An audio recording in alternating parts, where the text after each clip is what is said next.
Hello, and welcome to Total Training's Adobe Photoshop CS5 Extended Essentials series. I'm Amadou Diallo. I'm a photographer, author, educator, and digital imaging consultant. But most importantly, I'm your guide to the wonderful world of Photoshop. In this series, we're going to explore the essential tools, techniques, and workflow that lead to successful Photoshop results. Make no mistake, just because this is an essential series doesn't mean that we have to settle for bland, boring work. I'm going to show you how to use Photoshop like the pros do.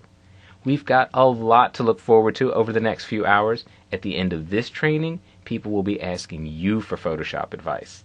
Let's get started by understanding some of the basic principles of digital images and explore Photoshop's interface. Before we jump into the nitty-gritty of Photoshop, it's important to understand a few of the basic principles behind what the program does and how it works. Photoshop is a raster-based editing program that works with pixels. If you're completely new to Photoshop, your first question may be, well, what's a pixel? I can explain this much better with an image on screen, so I'm going to take this opportunity to open up a file. And you can do the same thing. Throughout this training series, you can open up the identical files that I've got here on your computer. Simply refer to your Project Files folder, and inside that folder is going to be a separate folder for each chapter. So here I'll go to File, Open, and I'm going to go to the Chapter 1 folder. Inside that folder, I've got a file called Fuji High Res. I'll click on that, go down, and hit the Open button. Now this may appear as a continuous tone image with smooth, seamless transitions between colors and tones and highlights and shadows. But if we zoom in, and we'll cover zooming in an upcoming lesson, but for right now, I'll just give you the shortcut of Command plus for the Mac, Control plus for the PC, and I'll just do that repeatedly. If we keep zooming in, and I mean really, really zoom in, all the way up to 3200%, we can see that this image is actually made up of tiny individual squares. You can see them outlined here in this grid, and each of these tiny individual squares is, well, you guessed it, a pixel. If you don't see a grid overlay on your screen, it may be that your video card doesn't support this feature. In any event, however, you'll still be able to see the outlines of individual pixels at this high magnification level. So pixels are the building blocks, the fundamental building blocks of every image that we're going to be looking at in Photoshop. Pixels also have a fixed size. You cannot take a pixel and make it bigger. You cannot take a pixel and make it smaller. You can add pixels to an image, and you can take pixels out of an image, but they remain a constant fixed size. Notice also that in the pixels here, you can see that each one has a slightly different color. You can see some have a little more of a cyan or blue, some have a little more magenta, some veer a little bit towards purple, and taken as a whole, these individual discrete colors combine to form our continuous tone image. So if I zoom back out, again on the Mac I'll do Command minus, on the PC Control minus. If I zoom back out to a more reasonable viewing level, we can see that grid of individual and distinct pixels forms a smooth continuous tone image. Now pixels are also very important because they determine the resolution of an image. And to find out more about that, we're going to take a look at the image menu. So I'm going to go up here to Image, Image Size, and let's find out some information about this image. Here at the top under Pixel Dimensions, you can see we've got a width of 1600 pixels and a height of 1218 pixels. So left to right, 1600 pixels, top to bottom, 1218. That combination of pixels gives us a file size under Pixel Dimensions at the top of 5.58 megabytes. So that's how big a file is, and that file size is determined by the number of pixels in the image. I'm going to press return just to invoke the OK button. So in this image, you can see with that amount of pixels, and we're viewing it now at 100% or at actual size, the image spills out beyond the constraints of our document window. Even if I scroll around here, we can see that it's impossible to fit the entire image within the small area of our document window. By the way, I'm holding down the space bar on the keyboard while I click and drag to move this image around. That temporarily activates the hand tool.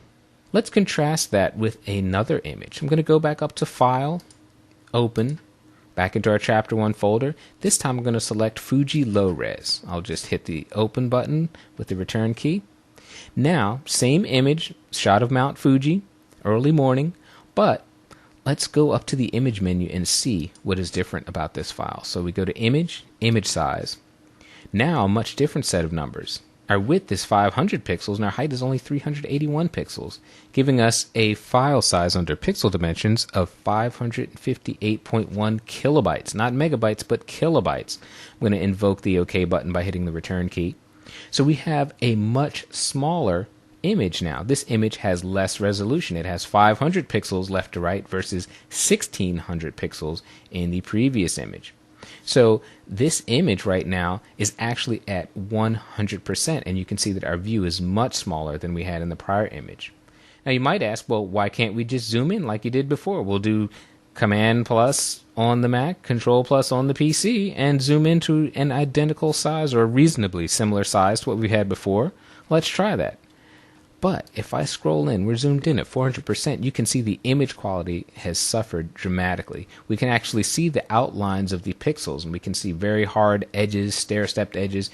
This is a quality that is very low. It means that the image does not have enough information, actually does not have enough pixels to be viewed on screen at this size, compared to our initial file, which we'll go back to. There we see smooth, continuous tone image. So pixels are very, very important. They're the fundamental building blocks of our image, and they determine by their sheer number the size of the file, how much space that's going to take up on your hard drive, and how big we can view that image on screen. In Lesson 1, we noted that each individual pixel in our image had a separate color. Your computer understands and talks about color in a much different way than we humans do. Photoshop doesn't know reds or blues, for example. It knows color values.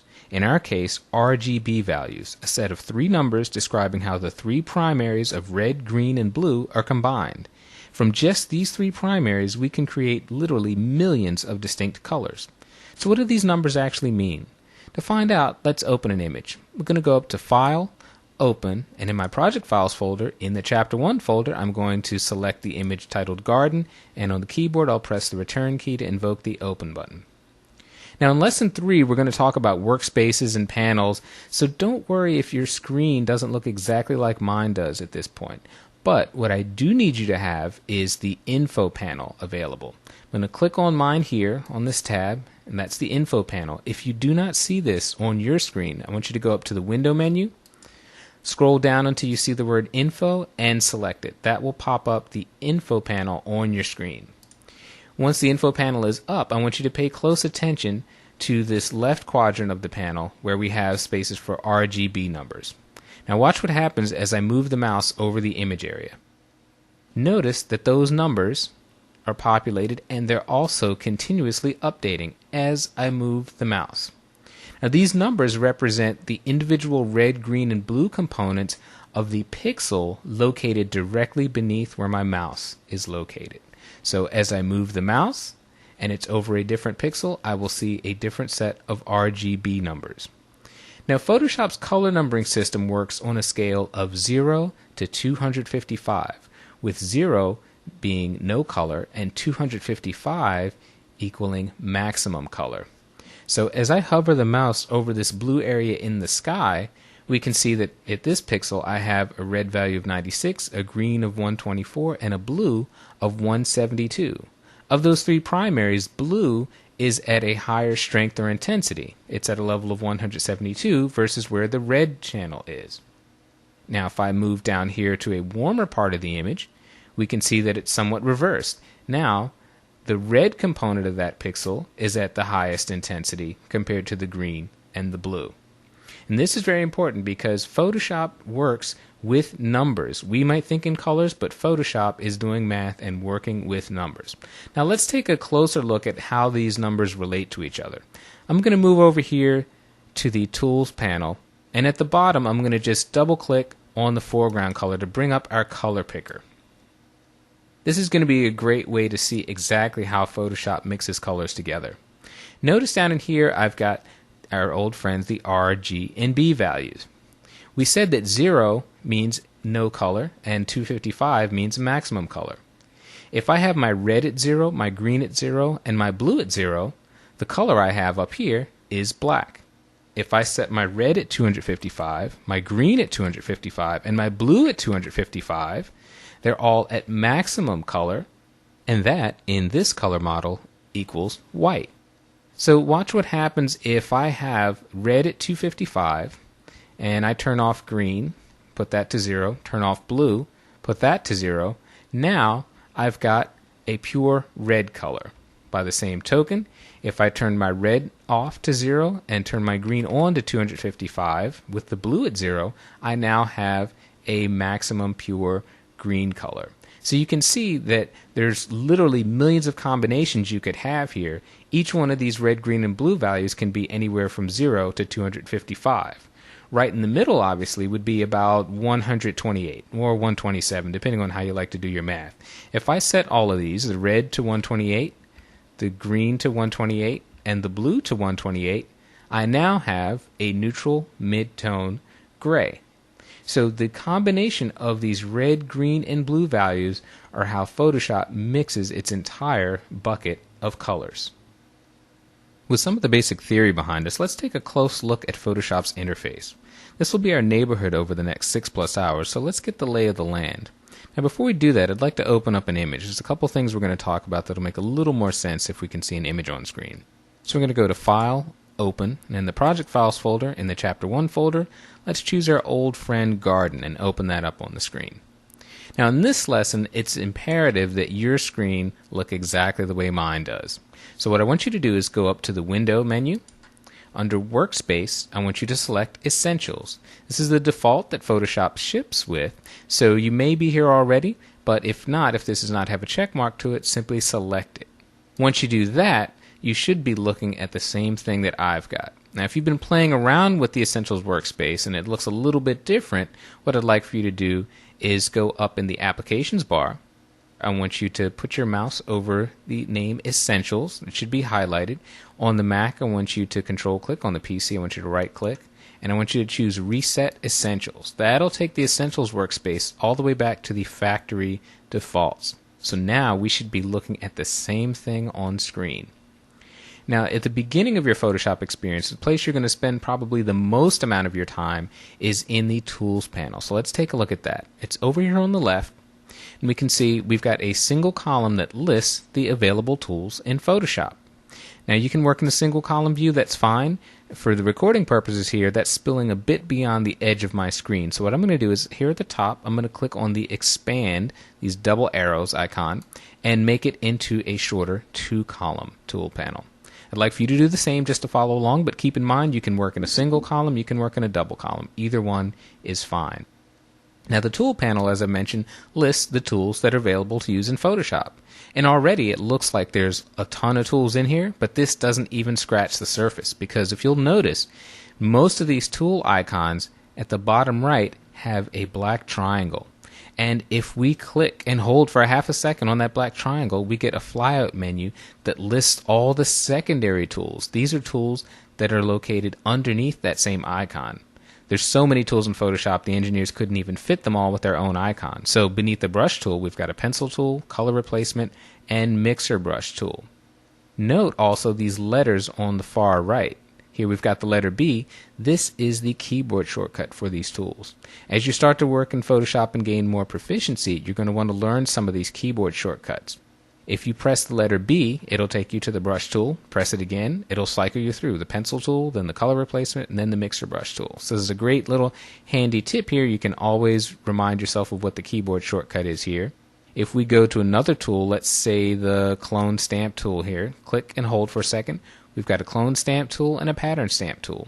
So any tool in this tool palette that has a black triangle, you know that there are other tools hiding under there just waiting for you to use them. Now let's go up and take a look at the Applications bar. This application bar gives you access to a lot of good features. You can launch Bridge from here, you can launch Mini Bridge, we'll talk about those in an upcoming chapter.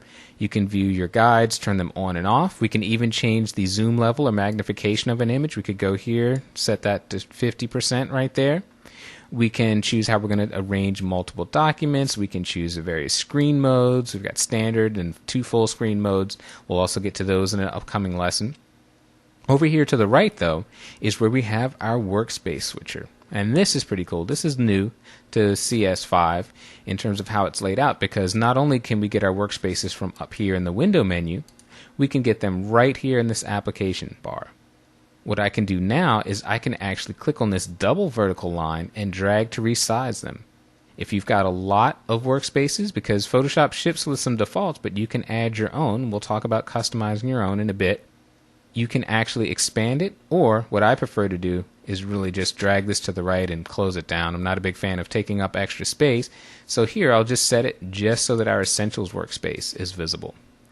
Below the Applications bar, we've got our Options bar, more specifically our Tool Options bar. This is going to show you various features and options depending on the tool you have selected. So with the Marquee tool selected here, this is one set of options that we have. If we choose the Brush tool, we've got a completely different set of options. If we choose the Clone Stamp tool, a third set of options. So the Options tool panel is going to be a great place for you to go to adjust the parameters of the tools that you've chosen in the Tools panel. Now we'll move on to what's perhaps the most confusing aspect of the CS5 interface for those new to Photoshop. And we'll talk about panels and tabs. If we move over here to the right, we've got this dark gray bar. This is a panel. A panel contains tabs. All of these, navigator, info, swatches, brush presets, layers, channels, paths, these are all tabs. They all happen to be docked within a single panel, which means that if I grab this panel, if I click, hold it, and drag, I can move this whole thing over as a unit.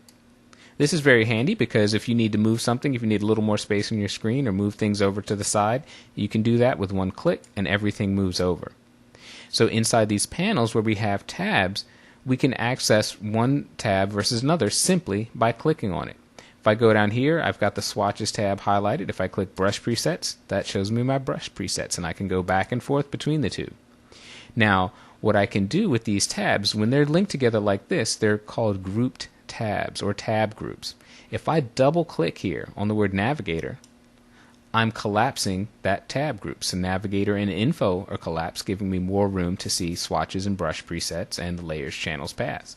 If I do the same thing, double click on the word Swatches, I've collapsed that preset. So now I have more room to see my layers, channels, and paths. If you've collapsed them and you want to expand them back, you simply double click again. So I'll double click on both of these and go back to where we were originally. Now, what you can also do with these tabs is you can unlink or undock them from each other. So if I select this Navigator tab, click on the tab and hold it, I can drag this outside of that grouping. Now it's residing in its own panel. Navigator and Info are now broken or delinked. I could do the same thing with, let's say, brush presets. I could bring that out, click and drag it over here, and now I've got two free-floating panels. So the grouping that panels come with, you can change that very easily. Now what happens if you want to put some tabs together? I can click on this brush presets, drag it up over the Navigator panel until I see a blue horizontal line. I'll let it go, and now these two tabs are linked. If I move the panel, it's moving both Navigator and brush presets. I could also take brush presets, click and drag it up until I see a blue outline here, and I can make it part of the tab group side by side. So I can simply go back and forth between Navigator and brush presets in that way. So there are a multitude of ways that you can adjust the Photoshop workspace. The way Photoshop ships is not the way that you have to use it, and that's one very powerful feature of it, is that you can customize it to the way that's most efficient for you to work.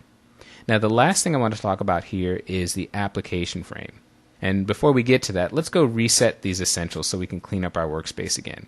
Up in the Applications bar in the Workspace switcher, I'm going to go up to the word Essentials, and on the Mac I'm going to Control click. On the PC I'm going to right click, and I'm just going to hit Reset Essentials. That takes us back to the factory defaults. Now in the window menu, let's go all the way down near the bottom, Application Frame. I'm going to select that. If you're on a Windows machine, you're already in an application frame, but on a Mac, this is something that's only been around for the last 2 versions of Photoshop. Now what has happened is that Photoshop is now contained in a single window. We can move the whole application around as one group. And you can see here it's filling up the screen. If yours isn't filling up the screen, you can click on this expand icon up here with the plus sign, make that fill your whole screen. The advantage to this is that Photoshop in one contained unit blocks out your desktop area. So if you've got lots of files on your desktop, if your desktop is a sparkly blue that's distracting when you're trying to edit images, you can simply go up and choose Application Frame, block out any distracting elements, and you can work with Photoshop without any distractions. As you work in Photoshop, you'll have the option to create and save images in a number of different file formats. The good news is we only really need to be concerned with a few of them. The first format we're going to take a look at is the one that you're going to run into most often, and that's the JPEG file format. Let's open one up. We'll go to File, Open. In the Project Files folder in Chapter 1, let's open up the Fuji High-Res image. Now this image is in the JPEG format, and we can verify that at the top of the document window. We see after the file name Fuji High-Res, we see .jpg, which is the abbreviation for JPEG. Now JPEGs have two big advantages. They create very small images. They take up very little space on your hard drive, and they are universally accepted. There's virtually no software on the planet that handles images that cannot read, open, or otherwise handle a JPEG image. You can open a JPEG in your web browser. You could even place a JPEG in your Microsoft Word document if you wanted to. So there's really almost nothing that you can't do with a JPEG in terms of putting it into other applications. The downside to this is that the JPEG achieves its great savings in file size by compressing your image. It's what's known as a lossy file format, meaning that it reduces the file size by throwing away information about your image. Now let's take a look at how that works. With this image open, we're going to go to File, Save As. We're going to save a copy of this. We're going to keep the format at JPEG. I'll go down here and click the Save button. It's going to ask me if I want to overwrite the other file. I'm going to hit Replace because we're actually going to stop before it writes it. Under the JPEG Options dialog box, we have a quality setting. At 12, which is the maximum setting, we can see below the Preview checkbox, we have a file size of 1.3 megabytes. That's what we'll get if we choose the maximum quality setting for JPEG. If, on the other hand, we drag this slider all the way to the left to get the smallest possible file size, we can see now under the preview box that our image size has been reduced to 62.1 kilobytes. That's just over a half of 1/10 of a megabyte. Fantastic, you might think. I could fit a gazillion of these on my hard drive, but look at what's happened to the image document window. With this preview button on, I'll turn it off so you can see the image that we started with. Nice, smooth, seamless transitions. If I turn the preview on, you can see that our image now is completely wrecked. We've got very muddy waters, we've got skies that have blotches of cyan and magenta all through them, and it's just completely destroyed. So we've got a small file size, that's great, but we've wrecked the image quality. Now, of course, you can go somewhere in between these two extremes. You could move the quality settings somewhere more in the middle where you've got a decent file size, but you have an acceptably good preview of the image. But that's the delicate dance that you'll have with JPEGs. Either you get the smallest possible file size and the quality is bad, or you keep as much quality as you can, but you don't get as much savings in the file size reduction. Now let's just hit Cancel. Second file format we're going to talk about is a TIFF format. This is also very popular. Let's open up a TIFF. We'll go to File, Open. Again, in our Chapter 1 folder, let's select the file called TIFF. Now, the great advantage of TIFFs is that they don't throw away image information. You're not going to get a small file size like a JPEG, but you're not going to lose any image quality. TIFFs also have the advantage of being able to store dynamic information in your image, such as layer masks, adjustment layers, 16-bit files, all these fun, super cool things that we're going to cover in later chapters. Those can all be saved in the TIFF format. None of those things that I just mentioned can be saved in a JPEG format. So once you really start to work in Photoshop and do amazing things with layer masks and selections and adjustment layers, then you're going to be really looking at a TIFF file format. Let's see what happens if you go to create a TIFF or save a TIFF. We'll go to File, Save As. We're going to select this. We're going to keep the file format at TIFF. We'll hit the Save button, and like with JPEG, it's going to ask me if I want to overwrite the other file. I'm going to hit Replace because we're actually going to stop before it writes it. Under Image Compression, the first choice is None. That means that this TIFF format will apply no compression to the image. The file size will not get smaller, but we've not lost any quality. Now here's the sort of magic button. Right below it is LZW. Now this does apply some image compression, but it's a lossless compression. It will make the file size smaller where it can, but it will not throw away any image information. How it does this can only be answered by the Adobe engineers and their super secret ways of committing algorithms to pixels. But the upshot is we can get a slightly smaller file size. We're not losing any image quality. It'll be nowhere near as small as a JPEG, but every little bit can help. So you've got those two great options for TIFFs. We'll hit cancel for now. And so we've got JPEGs, we've got TIFFs. Another lossless file format is the native Photoshop file format, which is a PSD. Let's go back to File, Save As. And this time for the image, instead of saving it as a TIFF, we're going to choose, all the way at the top, the Photoshop option. Notice that in the Save As box at the top of this window, the file name is now appended with .psd. That's the abbreviation for the Photoshop file document. Now, I don't want you to be under the impression that because you're working in Photoshop, you have to save the file with a Photoshop file format. That is not true. We can think, for our purposes, of TIFFs and PSD files as being virtually identical. There's no one big advantage over the other. Everything that a TIFF can hold, a PSD can hold, and vice versa. The one advantage pointing to a TIFF, and one reason I recommend it, is that it is more universally recognized than a PSD file. Obviously, Photoshop can read PSD files, but if you have to ever open the image up in another program or place it in another program, sometimes they can't read PSD files, but the chance of programs reading TIFFs are pretty good. It's maybe not quite as universal as a JPEG, but it's a close second. Let's just cancel out of that. Those are the three file formats that we're really going to be talking about with photorealistic images. One file format that might be familiar to you web designers out there is the GIF format, .gif. One big downside, however, is that it has a very limited color palette. We talked in the first lesson about how images can hold millions of colors with all the permutations of red, green, and blue that each pixel can have. A GIF can only hold 256 colors in any given image. So if you're doing photographs or any other photorealistic images with smooth, subtle gradations, you really want to stick with either JPEGs, TIFFs, or PSDs if you want, but I'm going to recommend TIFFs for that. Let's take a look at the options we have for viewing and navigating images on screen inside Photoshop. Let's go to our Chapter 1 folder. I'm going to bring up the Open dialog box by pressing Command-O on the Mac or Control-O if you're on a PC. And we will open up for a second time the file TIFF. Now it opens up on screen in a 25% view. That's plenty for us to see the entire image. But what if we want to view this at 100%? Well, we can go up to the View menu and select Actual Pixels. This gives us our 100% view. We can see this image in all its glory. The problem now, of course, is that the image spills beyond the boundaries of our document window. To deal with that, we can use the Hand tool. Its icon is located here at the bottom of the Tools panel. It is shaped like a hand, and if you simply click and drag on the image area, you can move the image around in any direction that you want to. Pretty easy to do there. What happens if you'd like to scale back down to a smaller view? Well, the Zoom tool is located right next to the Hand tool in the Tools panel.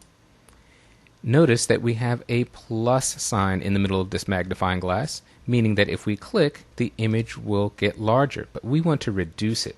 So I'm going to show you a great shortcut. On the keyboard, hold down the Option key on a Mac, Alt key if you're on a PC, and you will see that plus turn into a minus sign. Now if we click, we simply go to lower and lower magnifications of the image. There's an option here in the options bar for the Zoom tool that I want to show you. We have a Resize Windows to Fit box. I'm going to turn it off so you can see how this works. If I zoom in with the image, you can see that the image gets larger, but the document window has stayed the same size. Now I'll turn this back on, and we're going to hold down the Option key on the Mac, Alt key on the PC to zoom out of the image, and now the document window changes along with the magnification of the image. So that's your Resize Windows to Fit. I should point out that in an earlier lesson we turned on the application frame on the Mac. If you still have it on, I want you to go up to the Window menu and deselect the application frame option in order to see this Resize Window effect. There's another tool up here that I'd like to show you, the Scrubby Zoom option. Now if this is grayed out on your computer or missing altogether, it may be that your video card does not support this feature. If that's the case, just sit back and watch me. I'm going to turn on Scrubby Zoom. And now if we want to zoom in, we can simply click and drag to the right. Our image enlarges. If we want to zoom out, we simply drag to the left so we can zoom in and out to our heart's content. That's the scrubby zoom tool. Let's turn this off for now. Want to direct your attention to the navigator panel at the far right of the screen. Note below the image preview we have a slider, and this will change your magnification. See that red box that's on our image thumbnail? This is great when you're zoomed in at a high magnification, because if you need to navigate around the image, you simply click inside this red box and drag it around wherever you want to go. Now, the super cool thing about this feature is that since you can see the entire image with this thumbnail, you can simply click to an area of the image and Photoshop will take you there right away. A very fast way to get around an image when you're in a 100% view. I'm going to go up to the View menu for now and select Fit on Screen. This is going to give us a view that fits nicely to our screen. We can also rotate images in Photoshop, and we can do that by going up to the Image menu and selecting Image Rotation. I'm going to choose 90 degrees clockwise. Our entire image is rotated. If we sent this to the printer, this is how it would print. If we save and close this file, we would reopen it and have it be in the same orientation. I'm going to undo that by going up to the Edit menu and selecting Undo Rotate Canvas. There's another option here. If we click and hold the mouse on the hand tool, we can see just below this we have a Rotate View tool. I should point out that if your Rotate View tool is grayed out, your video card may not be able to support this feature. Now let's see what this does. If we click and drag on the image, you can see that compass showing up and we can rotate the view of the image. Now what's different about this than what we did previously? When you go up to the Image menu, you're rotating the canvas. That is a permanent change to your image.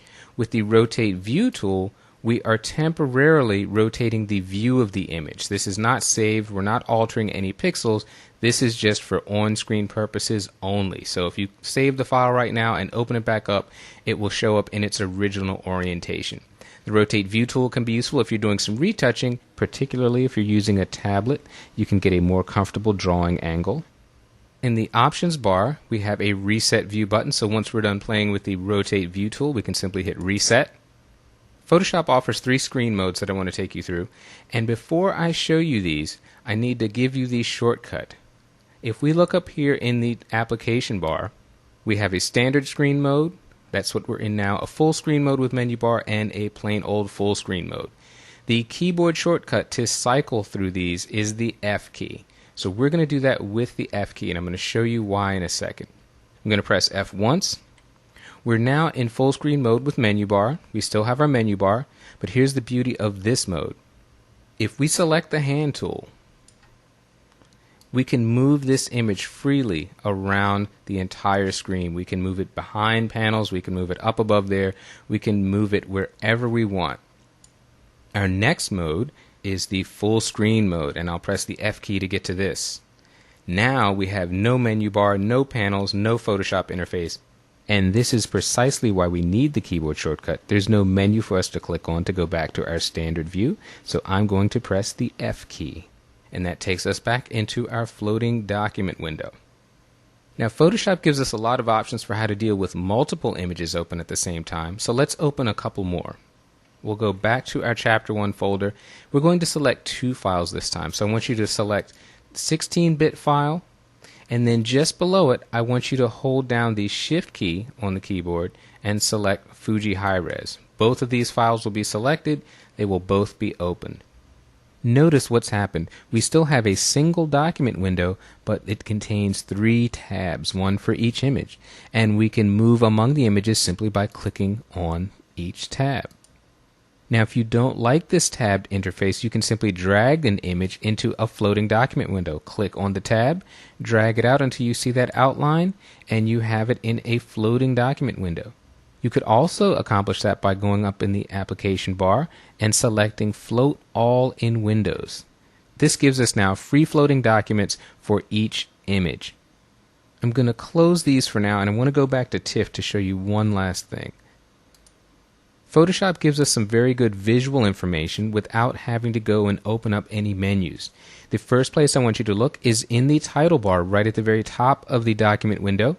We have a file name, we have the view percentage, we have RGB, which tells us the color mode that the image is in, and we have an 8, which tells us that this is an 8-bit image. There's a copyright symbol here to the very left that indicates that copyright information has been embedded into this file.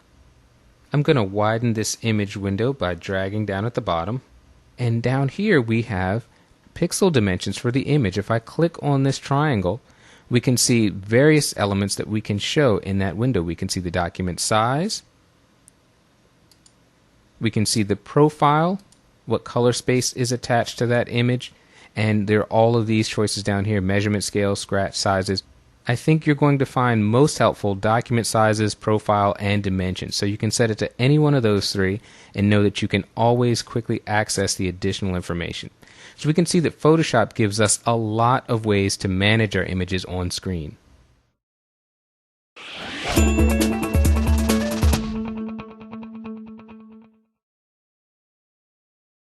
No two users are alike.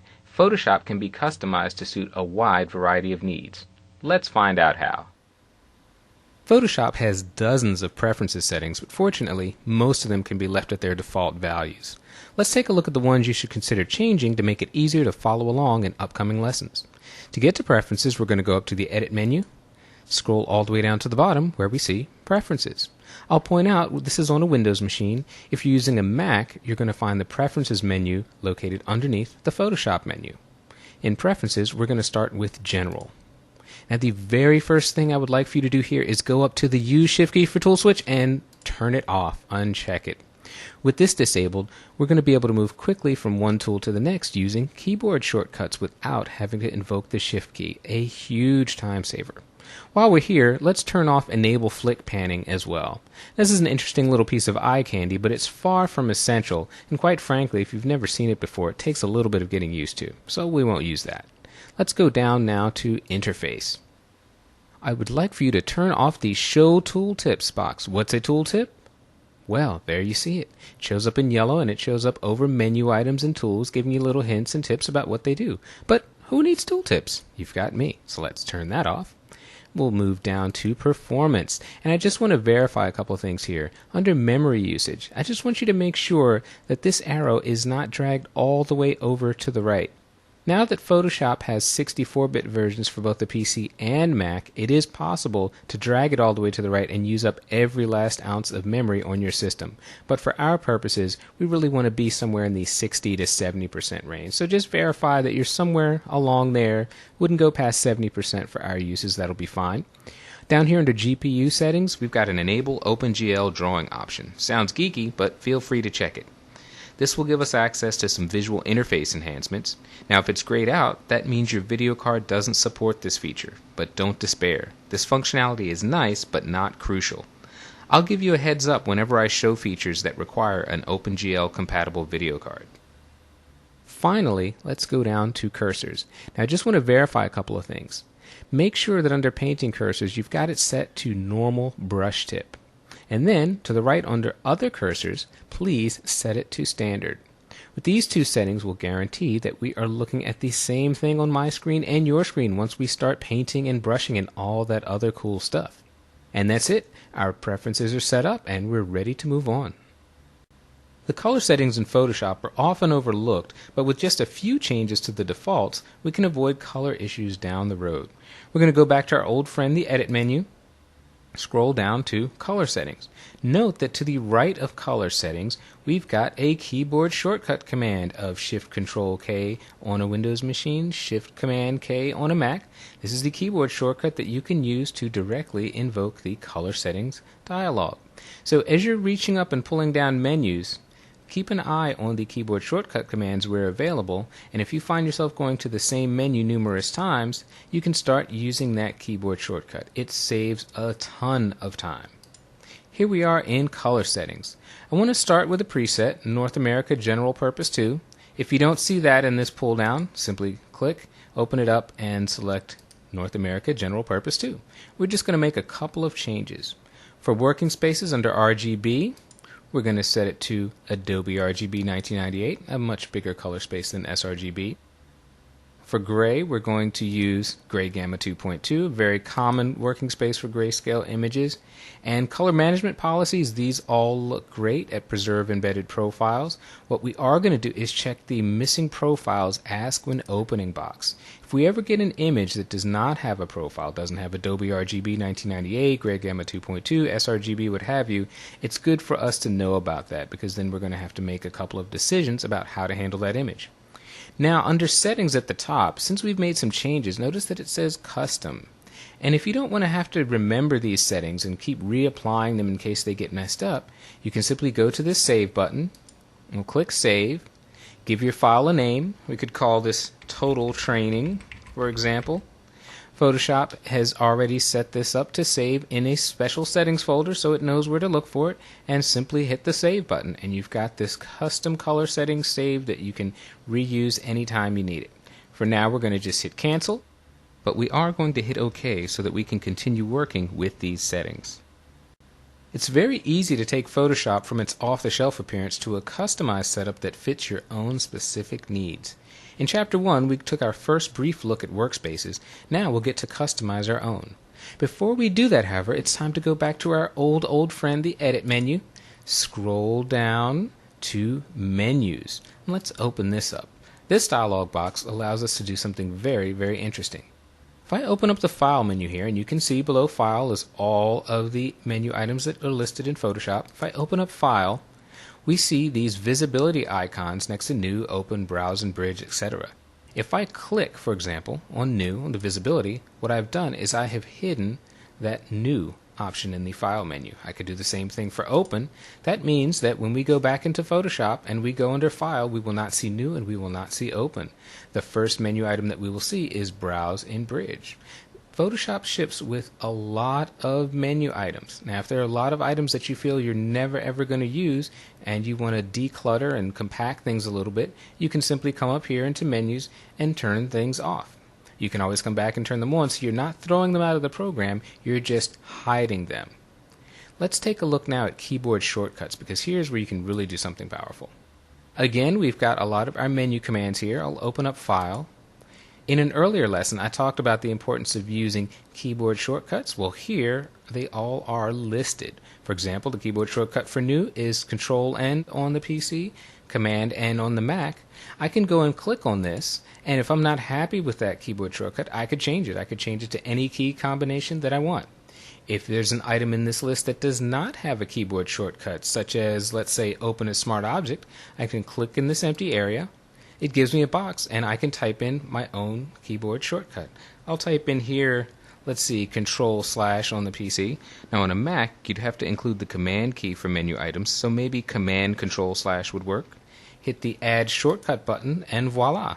Open a Smart Object now has a custom keyboard shortcut that I've created. And again, you can do this for any menu item in Photoshop. You can either alter the existing shortcuts or add a shortcut to an item that doesn't have one. I'm going to go up and click Cancel, because for right now we're going to leave keyboard shortcuts and menus the way that they are standard shipping in Photoshop. So I'm going to click outside this shortcut box, then hit Cancel, and now we're ready to dig into our workspace. Back in Chapter 1, we had set up in the Essentials workspace, and I'd just like for you to verify that you're still there. Make sure that Essentials is your chosen workspace. We're going to start from here, but we are going to make some changes to the neighborhood. First thing that I'm going to do is go down here in these panels. I'm going to get rid of the Swatches panel. I'm going to click, drag that out. Hit the X button to delete it. I'm going to do the same for the Brush Presets panel. Drag that out and delete it. I'm going to close up a little bit of space here with the Navigator and Info so our layers, channels, paths can have a lot more space down at the bottom. What I'm going to do next is I'm going to take Paths, click, drag that out. To undock it, I'm going to get rid of that. What I'm going to do now is go up to the Window menu, and I'm going to choose Histogram. I want to add a histogram. It's bundled by default with Actions. I don't want Actions, so I'm going to click on Actions, pull that tab out, and delete that. I am going to now go and add adjustments so that we can see our adjustment layers. Adjustments is linked with masks by default. For now, I'm going to delink those, so take masks, click that out, and hit the X key. Now I don't want mini bridge and I don't want the history panel in here, so I'm going to click on this double dotted horizontal line, drag that out, hit the X, close those two. Now we've freed up a little bit of space, but we've got a lot more room in layers and channels. We've still kept navigator and info, but now we've got histogram and adjustments, and those are going to come in handy over the next couple of chapters. Keep in mind, if we go back and look at our workspace switcher, it still says Essentials. The workspace switcher actually auto-saves or auto-updates whenever you make a change. So right now, Photoshop is letting us call this workspace Essentials. What we want to do, though, is create a brand new workspace. So we're going to click on this double arrow, go down near the bottom where it says New Workspace. We're going to name it. Let's call this TT for Total Training Demo. So I'm going to go TT and Demo. Notice under the capture box, it gives us the option to save any custom keyboard shortcuts or menu alterations that we've made. Now we haven't actually made any, so we can leave those unchecked, but if you do make changes to those, you can save those with the workspace. We're just going to hit the Save button now, and we now have a workspace called TT Demo. I'm going to drag this double vertical line out for a second just so we can take a look at a couple of the workspaces, because here's something that's important to remember. We said earlier that the workspaces are working in an autosave function. So if we choose TT Demo here and we go back and choose Essentials, those workspaces look the same. We had modified Essentials and then created a new workspace. What we want to do now, so that we don't get confused between these two, is we want to click on Essentials. I'm going to right click on the PC, control click on the Mac on the word Essentials, and I'm going to reset Essentials. This will take it back to its factory defaults. So now we have the Essentials that we started with, and if I click back on TT Demo, this is the workspace that we're going to be using in the next couple of chapters. Photoshop power users swear by keyboard shortcuts and rarely, if ever, visit a menu. Even at this stage of your Photoshop experience, it pays to learn a few of the basic shortcuts. So let's go up to the File menu, and these are going to be system-wide shortcuts that are going to work in any program you're using. For New, on the PC, it's Control-N. On the Mac, it's Command-N. Open, as in open a file, Control-O on the PC, Command-O on the Mac. Close, very important. Instead of clicking on that little small tiny X, we can do Control-W on the PC and Command-W on the Mac. And let's not forget Save, which we should be doing often, Control-S on the PC, Command-S on the Mac. In the Edit menu, we have the all-important Undo, which we will make use of throughout this training. Control-Z on the PC, Command-Z on the Mac. So let's put our newfound mastery of these basic keyboard shortcuts to use. We're going to open up a file. Now we're not going to go to the File menu. We are going to hit on the keyboard, Control-O on the PC, Command-O on the Mac. That brings up our open dialog. We're looking in Chapter 2 in our Project Files folder, and we have the file guides. We're simply going to click on it to highlight it. Now, instead of mousing down and pressing on this Open button, here's our next keyboard shortcut. Anytime you have a button on Mac or Windows that's highlighted and it's active, waiting for you to invoke it, you can do that by pressing either the Return key or the Enter key on your keyboard. So I'm going to press Return, and that automatically invokes the Open button.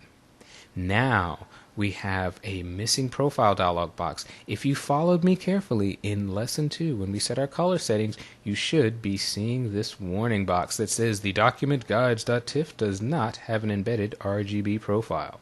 What would you like to do? Well, in this case, we're going to assign Adobe RGB. That happens to be our working RGB color space because you did follow me in Lesson 2, correct? So we're going to select Assign Working RGB. And we're going to hit OK with the mouse. No, we're not. We are going to notice that the OK button is highlighted. It's active, waiting for us to commit with either the Return or the Enter key. So I'm going to press the Enter key. That invokes OK, and up comes our file. We talked in Chapter 1 about using the F key to cycle through our various screen modes. I'm going to press the F key once to get us into the full screen mode with menu bar. Now, our next little look at handy shortcuts is going to focus on the Hand tool. We saw in an earlier lesson how we can simply go and select it in the Tools panel, but instead of that, we can press the space bar. So simply by pressing the space bar, no matter what tool is active, we invoke the hand tool, and I can simply click, drag, and move this image around on the screen just as if I had selected the hand tool in the tools panel. When we talk about increasing or decreasing the magnification or the view of this, we noted that the zoom tool does that, and I also gave you earlier a shortcut which I will reiterate here. On the PC it is Control plus Command plus on the Mac. To zoom in, no matter what tool is active, we can zoom in. We don't have to go and select the zoom tool. If we want to zoom out, we can do on the PC Control minus on the Mac, Command minus, and we can zoom out. So no matter what tool we have active, we can zoom in and we can zoom out on an image. Now that's fine for just general zooms, but what if we want to zoom into a specific area on the image? Well, we can do that too, just with keyboard shortcuts. On the PC, we're going to press Control spacebar, that's Command spacebar on the Mac. Notice that we have the magnifying glass with the plus icon, but what we're going to do is click and drag a marquee around the area in which we want to magnify. So I'm going to go to the upper left corner of this red square, click and drag, and you can see those outlines, and if I let it go, that is now the exact area to which we have zoomed into. If you're not seeing this same behavior when you click and drag, select the zoom tool, that's the magnifying glass icon, then go up in the options bar and make sure that the scrubby zoom option is unchecked. If I need to zoom back out, I can do Control minus on the PC, Command minus on the Mac, bring us down to a smaller view. If I want to go to fit to screen view, I can do Control 0 on the PC, Command 0 on the Mac. If I would like to view this document at 100%, I can select Control 1 on the PC, Command 1 on the Mac. There we go, we're at 100%. So I know there's a lot to throw at you in one chunk, but get used to these things over time and you will save many hours as you work in Photoshop. Photoshop makes it very easy to measure, align, and accurately place objects. Let's take a look at how to do that. We're going to use the same image that we had open in the previous lesson, so if it's still up on your screen, you're one step ahead of the game. I'm going to go to Control O on the PC, Command O on the Mac, open, go to Chapter 2, select Guides, press the Return key. I'm going to assign Adobe RGB as our working color space. I'm going to press Return. Now we have the document up in our window. If you have this open from the previous lesson, you are probably in one of the full screen modes. What I'd like for you to do is go up here to the top to the mode switcher and set your document to standard screen mode. Now the first thing we're going to take a look at is rulers. And how do we view the rulers? We go up to the view menu and click on rulers. Note the shortcut command of Control R on the PC, Command R on the Mac. And now we have rulers around our document. The great thing here is that it tells us the dimensions. We can see that this document is 10 inches by 10 inches. It's a square. Now this is showing in inches. If we right click or control click on the Mac on this image, we could change the dimensions to pixels, centimeters, millimeters, points, picas, or percents. Lots of choices here. Here we'll leave it at inches, but note that you have those options. So it's all well and good that we know that here is 0 and there is 10, so we have 10 inches across. What if we want to know the measurement of an object in the document? For example, we want to know what's the width of this red square. Well, we can go over here to the upper left corner of the rulers, click and drag, and notice we see these horizontal and vertical lines. That is our origin point. We are setting our origin point now to the edge of this red square, and we know that now it is 3 inches across. 3 inches left to right, 3 inches top to bottom.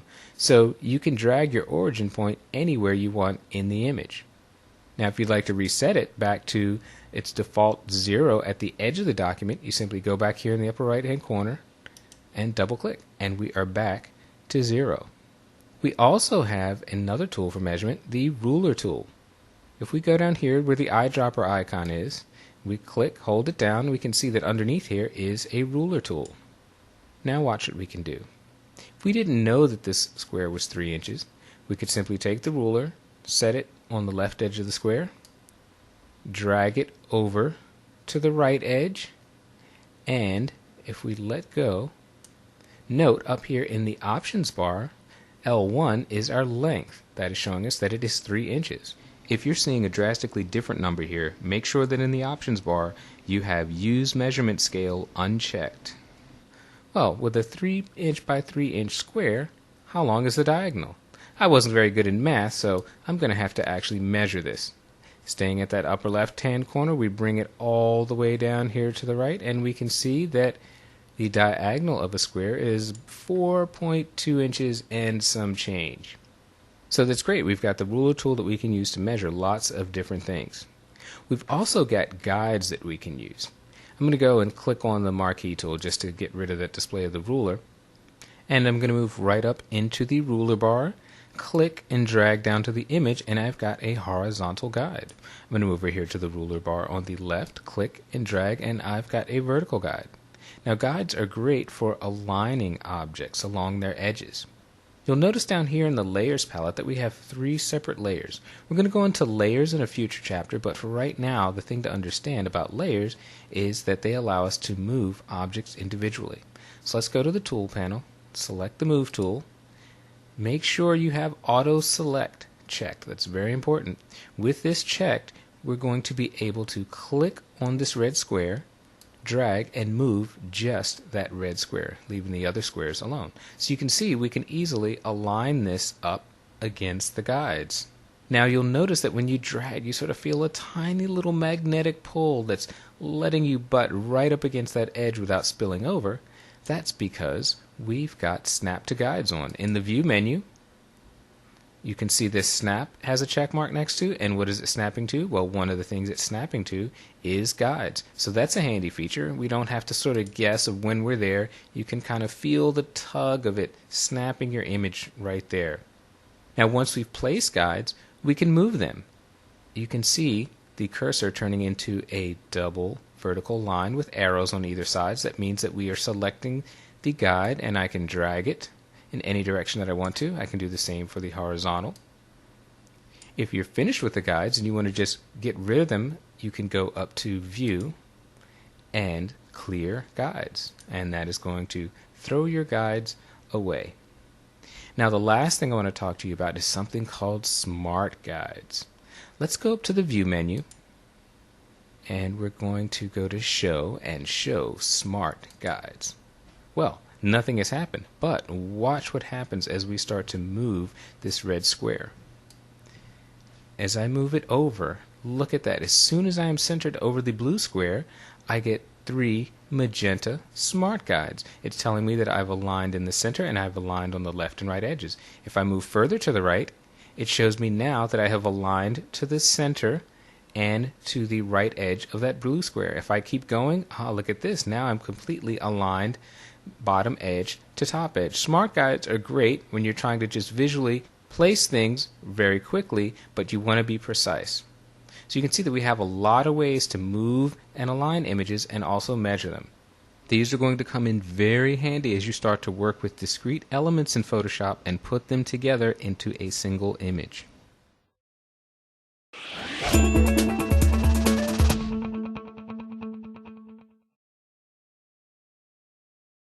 When it's time to edit an image, here are some tools that every Photoshop user needs to be familiar with.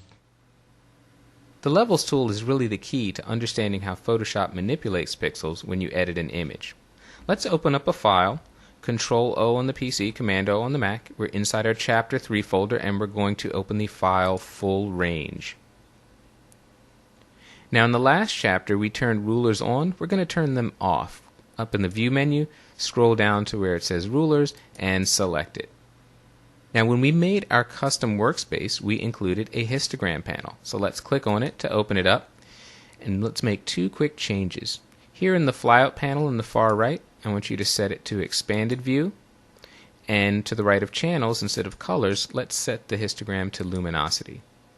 Now the histogram is a graph that shows the distribution of pixels in your image based on one thing only: brightness.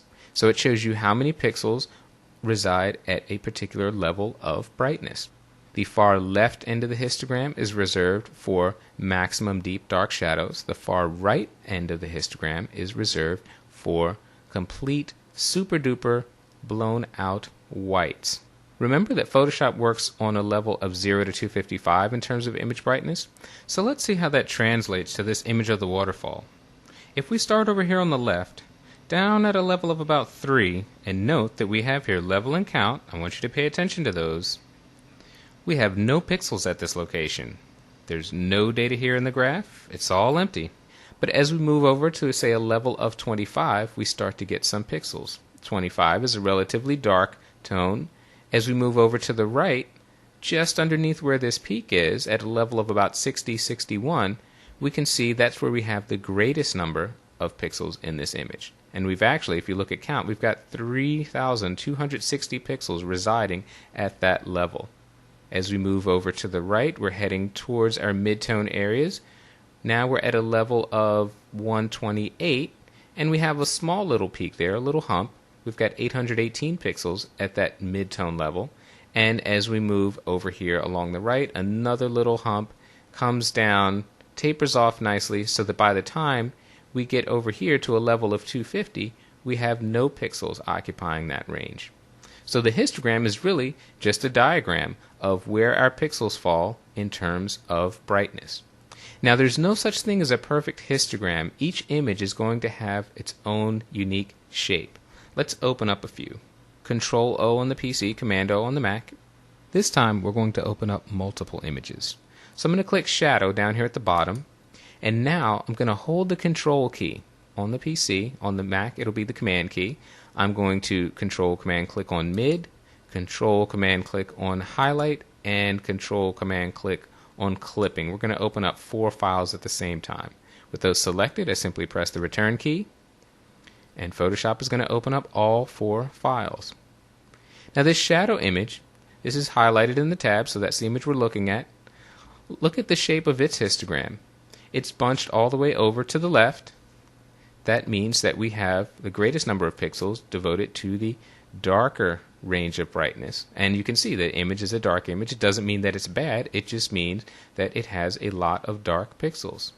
If we go and click on the tab that says Highlight, open that image up, we'll see that we have almost the reverse. We have no pixels at the shadow end, no pixels in the mid-tone area. All the pixels are bunched over to the right. Let's take a look at a third image. Let's click on the tab called Mid. And let's see what that image looks like. Here, the bulk of our pixels are in the mid-tone range. They're all bunched up in the middle of the histogram. So really the histogram is image dependent. It's going to change depending on what image you're looking at. There is one thing, however, that you don't ever want to see. Let's go and open up this file called Clipping. You can see at the far right of that histogram, we have for the first time a slender peak that butts right up against the right end of the histogram. That means that pixels have been clipped, or there's no data for them. That's the one thing that we do want to avoid with a histogram.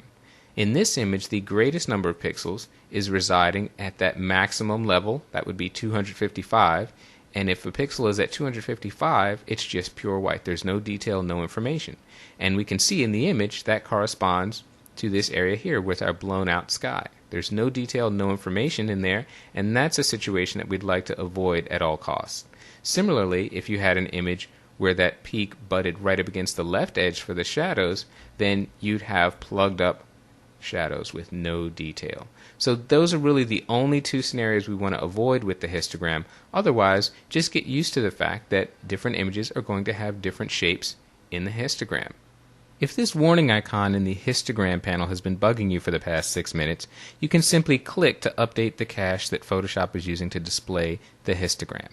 Click and it's gone, the histogram is updated. Now let's jump to the Levels tool.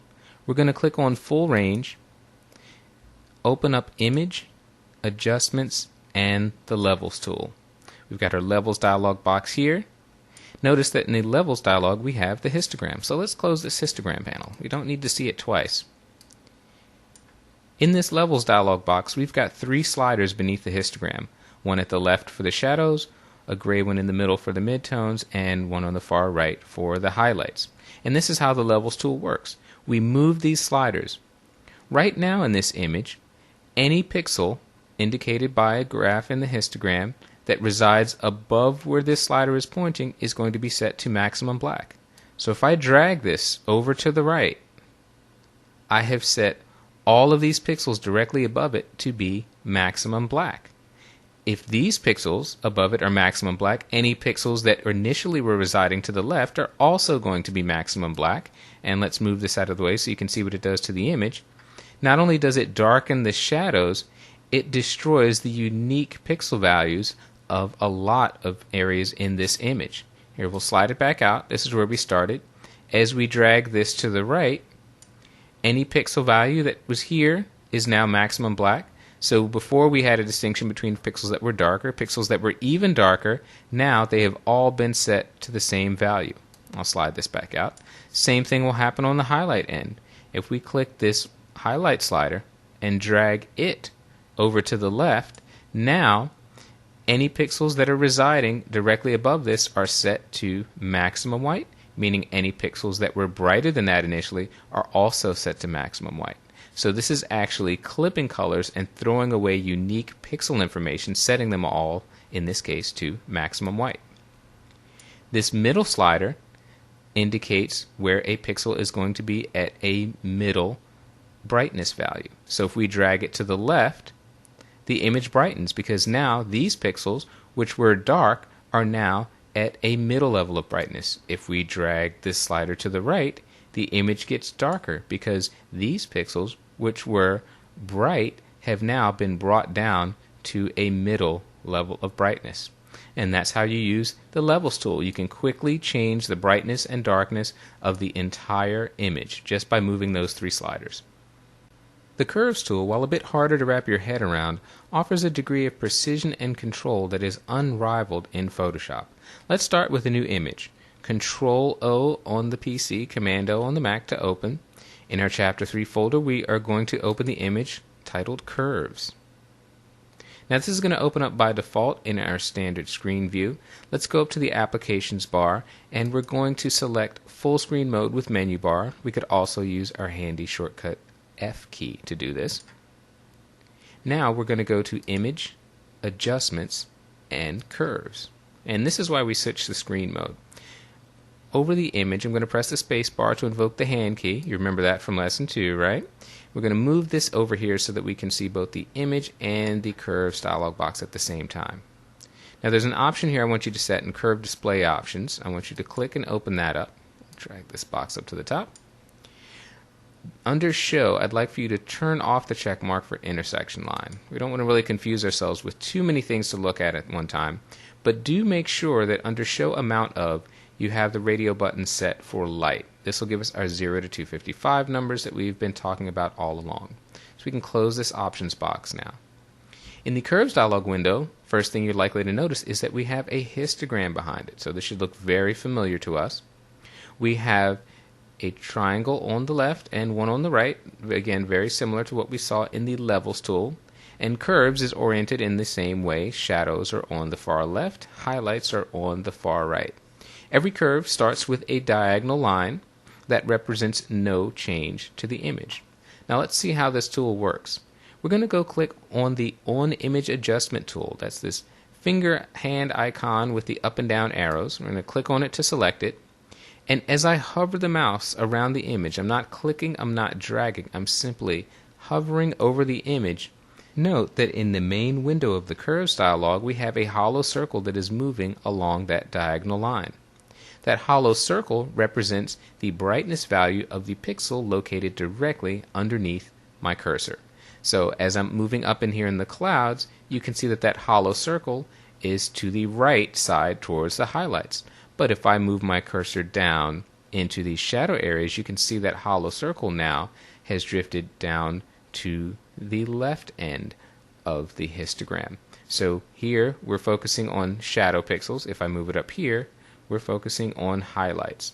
So it's very important to note that this is a live update and will continuously track where you're moving the mouse. When we want to edit the image, we simply click, and notice that when we click on the image area, we have this hand icon with the up and down arrows, but in the Curves dialog box, that hollow circle has now turned into a solid black square. That means that point is selected, and if we drag up with the mouse, we're holding the mouse down and dragging up, we are brightening the image, and look at what happens to our curve. Now, in the curves window, we have changed the shape of this curve. We have raised it up above where this original diagonal line was. Whenever the curve goes above the line, those pixels are being brightened, and you can see that we brightened the image. If I were to go and drag this curve down, and as you can see, I can simply click to select a point, drag this down, the image gets darker. Look at the shape of the curve. It's now fallen below the diagonal line. I want you to pay attention too between the distance from the original diagonal to where we have made our new curve shape. Up in the highlights you can see that the curve has bent below the original line, but by a relatively small amount. There's not so much of a difference up here between our new curve and the original. Whereas you can see as we get down into the midtones, and especially down around in this region, we have a much greater amount of space, which means a much greater change in brightness. In this case, a change in darkness. So that's how we work with the curves tool. We simply use this on image tool. We cycle it over a part of the image. We can see that hollow circle, and we click up or down to brighten or darken the image. Now, if that's all we could do to curves, it wouldn't really be that much more useful than levels. But the fantastic thing about the curves tool is that we can select and move multiple points. I'm going to go here, click on this point, and I'm going to drag it out of the window area to delete it. With our On Image tool selected, we're going to go up in the Clouds area. And I'm going to take a cloud area here. Notice my hollow circle is over in the highlight range. I'm going to click and drag up a little bit. That looks pretty good. Of course, the whole image is brightened now, but here's where the magic of curves comes into play. I can go down here into my shadow areas. I'm way down to the left end of the curve dialog window. I'm going to click and drag down. Down a little bit more, right about there. Now notice what has happened. In the shadow region, I have pulled my curve down below the original diagonal, so those pixels have gotten darker, while in my highlight end, my curve is above the original diagonal, meaning those pixels have gotten brighter. So I've done two separate things to the image. The bright pixels I've made brighter, and the dark pixels I have made darker. And notice the shape of our curve. It's fairly shallow, but it's still an S shape. I could enhance it a little bit more. I'll click here, open this up a bit, and maybe click down here and pull those shadows down a little bit so you could really see it look like an S shape. This will be a very familiar shape to you as you work with images in Photoshop, because this is the way to enhance contrast, to add contrast to an image. An S-shaped curve means that your highlights have gotten brighter and your shadows have gotten darker. What we've done so far has taken a few minutes of explanation, but in actual practice we're really looking at just a few seconds of work. Let's take a look at the preview by toggling it on and off to see just how far we've come.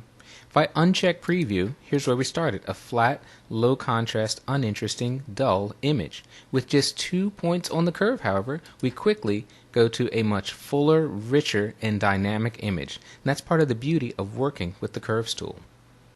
So far we've talked about changing the brightness or luminance of pixels.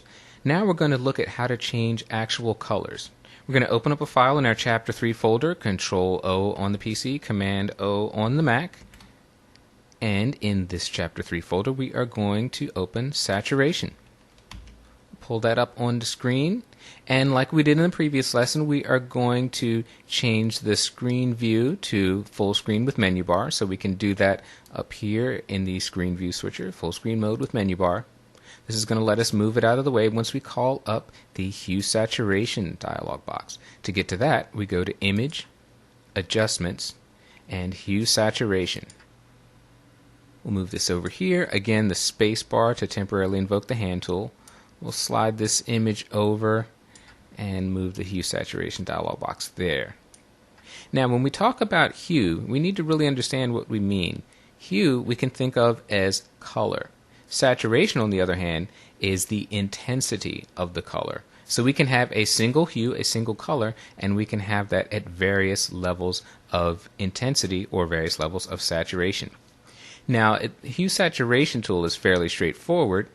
we've got a hue slider, a saturation slider, and a lightness slider. For now, we're just going to concentrate on the first two. When we're set to the master mode like this, we can simply go, take the hue slider, drag it to the left, the image is going to get warmer. If we drag it to the right, the colors are going to get cooler. So that's pretty straightforward, but not very useful. There aren't that many times when you would want to just take the hue slider and drag it all the way to the right.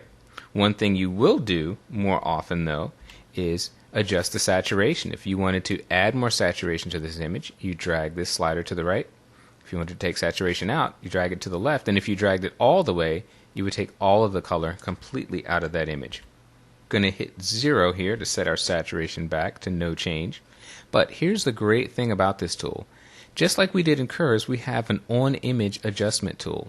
And if we click on it to highlight it and move the mouse over the image, we'll click on any particular color. Let's say I'm going to click on this green leaf, for example. Notice that the cursor changes into our hand icon, and this time the arrows go left to right. So if I simply click and drag to the left, notice that I am taking the saturation out, but I am only taking the saturation out of the color that I have clicked on, in this case the green leaves. So we're leaving a bunch of color in the petals and in the background, but these green leaves are losing saturation. We could drag it the other way to greatly saturate that, and we can quickly end up in a big old mess, but you can go any direction and you can isolate your change to a particular color by using the On Image tool. Now let's set that saturation back to 0. And how would we adjust the hue with this tool? Well, again, with the On Image Adjustment tool selected, we're going to click on an area of the image, but this time we're going to use a modifier key, Control on the PC, Command on the Mac, and if we Control Command click, now we'll notice that it's not the saturation that's changing, it is the hue. So we can change these leaves to a warmer hue, we could change these leaves to a cooler hue. So again, we've got a quick, fast, and easy way to isolate particular colors just by using the On Image Adjustment tool. I'm going to reset this value in the hue from 97 back to 0, and we can further refine the choices of colors that get moved and colors that do not get moved. On Image tool is selected down here. We're going to move over to the petals of the flower, click, and drag to the left. Now that's desaturating the petals, leaving the other colors alone. But suppose there are colors in this image that we would like to include in that desaturation effect. Well, if we look at the Hue Saturation dialog box, we've got 3 eyedroppers here down at the bottom, and I want you to pay attention to the last 2. One has a plus sign, one has a minus sign. We're going to click on this plus sign. We've got our Add Eyedropper, and if I go here to a different region of the image, let's say this background, this color is different enough from the petals of the flowers that it did not get moved. But if I simply click with the Add Eyedropper, it now expands the range of colors that are selected to include that background area, so that is automatically now desaturated to the same level as the petals of our flowers. So that's a great way to expand the range of colors that you want to desaturate in this case. If we wanted to take colors out of that range, we can simply go and choose the minus eyedropper tool, and we can simply click, let's go back on this background area, and we'll simply click the minus sign, and look at that. That's taking those colors out of our desaturation effect. Again, limiting it to the petals of the flowers. So you've got a lot of flexibility and precision here in the Hue Saturation dialog box. Let's take a look at how to crop and straighten an image. We're going to start with a file. We're going to open a file in our Chapter 3 folder. Let's go this time to the image titled Crop. We'll bring that up on screen.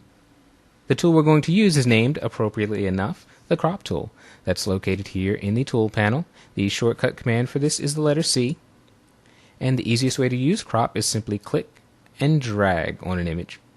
Once I let it go, I'm not committing to the crop. I can further refine this. I could say, well, that's a little bit too high, I'll bring it down. We could bring this out on the side, and we can move it freely anywhere we want in the image. Notice a few things in the options bar. We've got a crop guide overlay. Mine is set to none. Yours might be set to rule of thirds, for example, which breaks the image up into grids. There's a finer grid called grid, so you're free to use any of these you want. For now, I'm going to leave it set to none. We have a shield color. We'll toggle this off, and you can see that the shield color applies a separate overlay to the area that is going to be removed, the area that is going to be cropped out. That's helpful. It gives you a little visual idea of what your image is going to look like by blocking out the material that you're going to crop. We can choose a color for that shield. Right now it's set to black, and it has an opacity of 75%, which is great because we can still see through it in case we need to make fine-tuning adjustments.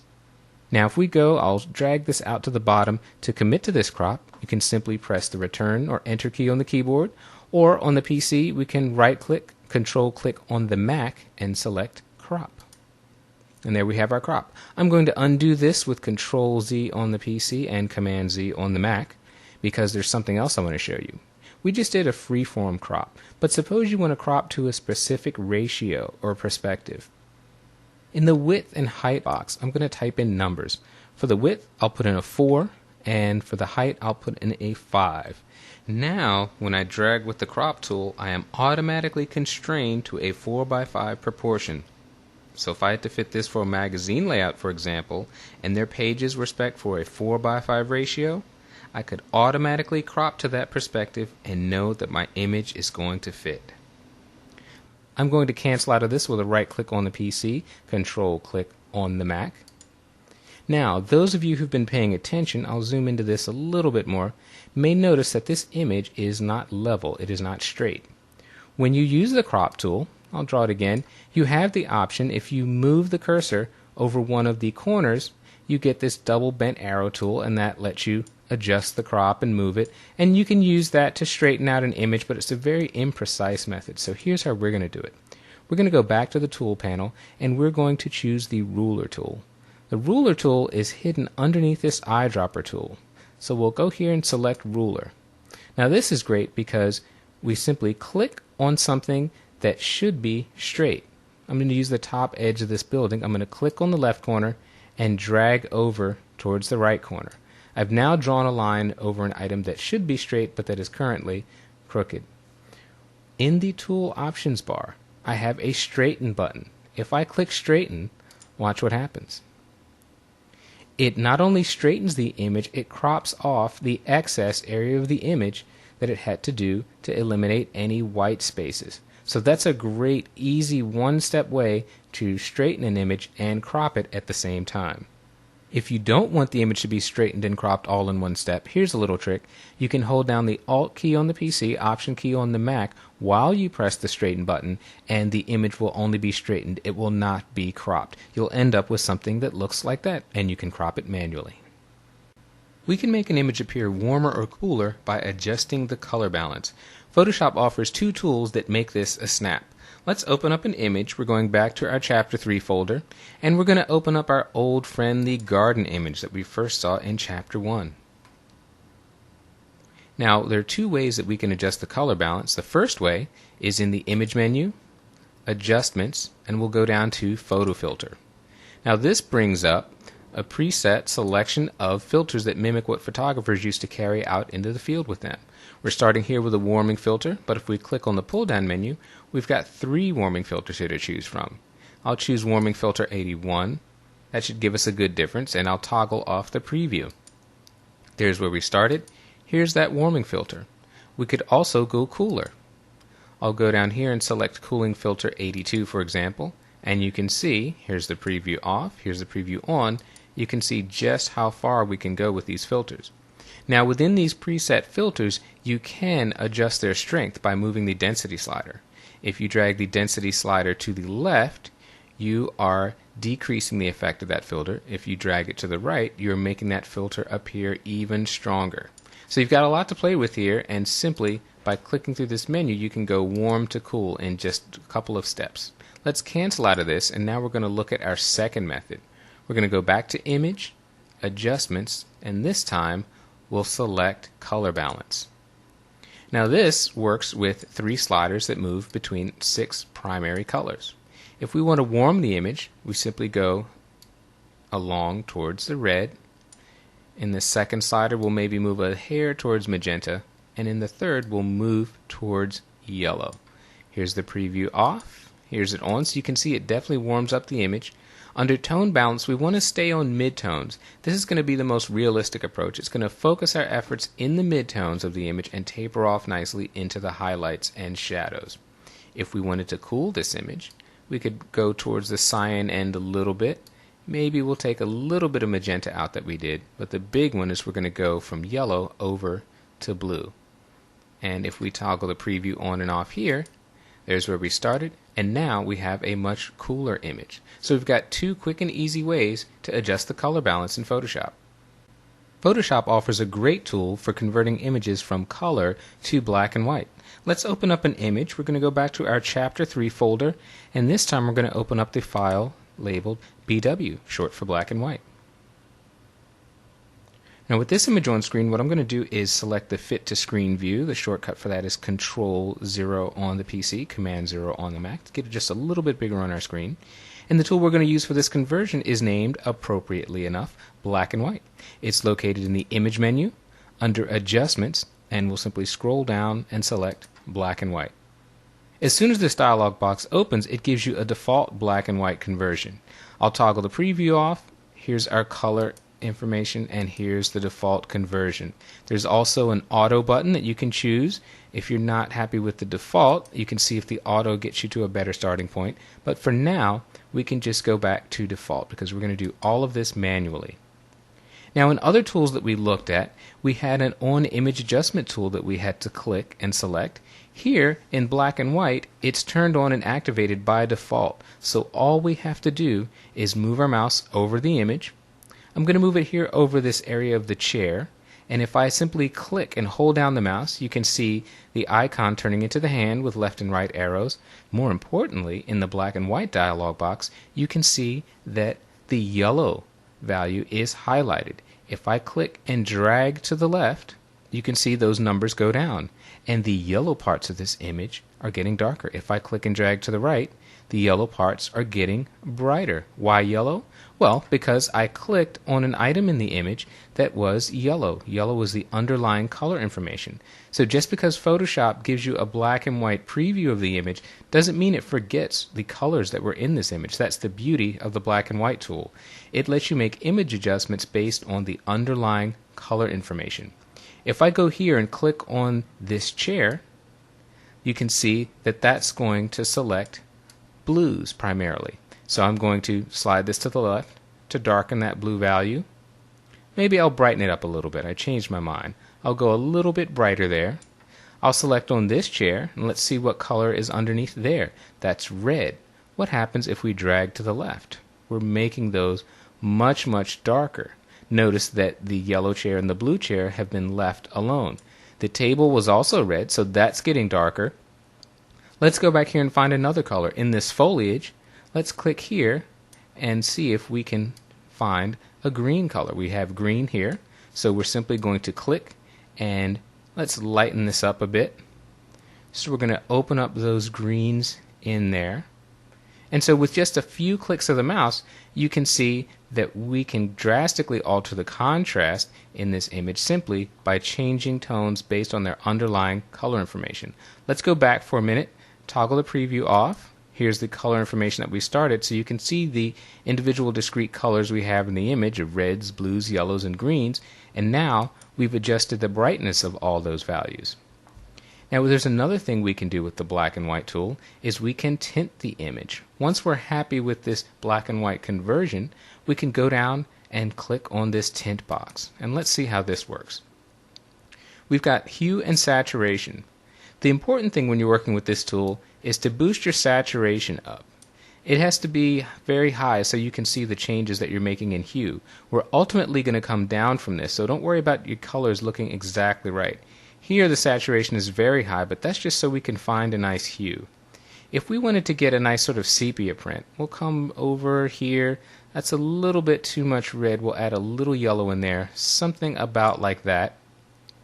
Now to make it look real, we will bring the saturation down, way down. And if we come down here just to about 7%, you can see we've got a nice sepia toned image. If we wanted a cooler image, we can take this hue and drag it over towards the blue end, get a much cooler rendering of the image, something about like that. If that looks a little bit too strong, a little bit too cold for you, we can take the saturation slider and bring that down even further, down to about 3%, so we just have a slightly cool image. So within one dialog box, we can take the image from color to black and white and even perform a tint.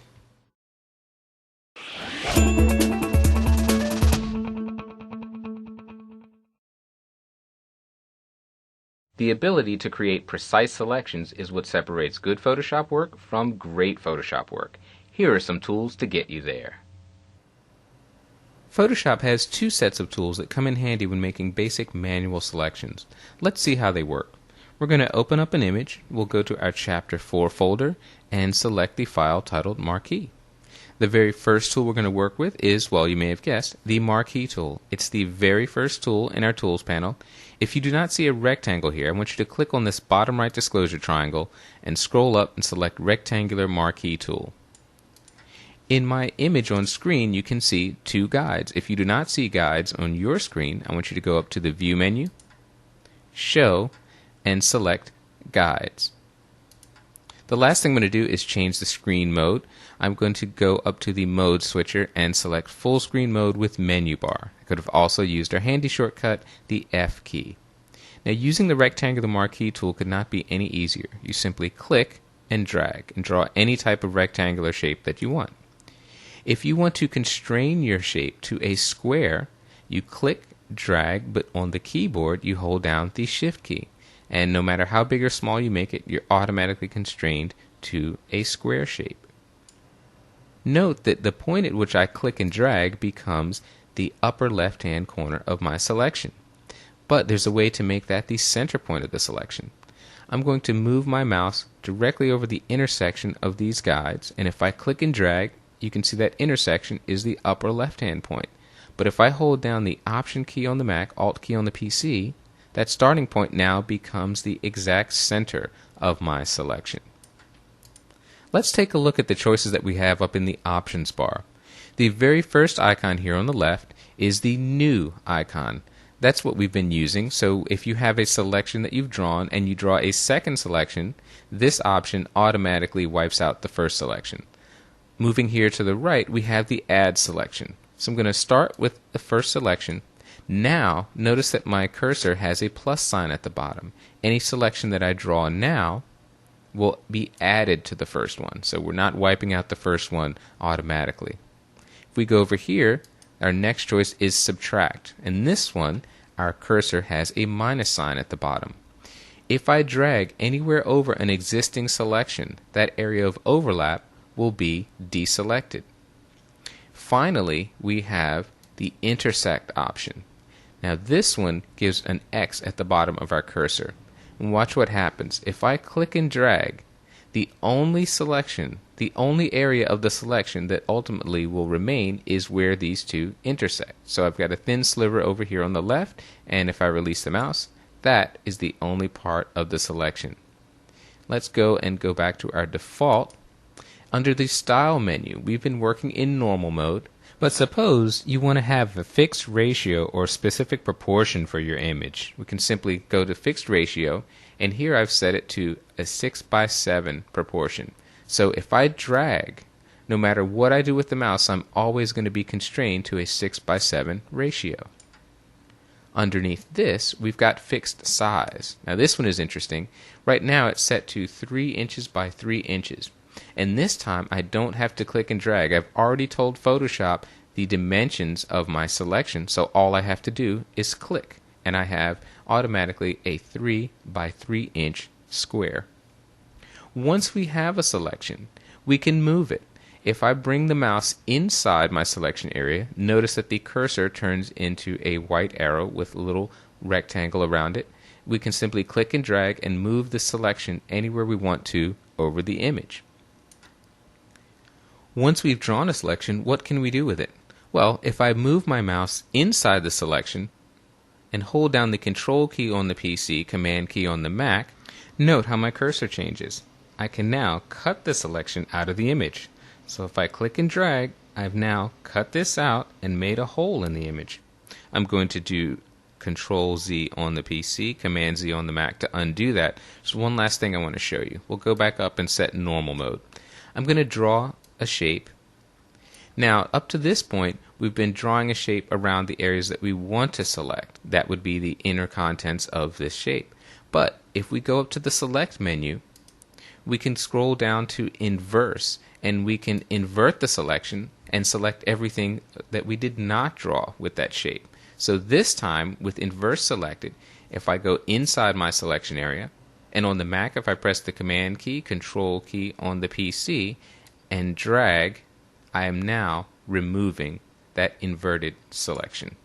Everything we've been doing with the rectangular marquee tool applies equally as well to the second tool that it is grouped with, and that is the elliptical marquee tool. The difference here is that you're starting with an elliptical shape. You can hold the Shift key to make a circle. Everything else is identical to what we've just been doing. The last two tools in here work a little bit differently. We have a single row marquee tool and a single column marquee tool. These allow us to click and make a selection of a single row or a single column of 1 pixel's width. Let's take a quick look at how that would work. I've selected the single row tool. I'm going to clear our existing selection. The keyboard shortcut is Command D on the Mac, Control D on the PC. And now with a single click, I have selected a row across the entire image that is exactly 1 pixel in height. If I go and select the single column tool, I can now click and select 1 column that is a single pixel width. Now we're going to move on to the lasso tool. To do that, we're going to close this document. I'm going to close it with Command W on the Mac, Control W on the PC, and we're not going to save this, so just hit Don't Save. We're going to go back to our Chapter 4 folder and open up the selection image.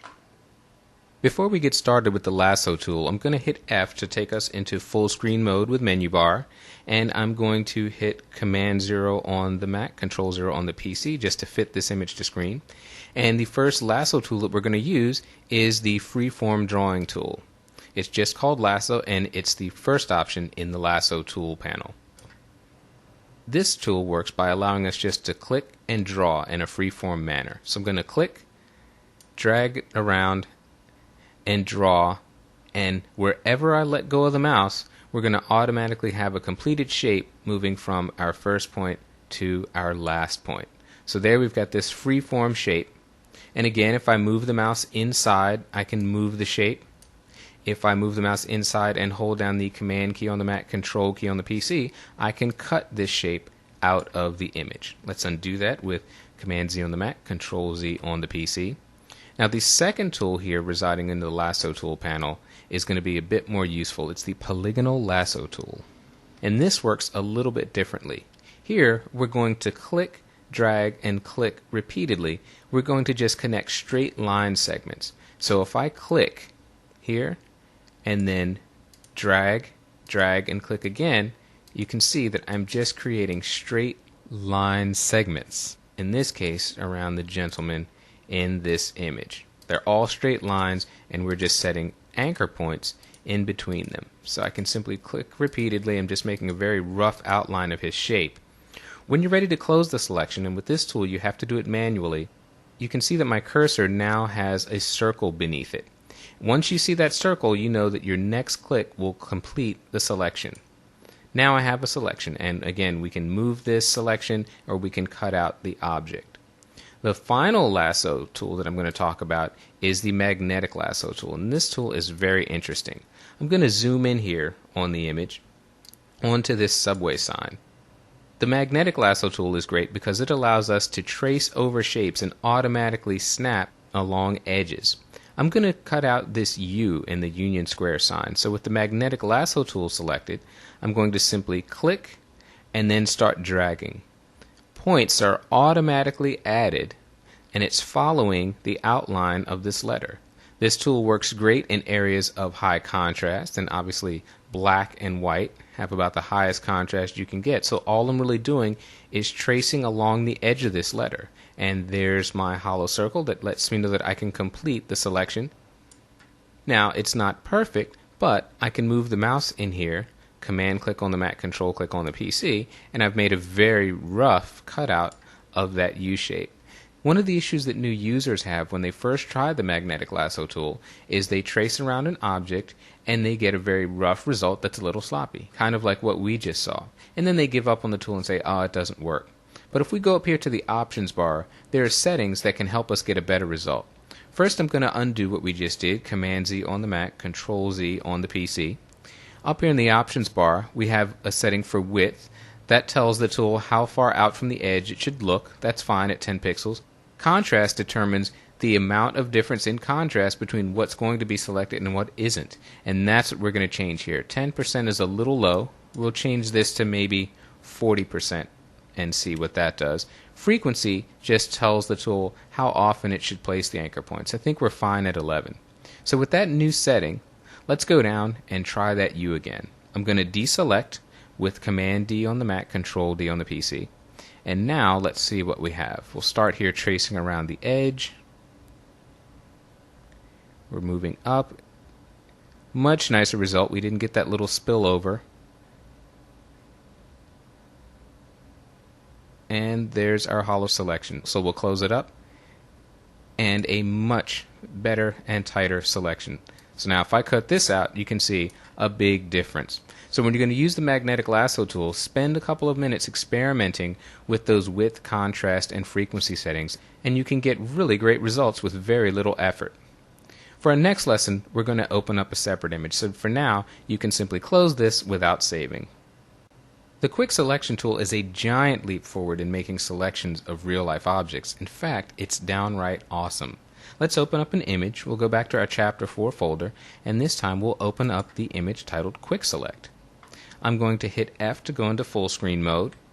I'm going to do Fit to Screen with Command 0 on the Mac, Control 0 on the PC, just to get the image size a little bigger. And we're going to go to our Tools panel and locate the Quick Selection tool. It's this brush with the little selection spilling around it. The shortcut for that tool is the letter W. Now I've got a brush size selected, but it is very small. You can see that as my cursor is over the screen, basically I just see 4 points. If I go up to the options bar and click on the brush size options, I can drag the size. Here it's at 15. I can make it much larger. Now that's one way to change the brush size. Here you can see I've got a bigger brush, but it's still too small. What I'm going to recommend is a shortcut to change the size of the brush. On your keyboard you have left and right bracket keys. If you press the right bracket key repeatedly, you continuously increase the brush size. If you press the left bracket key, you reduce the size of the brush. The beauty of this method is that you can actually see the size of the brush as you're adjusting it. Also in the options panel, I want you to make sure that you have this auto enhance box checked. Over here to the left, we have 3 painting modes, and we want to be on this middle mode, which is the add mode. Now what I want to do in this image is select the background and leave the subject alone. With the Quick Selection tool, all you have to do is start painting. I'm going to simply paint over this background area starting on the sky, and look at that, already it selected the sky and left our subject virtually untouched. I'm going to come down here to finish. Now notice that as I drag down to the left, it has spilled over and captured some of our subject's arm. This is the beauty of the Quick Select tool. Right now my circle has a plus in it. That means we're in the add mode. I'm going to reduce the brush size a bit. And if I hold down the Option key on the Mac, Alt key on the PC, that plus changes to a minus. This is going to subtract from our selection. So now I just paint over the area that was included by mistake. And now I'm going to continue painting in my add mode. I'll come down here on the right side of his body.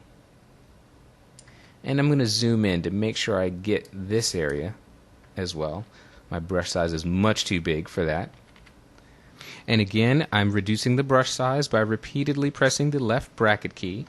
This is a much better size here. I'm going to come in.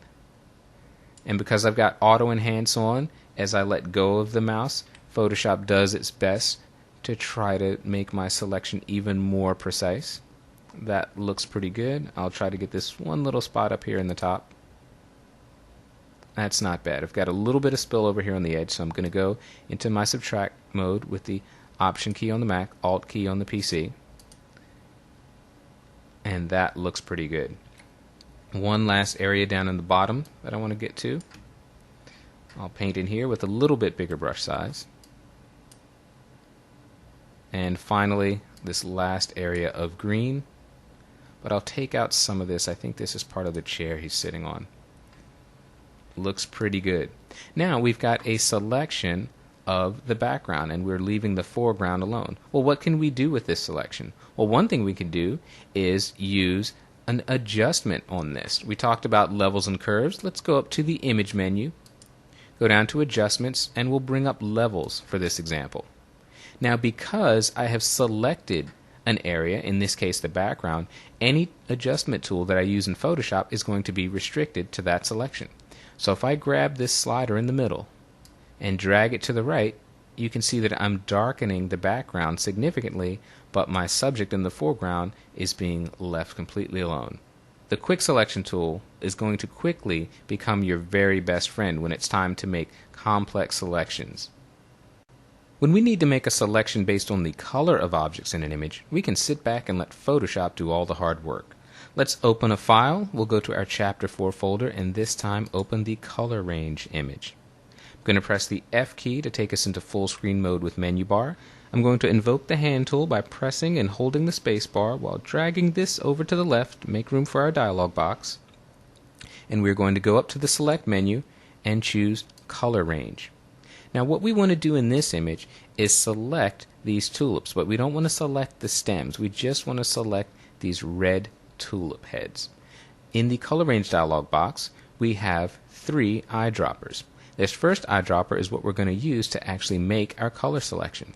So with this eyedropper selected, we simply move over the image and I'm going to click on a color area that I'm looking to isolate. Now in the preview window of the color range dialog box, you can see some of the image has turned to white. The areas that are white are the areas that have been selected. So we've started to select some of these tulips, but we need to make our selection broader. To do that, we're going to click on this second icon, the eyedropper with the plus sign. This is our add eyedropper, and what I'm going to do is click on a color that has not been included in our selection. There we go. You can see that much more of the tulips are now white. There's a few more spots here that I'm going to go in and clean up. Get this down here. That's looking pretty good. Maybe one more click there. That looks great. Now you can see in our preview that all of those tulips have been selected. There is a fuzziness slider at the top of the color range dialog box that you can use to expand or contract your selection. If you drag it to the left, it will contract your selection, making it more precise. If you drag it to the right, it will expand it and include more colors. Right now I think we're pretty good at 78, so I'm just going to press the return key to invoke the OK button. And now we have a selection of these tulips. You can imagine how long it would have taken if we had to either drag these with the polygon tool or even draw with the quick selection tool. Not as fast as just going to the color range tool. What can we do with this selection? Well, last time we did a levels adjustment. Now let's do a hue saturation move. I'm going to go up to Image, Adjustments, and choose Hue Saturation. Now, we can move the hue slider and it will affect only the areas of the image that have been selected. So if I drag it to the left, for example, you can watch the tulips and they change in color. If I drag it to the right, they also change in the color, get a little bit warmer. Now with these marching ants around our selections, it can be a little difficult to see exactly what's going on. So we're going to go up to the View menu, and under Extras, we're simply going to click it to turn off those selection borders. We're not deleting them, we're just turning them off so that we can have a better visual sense of what we're changing. So let's try that hue slider again. As I drag it to the left, you can see we're changing the color, going more towards the purple. Back to the right, we're getting a little more orange. So it's pretty amazing. Just with one trip to the color range dialog box, we now have a fairly fine-tuned selection of the image. I'm going to press the return key to hit OK. Now, I'll go back up to the View menu so we can turn back on our edges, so we can see our selection. Now this only took a few seconds to make this selection, but there are times when you're going to really be laboring over an image for a considerable amount of time, and if I saved and closed this image, that selection is gone forever. But I'm going to show you how to save a selection. With this selection active, we're going to go over to our Channels tab. And at the bottom of the Channels tab, we're going to click on this second icon that is our Load Selection as Channel button. Once we do that, we've now created an alpha channel. An alpha channel is just a fancy word for a selection that's contained in the Channels panel. With the alpha channel added, we can save and close this file and open it back up 3 years from now and very quickly get back to this exact selection. Let's see how that works. I'm going to deselect this selection right now with Command D on the Mac, Control D on the PC. Our selection is now gone and seemingly lost forever. But if we go back to our Channels palette, select the alpha channel by clicking it so it is highlighted in blue, and this first icon at the bottom, the Load Channel as Selection button, we're going to press that. Now we're going to click back on our RGB channel, and voila, we have our original selection. How do we know it's the original selection? Well, let's try it out. Let's make another adjustment to the image. We'll go up to Image, Adjustments, and this time we'll do Levels. So we have a selection of all of our tulips, and if I drag to the left, I can brighten them while leaving the rest of the image untouched.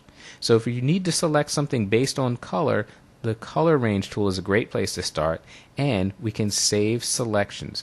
This selection is saved as an alpha channel. It'll stay with our image unless we manually throw it away.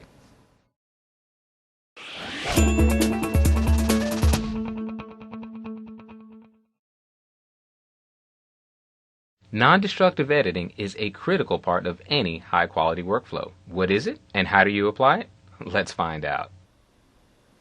Adjustment layers are the most common examples of non-destructive editing in Photoshop. They give us the ability to modify and undo changes to the image even after it has been saved and closed.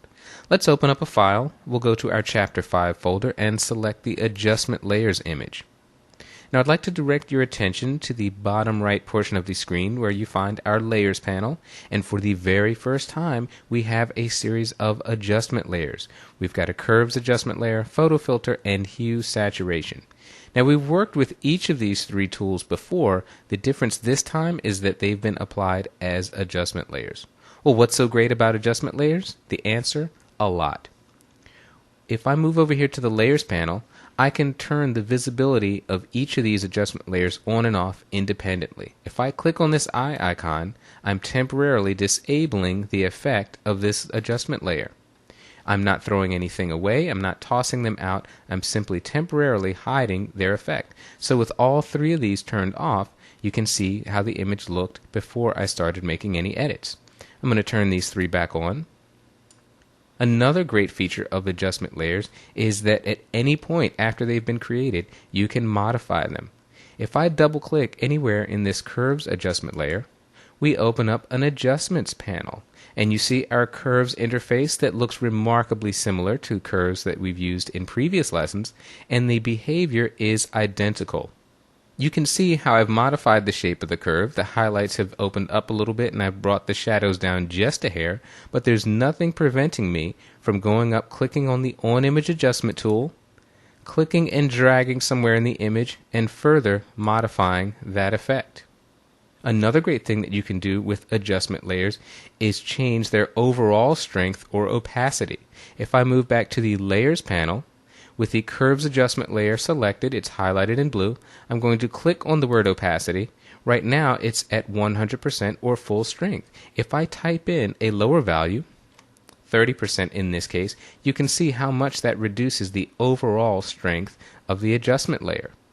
I'm going to set this opacity back to 100%. I think it works fairly well with this image. If you find yourself completely unhappy with the result of an adjustment layer, you can simply get rid of it, delete it. If I go back down to our Curves adjustment layer and right-click on the PC, control-click on the Mac, I can scroll down and select Delete Layer. Now that layer is gone as if it never existed. I'd like to point out that in the Layers panel right now, you're just seeing small generic adjustment layer icons, these little black and white cookie shapes. If we go to the flyout menu in Layers and scroll down to Panel Options, we can choose a larger thumbnail size. I'll choose one in the middle. We'll hit OK. And now we can see the individual icons for our adjustment layers. It's up to you whether you'd like to work with these small generic icons or larger ones. For our recording purposes, I'm going to go back into panel options and reset this for our smaller thumbnail size, but feel free to use whichever one you prefer. In our next lesson, we're going to continue working on this image, but for right now, I'd like for you to close this file without saving it, then reopen it so we can begin the next lesson with the image back in its original state. We're beginning this lesson with our Adjustment Layers file open. If yours is not on screen, you can find it in the Chapter 5 folder inside the Project Files folder. You may have noticed that in our Layers panel to the right of the eye icon, we actually have three separate icons. On the left is our Adjustment Layer icon. On the right is what's called the Layer Mask icon, and in between these two is a chain link. How do these elements work together? To find out, we're going to create a brand new adjustment layer. There are many ways to do this in Photoshop. Perhaps the easiest is to move to the Adjustments panel, and you can see 15 icons along 3 rows, each representing a separate type of adjustment. If you hover the mouse over an icon, its name shows up at the top of the panel. That saves you a lot of work from having to decipher what these icons mean. We're going to start with the Hue Saturation layer. It's in the second row and the second icon. By clicking, notice that we have automatically created an adjustment layer. It's towards the bottom of our Layers panel, and it's named Hue Saturation 2. I'm going to move the saturation slider fairly far to the left and desaturate this image. Now, big deal, you're saying we could have done this without an adjustment layer. But what if we wanted this desaturation effect to be applied not to the entire image, but just to a portion of the image? Well, now we need to really take a look at layer masks. In our Layers panel, we can see to the left of Hue Saturation 2 is a white layer mask icon. The thing you need to remember about layer masks is that white reveals and black conceals.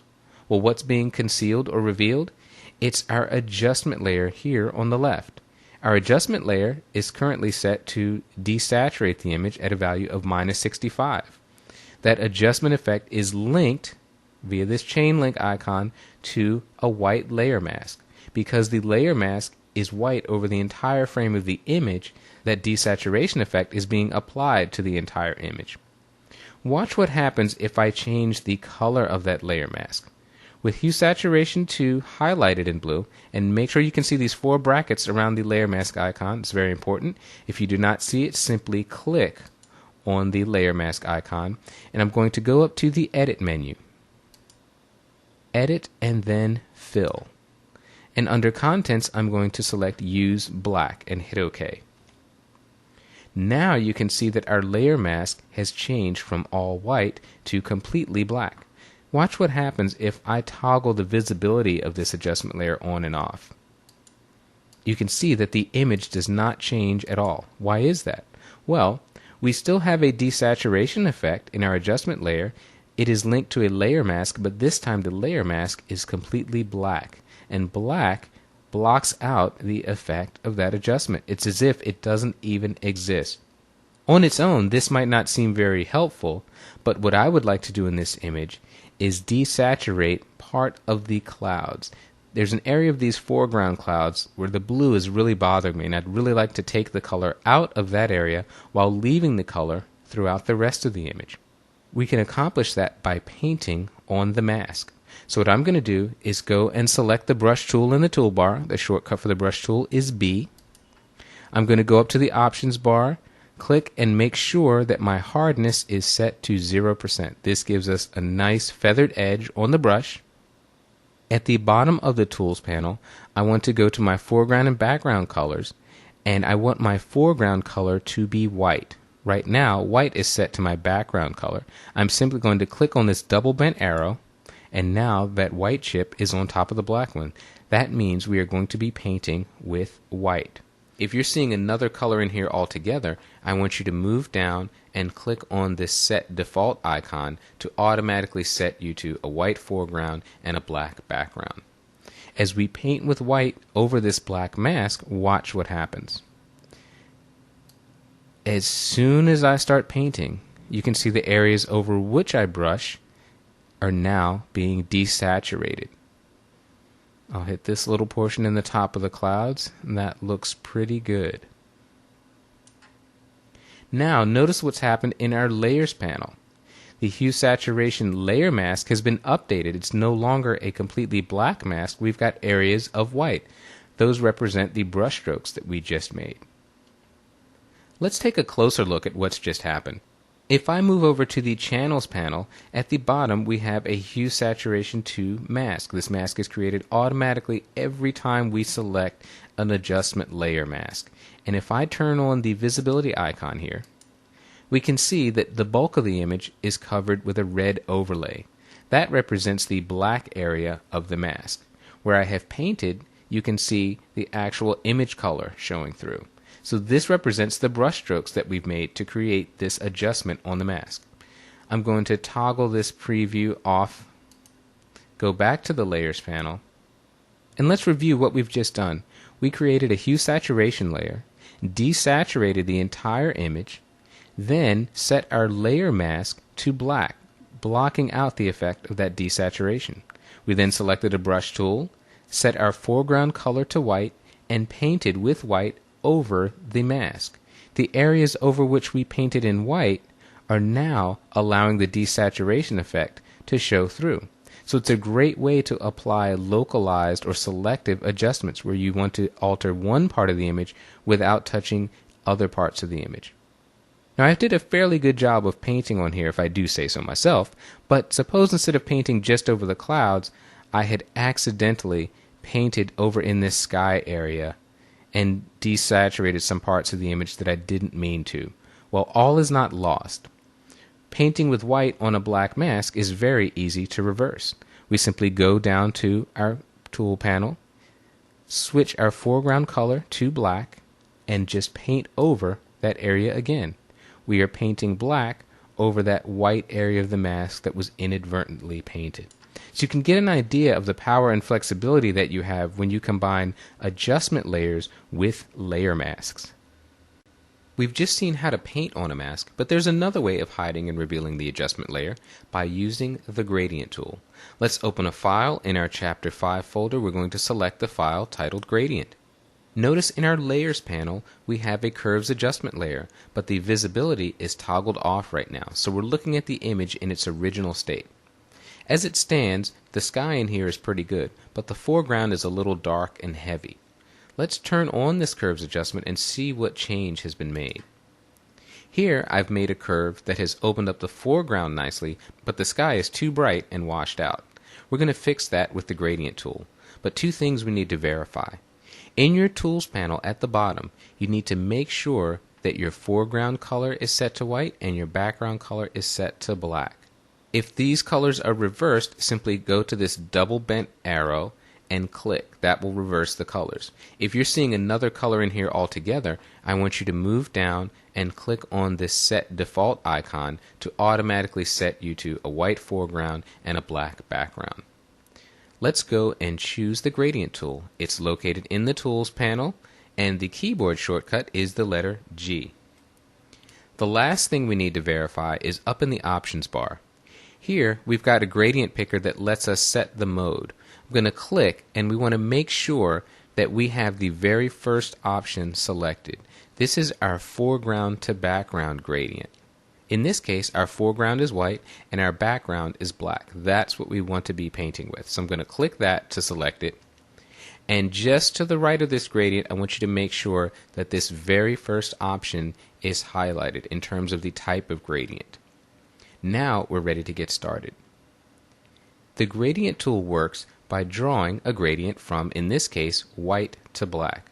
So where we start drawing with the gradient is going to set white, and where we release the mouse is going to set black. In this image, what I would like to do is have the foreground area of the image remain white on the layer mask. So I'm going to start my gradient here at the base of this tree. I'm going to click and drag up, and I'm going to hold the Shift key while I drag to constrain what I'm drawing to a straight line. I'm going to stop my mouse at about the top of this mountain range. The point at which I release the mouse is going to tell Photoshop to take the image area above here and set that layer mask to black. So right now the layer mask is going to be black above this mountain ridge, and it is going to be white below the base of this tree. The area in between where I have drawn this line will be filled in by a smooth, seamless gradient. I'm going to release the mouse, taking care to hold the shift key until I let go of the mouse. And now look at what we've done. Our sky has gone back to that nice rich sky, while our foreground has opened up nicely. So you can use the gradient tool to move seamlessly between white areas of the mask and black areas of the mask. I'd like to point out that although you can experiment and draw as many gradients as you like, each new gradient will replace the previous one. So on a single layer mask, you are limited to one gradient at a time.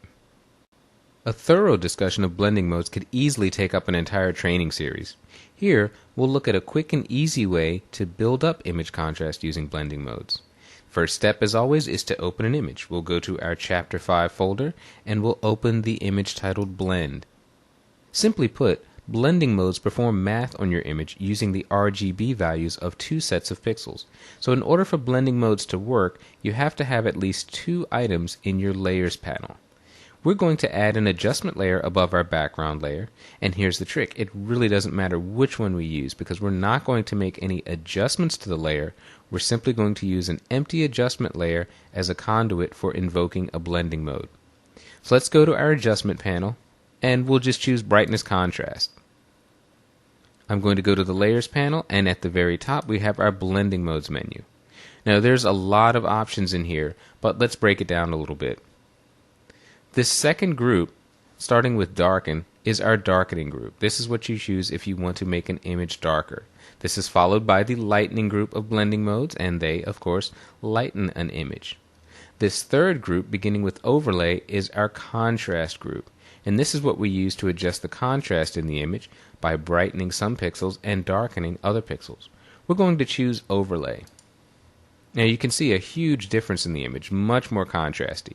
That's a little bit harsh here, so let's go and choose soft light, a much gentler approach. It's still a little too heavy in the water though, but we can adjust the opacity of the blending mode. Going to click on the word opacity. We're set at 100%. I'm going to reduce that to 50%. A much more realistic effect. Instead of adding contrast to the image, if we wanted to darken it, we would simply choose the multiply blending mode.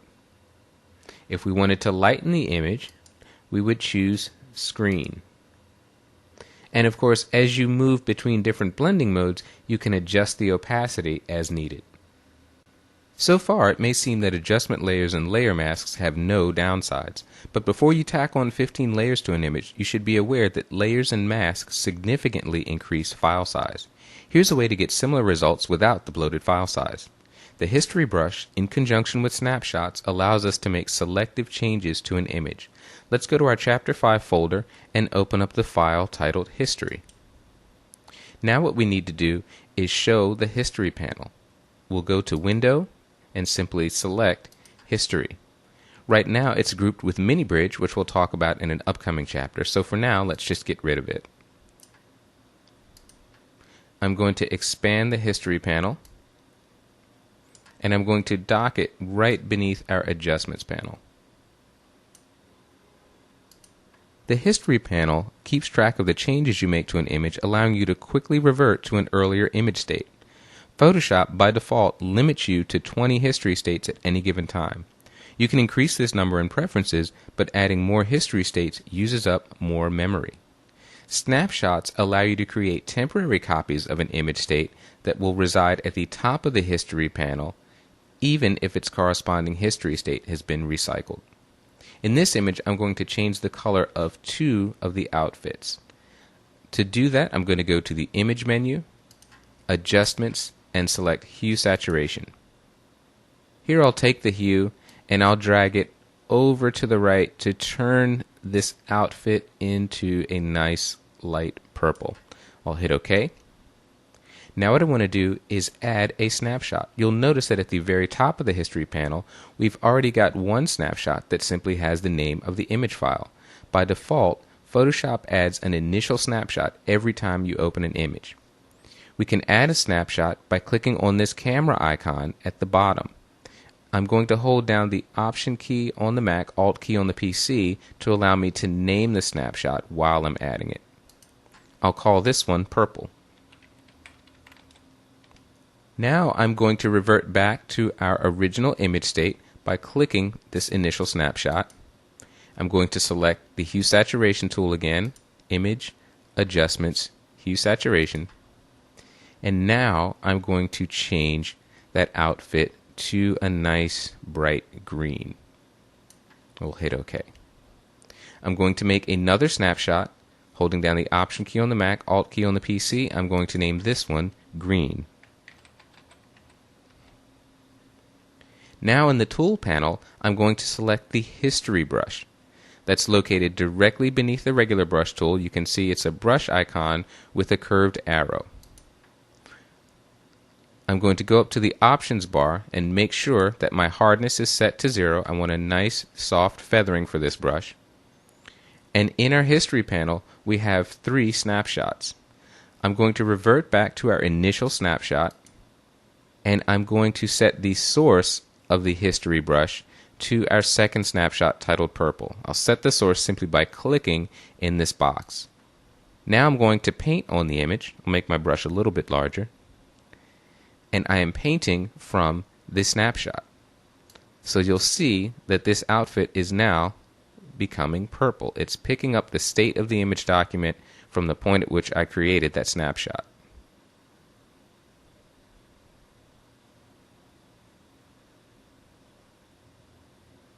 There we go. I'll just get a little bit on the upper left shoulder.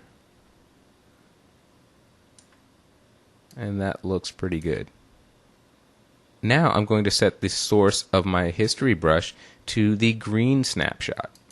And this will allow me to paint on the second outfit a completely different color.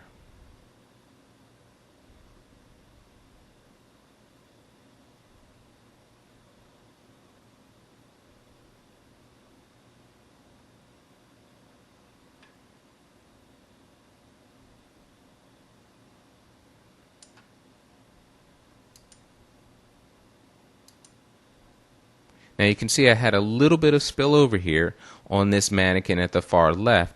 To get rid of that, I'm going to set the source from my History brush back to our initial snapshot, and I'm simply going to paint that back out. That's all there is to it. Let's go back to our initial image by clicking on the initial snapshot and compare that with our final result by clicking on our final History state. I should point out that when you save and close this file, both your History states and your snapshots will be completely wiped out. So these features only work within a given work session.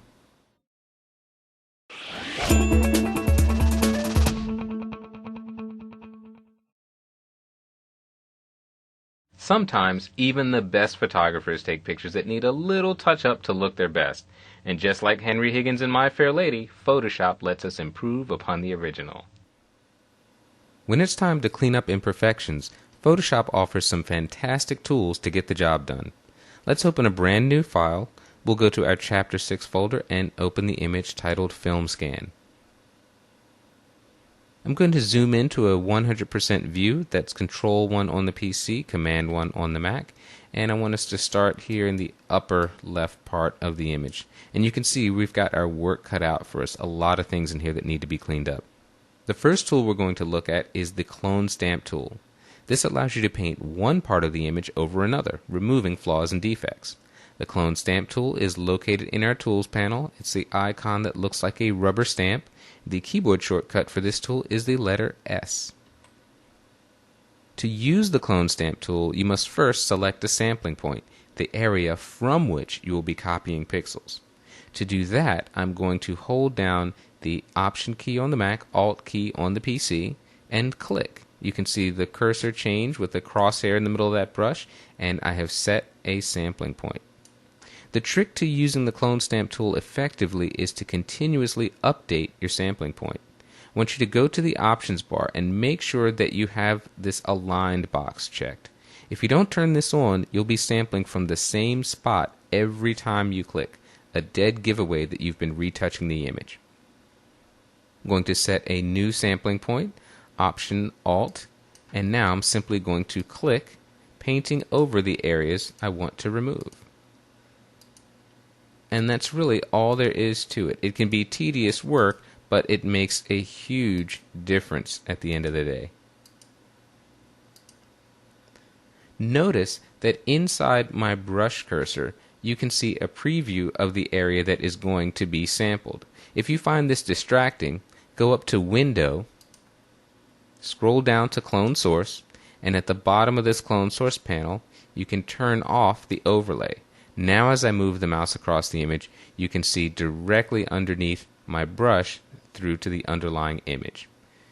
It's your choice whether you want to turn the overlay on or off. I happen to prefer it off, so I'm going to leave mine unchecked. Let's get rid of this panel, and I'm going to continue cleaning up. Now we don't have time for me to clean up the entire image, but I'll just do enough so that you can see a difference. A few more spots up in here. It's actually kind of soothing, and it's very gratifying to get rid of parts of an image that you don't want anyone else to see. Remove a couple of more spots.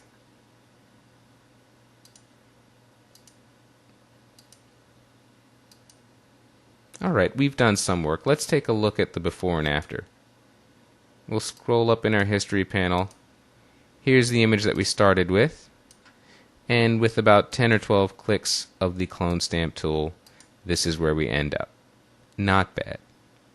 When smooth and subtly changing textures like skin are involved, it's time to reach for another tool, the healing brush tool.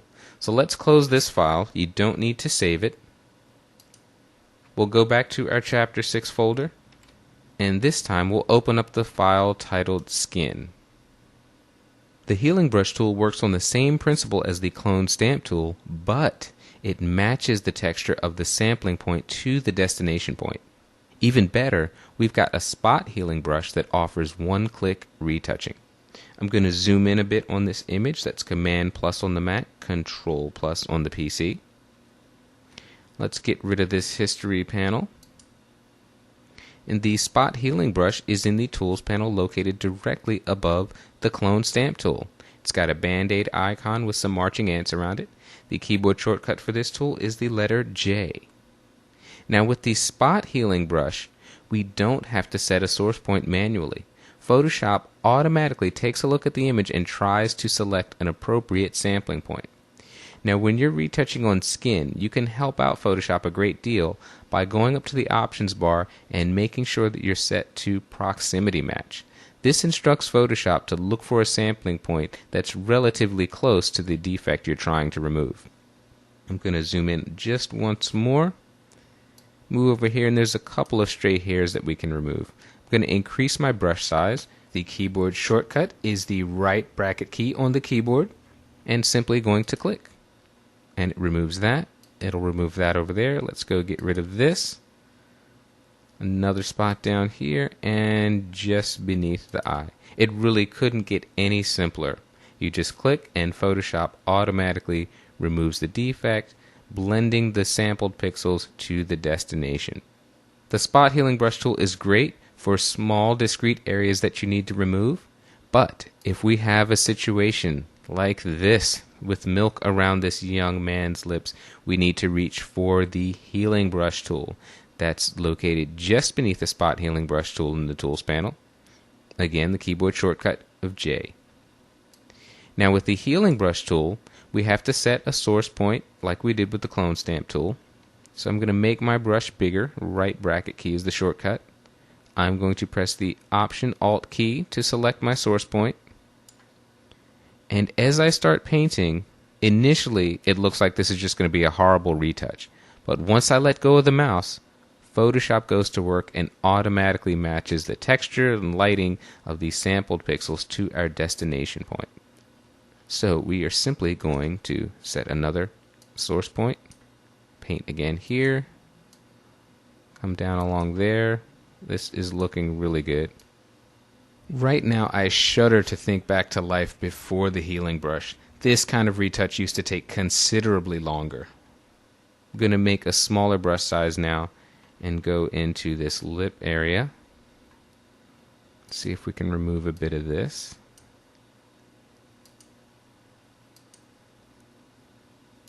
And this last little bit around the edge.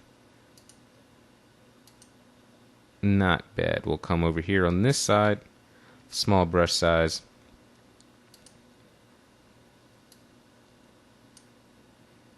I'll get this last little bit.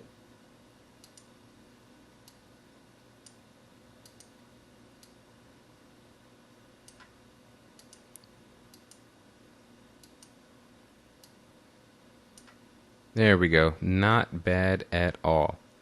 I'll go a little bit bigger on the brush size and just finish up this area around his lip. Once more. And that's a pretty good job for just a few seconds worth of work. The healing and spot healing brushes both work great for retouching on skin where you're going over relatively small areas. When we need to remove larger areas from an image, we're going to go to yet another retouching option. And this features something that's brand new to CS5, the content-aware healing option. Let's open up a brand new image. We'll close this one and we don't have to save it. And we'll go to our Chapter 6 folder and open up the file titled CA Fill.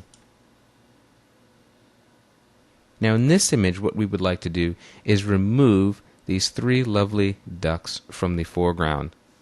We're going to use our lasso tool in conjunction with CS5's new content-aware fill. So let's choose the lasso tool.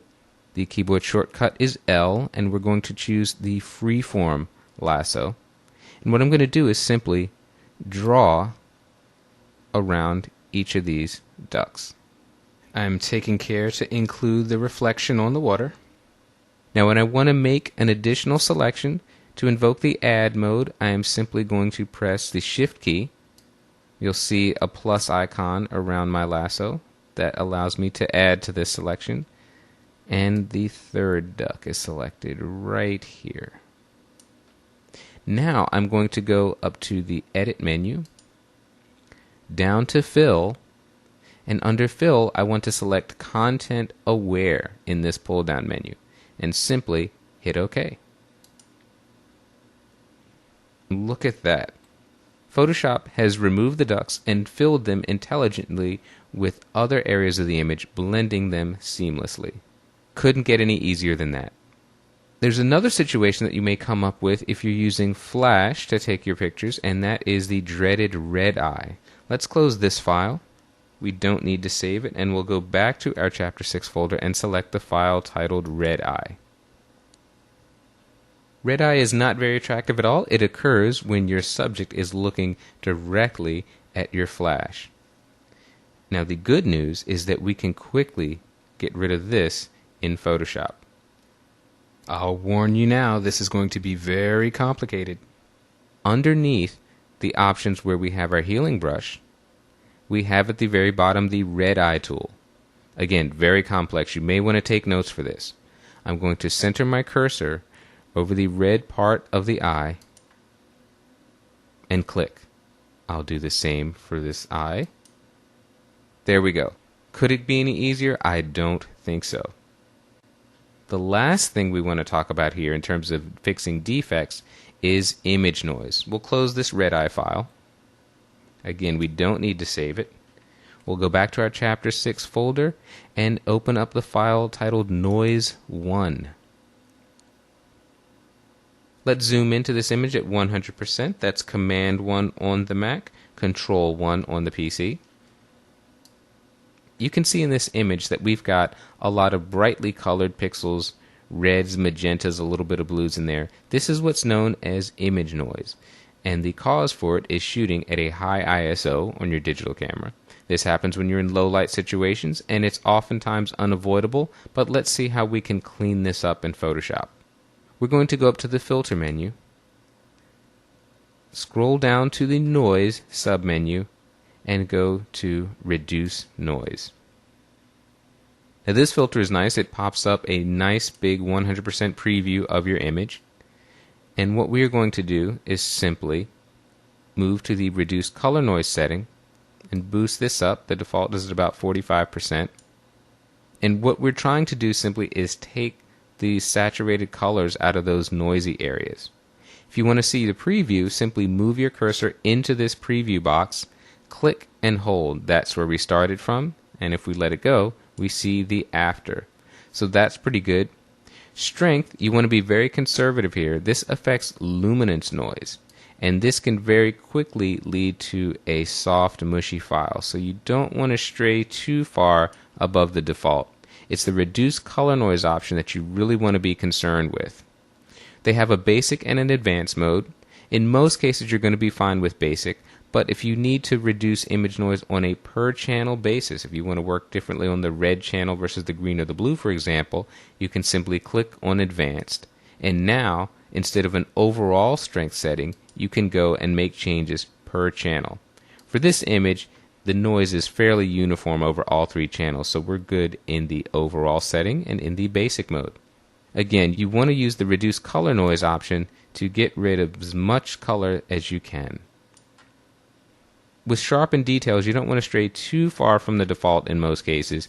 If you drag it all the way to the right, you're going to start to introduce artifacts to your image. And if you go all the way to the left, the image is going to be a bit softer than it really needs to be. If you're working with a JPEG that's been heavily compressed, you'll find this Remove JPEG Artifact button very handy. That can help remove some of the jaggedness or blockiness that you see in JPEGs that have been very heavily compressed. But that's it. The reduce noise filter, just a couple of settings on that, and you can have markedly improved results. We'll hit OK, and now you can see that result applied over your entire image area.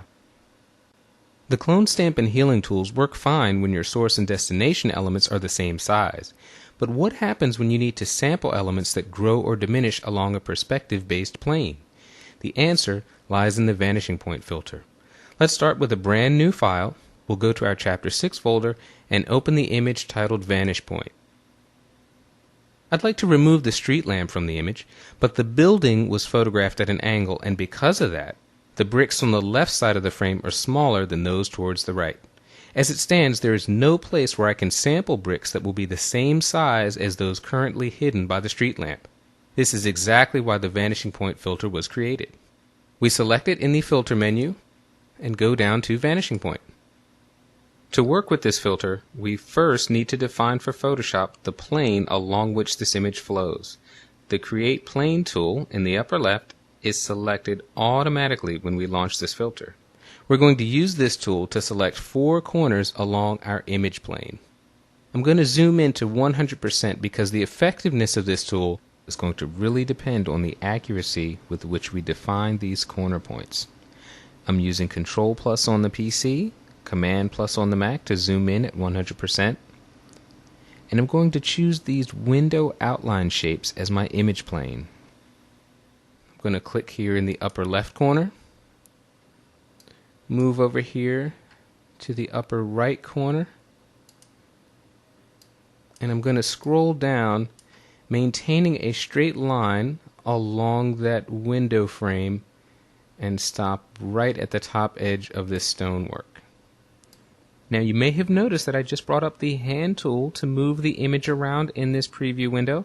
I did that with our old shortcut of pressing and holding down the spacebar and dragging with the mouse. And as soon as I let go of the spacebar, I can continue marking my corner points. Again, we want to be as precise as possible with the definition of this plane. I'm zooming out here by pressing Control minus on the PC, that's Command minus on the Mac. Keep in mind that many of the keyboard shortcuts I've been showing you will still work even when you're in a filter, like Vanishing Point. The area inside the plane we've just created is going to define the locations from which we can sample pixels, so I need to enlarge this. If I hover the mouse over this center point, I can simply drag it to extend it up higher. The perspective will remain the same, it's just going to drag the entire grid.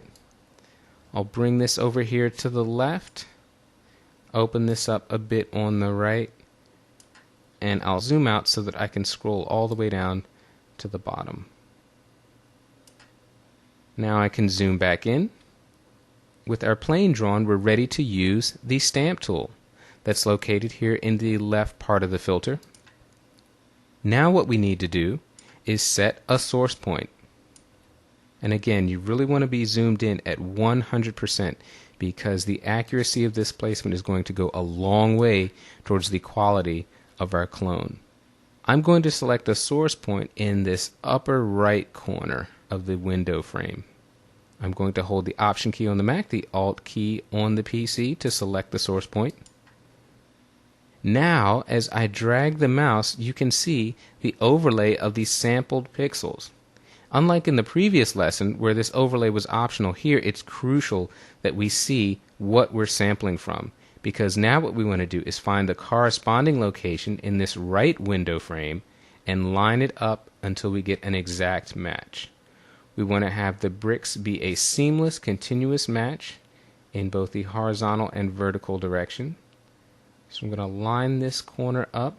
That looks pretty good. I'm simply going to click and start painting. And look at that. I'm completely removing the street lamp, and I've got a nice seamless blend of the bricks replacing it. I'm going to scroll up a little bit and get the remaining parts of this upper lamp out of the way. Here I'm going to pause for a second and give you time to pick your jaw up off of the floor. This is really an amazing tool. This is as close to magic as you're going to get. Simply paint out here. I'll come down and I'm going to stop before I hit this stonework.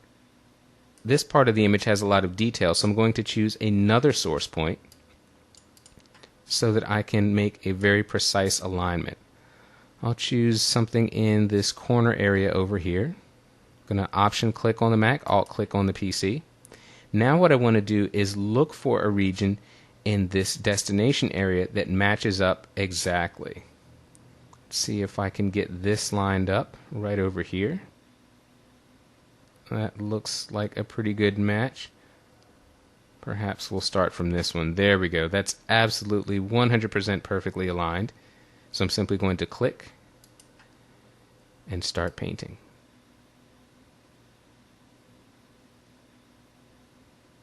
And again, we've got a nice seamless transition from our sampled pixels to our destination pixels.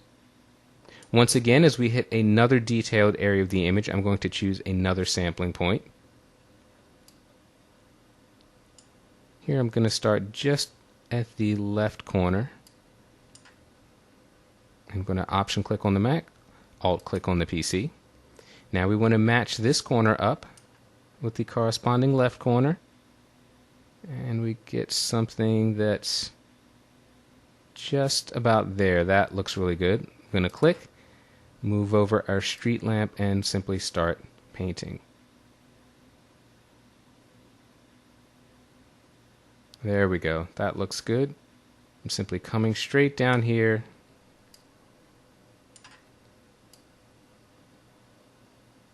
painting out, and you can see I'm even duplicating the debris that is coming from our source area of the image. Again, before we hit this final section of the street lamp, I'm going to click another source point. So I will Option click on the Mac, Alt click on the PC. And now we want to line this little bottom edge of stonework up so that it blends in seamlessly. That looks good. We'll click and simply paint out.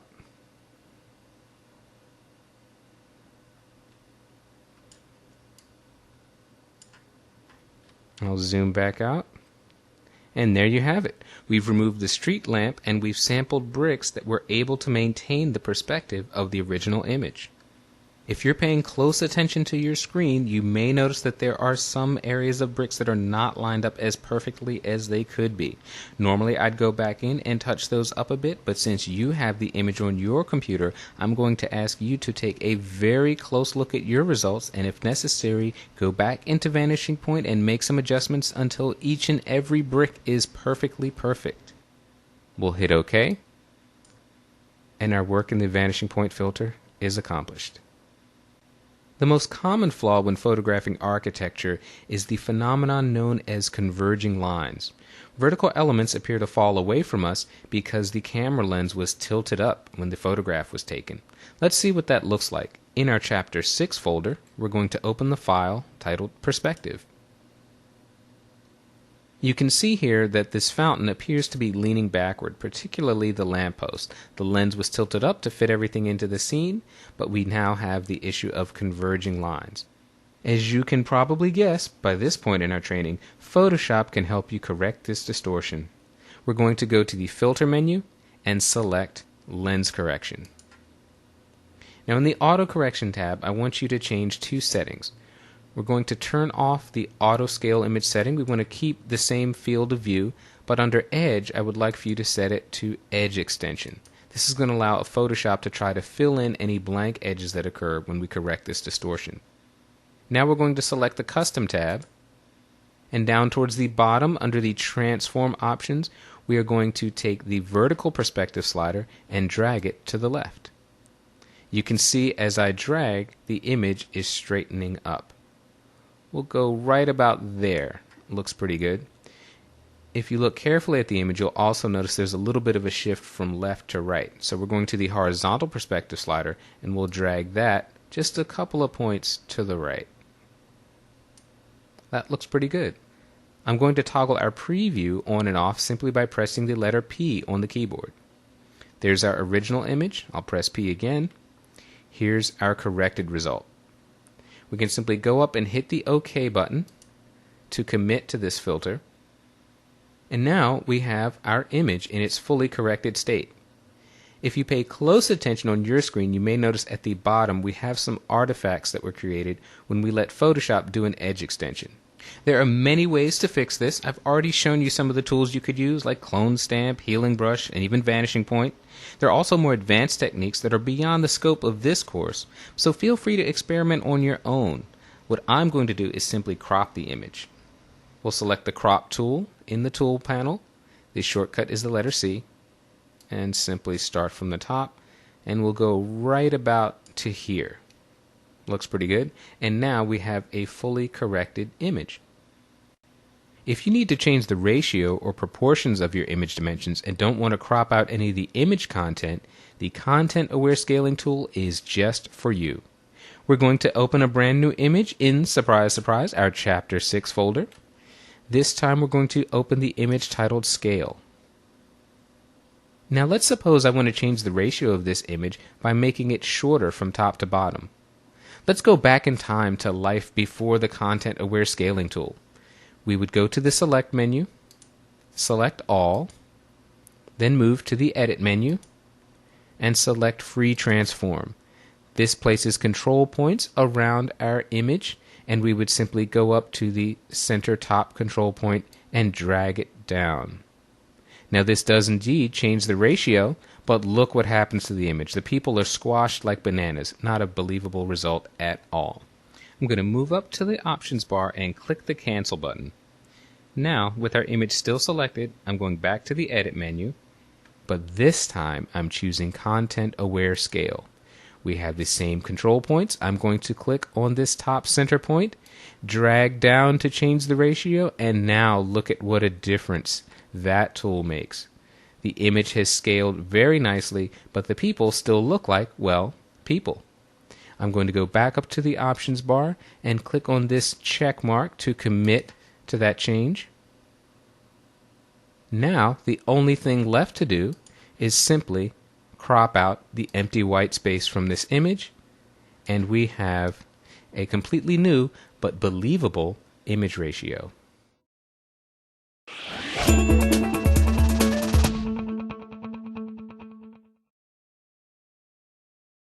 We've been putting words on the page since Gutenberg introduced movable type, and Photoshop lets us do some amazing things with a minimum of fuss. Let's get started. Although best known as a tool for editing images, Photoshop lets you do a lot of creative things with type. Let's take a look at some of the basic options for adding words to a document. We're going to begin in our Chapter 7 folder, and we'll select the file New Type. Now, if you get a warning message when you open this file asking you to update layers, you can simply hit the Update button. This file was created on a PC, and moving from Mac to PC with a lot of typefaces can sometimes be a little tricky, but if you simply hit Update, you'll be fine. Now, in order to start typing, you have to select the Type tool. That's located in the Tools panel, and its icon is the letter T. That is also the shortcut you use to select this tool. If I click and hold on the icon, you can see that we have 4 separate tools available here. A horizontal type tool, vertical, and then we have 2 mask tools. We're going to talk about the mask tools towards the end of this lesson, but for now we're going to start with the horizontal type tool. With the type tool selected, I want to point out a couple of features in the options bar. Here, we can choose the typeface that we're using. If you click on the pull-down triangle, you have a listing of all the active fonts in your computer. Next to that, we can choose our font style. Here, we can choose between italic, bold, or even bold italic. This is where we choose our type size. Right now, we're set to 12 points. I'm going to increase this so that as I start typing, you can actually see it on screen. To the right of that, we have our anti-alias options. Right now, we're going to leave it at its default setting of sharp. Now, the easiest way to add type is simply to click and start typing. When you finish typing and are ready to commit, you can move to the options bar and click on this checkmark icon to commit. The keyboard shortcut for that is simply to press the Enter key. As soon as you click with the Type tool, Photoshop automatically creates a brand new layer. In our Layers panel, you can see at the very top a new layer. There is a T in the middle of that layer icon, and that signifies a type layer. Photoshop automatically names this layer based on the words you type. Because the type exists on a completely separate layer, we're free to move it around. Simply bring your mouse over the type, hold down the Command key on the Mac, Control key on the PC. You can see the cursor change to an arrow, and we can simply move that type around. If you need to edit your type, simply click inside the type. We've got our blinking cursor, and now we're free to add or edit that type any way we want. I'm going to hit the Enter key on the numeric keypad to commit to that change. If we want to change the type size, we can simply go up to the options bar, and instead of 60, I'll choose 48, make it a bit smaller. Another way to change the type size is to take your mouse, click on the type, again hold down the Command key on the Mac, Control key on the PC. You'll see we have a bounding box. We'll move to this upper right corner. I'll start to drag, and as I drag, I'll hold down the Shift key. What that's going to do is automatically scale the type up or down as I drag to make the box bigger or smaller. I'm again going to hit the Enter key to commit. Here's a great way to cycle between different typefaces. With our layer selected, you can see in the Layers panel that Photoshop CS5 is highlighted in blue. I'm going to click in the Font menu box. Verdana is now highlighted. I'm going to use the up and down arrow keys on the keyboard to cycle through some of the fonts loaded on my system. This is the Verdana typeface. We'll go to Trebuchet, Trojan Pro, and you can see that you can quickly preview what different fonts will look like. We can easily delete a type layer in Photoshop. I'm going to move over to the Layers panel. We can see that our Photoshop CS5 type layer is active. It's highlighted in blue. And I'll move down to the trash can icon and simply press it. And there we go, no more type layer. If we want to add a block of type instead of just a few words, that's easy to do as well. In the document window, with the Type tool, we are simply going to click and drag. And you can see we now have the outlines of a text box. Whatever type we enter will remain inside the constraints of this box. I'm going to cancel this. We'll move up to the options bar and click the cancel button. The keyboard shortcut for this is Command period on the Mac, Control period on the PC, because I have already created a text box. In the Layers panel, I'm going to turn on the visibility of this type layer called Alice. If I click, you can now see the boundaries of our text box.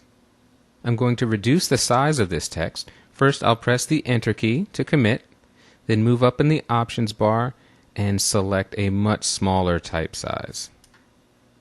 There we go. Now we can see all of our type inside that box. Again, if I click inside the box, we can see the boundaries, and we can freely change the shape of this box. If I hold the mouse over this middle box, I can drag it out. The type will automatically reflow around the boundaries of the box. If I go to the upper right corner, hold down the Command key on the Mac, Control key on the PC, click and drag while holding the Shift key at the same time. Again, I can reduce the size of the type. It will get smaller. If I drag this back up, it will get bigger. I'm going to hit the Enter key again to commit. The last thing I want to do here is create a type mask. I'm going to go over to the Tools panel, click and hold on the Type tool, and select Horizontal Type Mask tool. Now to make the mask, I want the point size to be much higher than it is now, but the first thing I need to do is take the focus off of this existing type layer. I'm simply going to go to the Layers panel and click the background to make it active. Now I'm going to change the type size. I'm going to go all the way up to 72. Our Horizontal Type Mask tool is selected, and I'm simply going to click and start typing.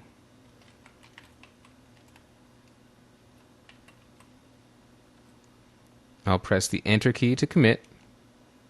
Now, instead of type, we simply have outlines waiting to be filled. Let's go up to the Edit menu, select Fill, and I'm going to use a pattern. Any pattern will do. I'm choosing one of the default patterns that ships with Photoshop, and I'll simply press OK. I'll hide the marching ants by pressing the keyboard shortcut Command H on the Mac, Control H on the PC. Now we can see that our selection has been filled with that pattern that we chose. The big difference between the Type Mask tool and the other tool we've been using is that Type Mask is applied directly onto a layer. We have not created a new type layer. This is now a part of the background layer. In our very next lesson, we're going to use this same file, so I'd like for you to keep it open. Putting type on a document is just the first step. Let's explore the options available for fine-tuning with Photoshop's typography controls. We're beginning this lesson with the document we had open from the previous lesson. If yours is not on screen, you can find this in the Chapter 7 folder. Simply open the file titled New Type. We're going to create a new document. We're going to go up to the File menu, select New, and in the New dialog box, we want our new document to have the same dimensions and resolution as our new type TIFF file. So under Preset, instead of default Photoshop size, we're going to select their file name. Photoshop will list all your open files here down at the bottom of this list. Now we're guaranteed to have two files of matching size. I'm going to separate these files into their own floating document windows because I want you to be able to see these two side by side. I'm going to reduce the size of this to fit it a little better into the window, and the same thing for our new document. What we're going to do now is copy a layer from one file to the other. So we're going to click to activate our new type file, and we're going to go to the Layers panel and simply click on this top type layer, drag it over our new layer, and before we release the mouse, we're going to hold the Shift key. That will align it exactly the way it looks in our original file. And there we go. We now have our type layer in our brand new file. We can close this new type file and we don't need to save it. I'll make the size of this a little bit bigger. And let's increase the type a bit. That looks good. Now, how can we make adjustments to this type? We're going to go to the Window menu and select Paragraph. That opens up a paragraph and a character panel. We're going to look at Paragraph first. This first row of icons determines how our paragraph is going to be aligned. The default is a left align. If I click this center, our paragraph is now centered. And if we click right, it is now right aligned. What does it align to? Well, I'll click inside here. It aligns to our bounding text box. I'm going to move this entire panel down. Get it out of the way. That's much better. What we can also control in this paragraph tab is the justification. I'm going to set this back to a left align. Right now, we have a left aligned paragraph, meaning that all the characters are flush along the left end of the box, but they're staggered along the right.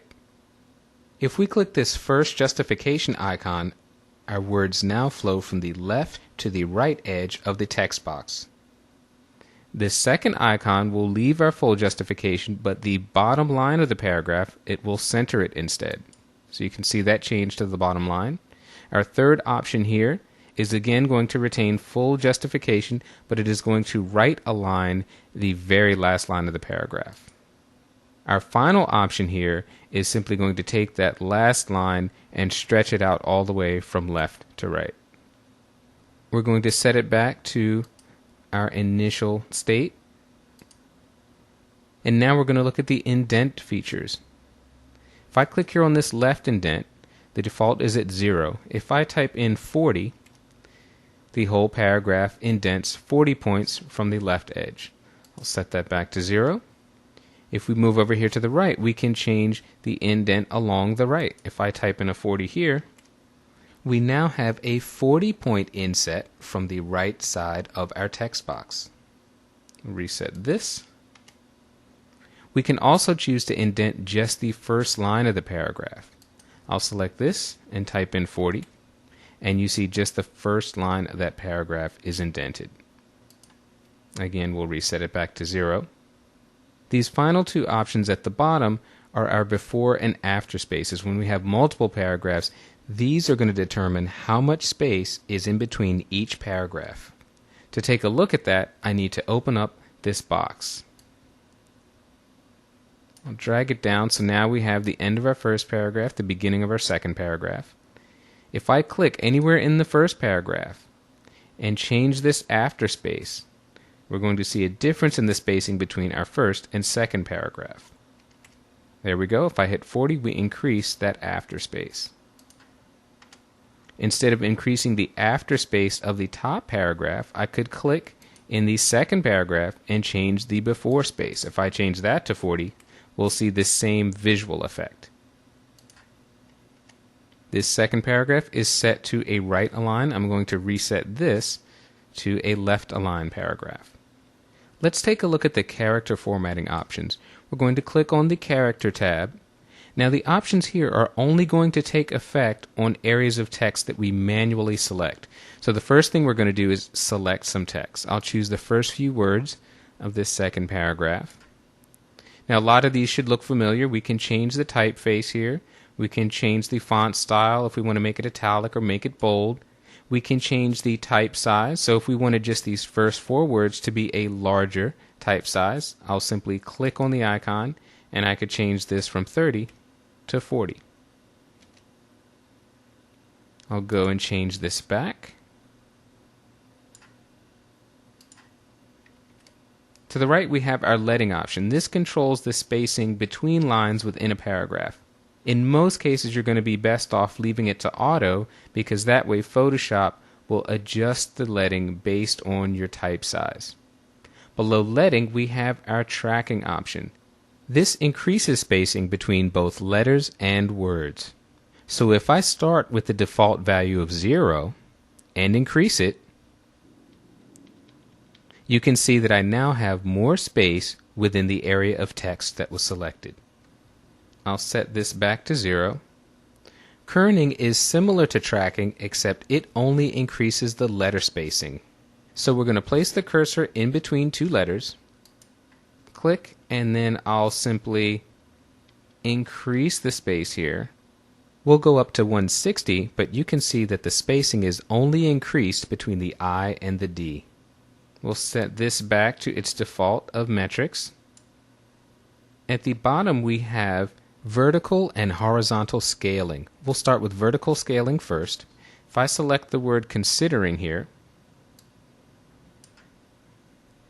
and change vertical scaling to, let's say, 150%, you can see now it's going to stretch that word. The same thing will happen if we go and change the horizontal scaling. It will widen that word. The last option here is baseline shift. Now this can come in handy. I'll select this entire first line.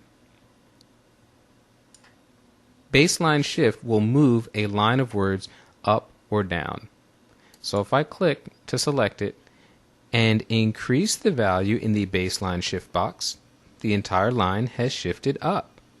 I can bring the line down by entering a negative number and make it shift down closer to the second line. I'll put this back to 0. You can see that Photoshop gives us tons of options to change not only paragraphs, but individual characters. There's no rule that says your type has to flow along a straight line. In this lesson, we'll learn how to add type that runs along more creative shapes. First, I'm going to take this character and paragraph panel and dock it up here to free up some screen space. Now let's go to our Chapter 7 folder and open up the file labeled Type 2. I'm going to press the F key to cycle through to the full screen mode with menu bar. We're going to talk about paths in an upcoming chapter, but I'd like to show you how to make type run along a path. Go to the Window menu, scroll down and select Paths. You can see that in this file I've already created a path titled Curve. We're simply going to click on it to activate it. I'll zoom in a little bit on the image document. With the Type tool selected, watch what happens as my cursor goes right at the intersection of this path. You can see a little double bent line icon. That means that if we click, we are going to type along this path.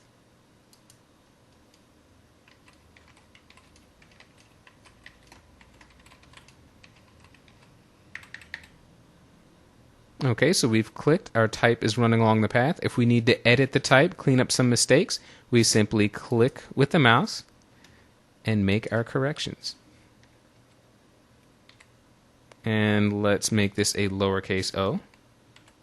Now, if I hold down the Command key on the Mac, Control key on the PC, watch what happens to my cursor. You can see that I now have a right-facing arrow. This means that I can now move the type along the path. So I'm simply going to click and drag. I can move the text all the way to the right. I could drag it back to center it in the middle of this path. If I click and drag down, I can flip and invert the type and make it go underneath the path. We'll set it back here right on top. There's another way that we can change the shape of text. I'm going to go to our Layers panel, turn off this layer, and turn on the existing layer above it. Let's scroll down so we can get a good view. Let's close this Paths panel. If I click inside this text, you'll see that we've got a text box similar to what we had in the previous lesson. But in the Options bar, I'm going to go and click the Warp Text icon. Now we're going to have some options. Under Style, it's set to None, but let's go and choose the first option, Arc. You can see that it's skewing and stretching the text to fit in that shape. We can choose the amount of bend that this has. If I drag it to the left, the bend will move in the opposite direction. I can change the horizontal distortion. I can change the vertical distortion. I'm going to put all of these back to their defaults. Let's see what other styles we have. We can make this a bulge, a flag, and my personal favorite, the fish. So lots of ways that we can change how text is displayed inside Photoshop. I'm going to hit OK to commit to this change. And note that I can still click inside here and edit text. The text is still on a separate layer. Notice in the Layers panel now, the icon has changed to show that we have a warp text layer. So you can see that there are plenty of ways that we can manipulate text inside Photoshop. Layer effects are some of the most fun to use features inside Photoshop. In this lesson, we'll leave plain boring text behind and see how to spice up any typeface. Let's get started as always in our Chapter 7 folder, and let's open the file Type 1. Now if you get a warning message when you open this file asking you to update layers, you can simply hit the Update button. If you didn't get a warning message there, you may see a warning icon in your Layers panel on this text layer titled 6. Simply double-click on that warning icon, then hit the Enter key to commit to that updating, and you're fine. This file was created on a PC, and moving from Mac to PC with a lot of typefaces can sometimes be a little tricky, but if you simply hit Update, you'll be fine. I'm going to take us into full screen mode with menu bar by pressing the F key on the keyboard, and I'll zoom into 50% here. That's Command plus on the Mac, Control plus on the PC. And you can see we've got a fake promotional poster here. I'll confess that you may not shed pounds, look younger, or have a happier life after watching this training series, but you will be better at Photoshop. This document is chock full of text layers. How do we know that? Well, a quick visit to the Layers panel shows a ton of individual text layers. And what can we do with them? Well, before we add layer effects, what I'd like to do is add some color to these fonts. That will give us many more options when we apply layer effects. And here's how I'm going to do it. I'm going to click on the very top text layer and then shift click on this third layer so that all three layers are highlighted and selected. That means that any change I make to one text layer will automatically be applied to the other.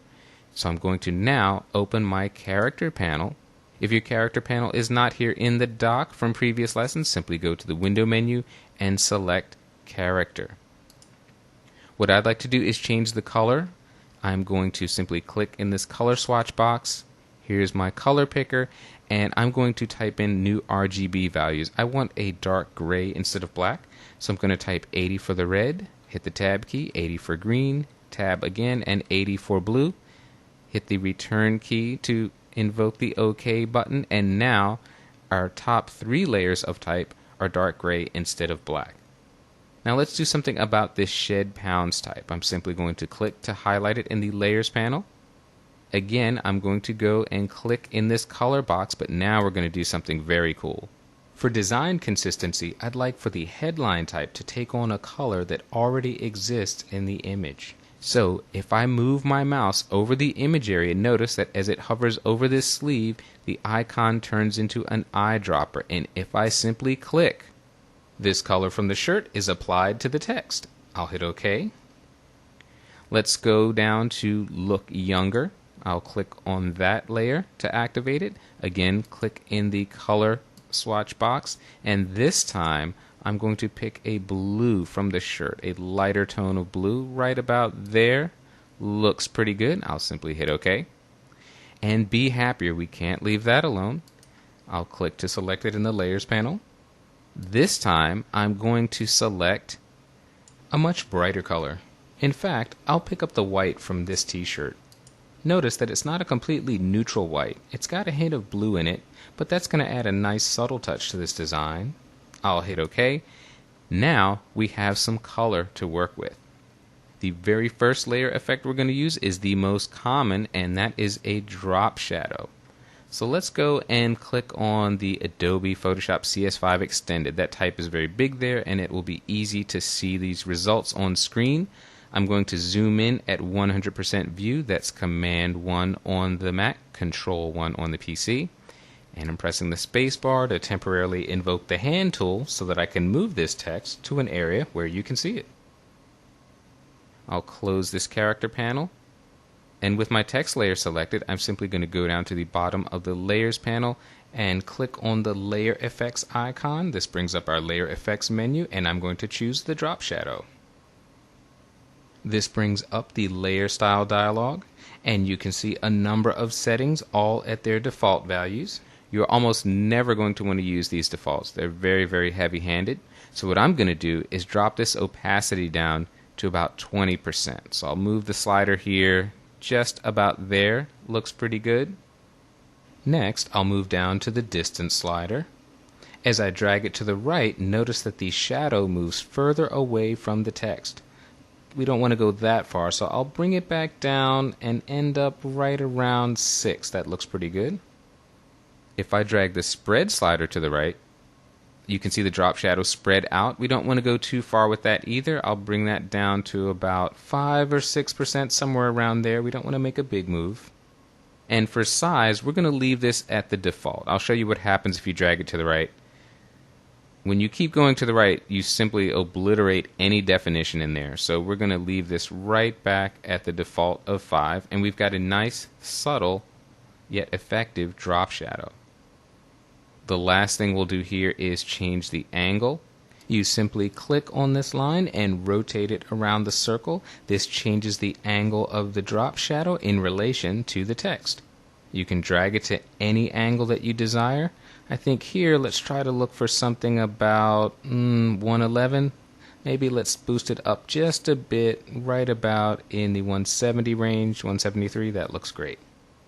And I'll simply hit OK. We have a nice, believable drop shadow. Now we have the total training line above this and the with host Amadou Diallo text line. If we want to apply this drop shadow to these other lines of text, instead of clicking on drop shadow and going back into the menu and remembering our settings and reapplying them, watch what we can do. I'm going to hold down the Option key on the Mac, Alt key on the PC, click on the word Effects, and I'm going to simply drag this up onto the top layer. Now that drop shadow has been copied from our second text layer up to the first one. I can do the same thing, Option key on the Mac, Alt key on the PC, and drag this down to the with host Amadou Diallo layer. So now all three layers have the exact same settings for our drop shadow. That's a huge time saver. We don't have to start from scratch each and every time we work. I will show you an alternative way to be equally as efficient. If I double click on the word drop shadow, it'll bring back my dialog box, and at the very bottom, if you find yourself working with the same layer style values over and over, you can simply press this Make Default button, and every time you create a new drop shadow, it will start with these settings as opposed to the factory defaults. If you later change your mind and want to go back to those factory defaults, simply press the Reset to Default button. I'll press Cancel here because we didn't actually make either of those changes. Now that drop shadows are out of the way, I'm going to take you through some other layer effects that are very, very cool.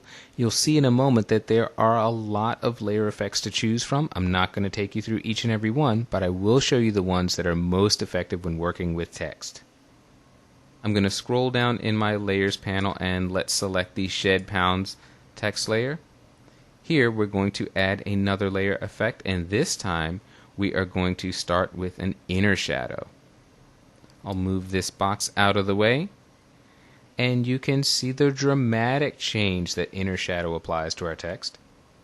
We're going to leave opacity where it is. We'll leave the blend mode untouched.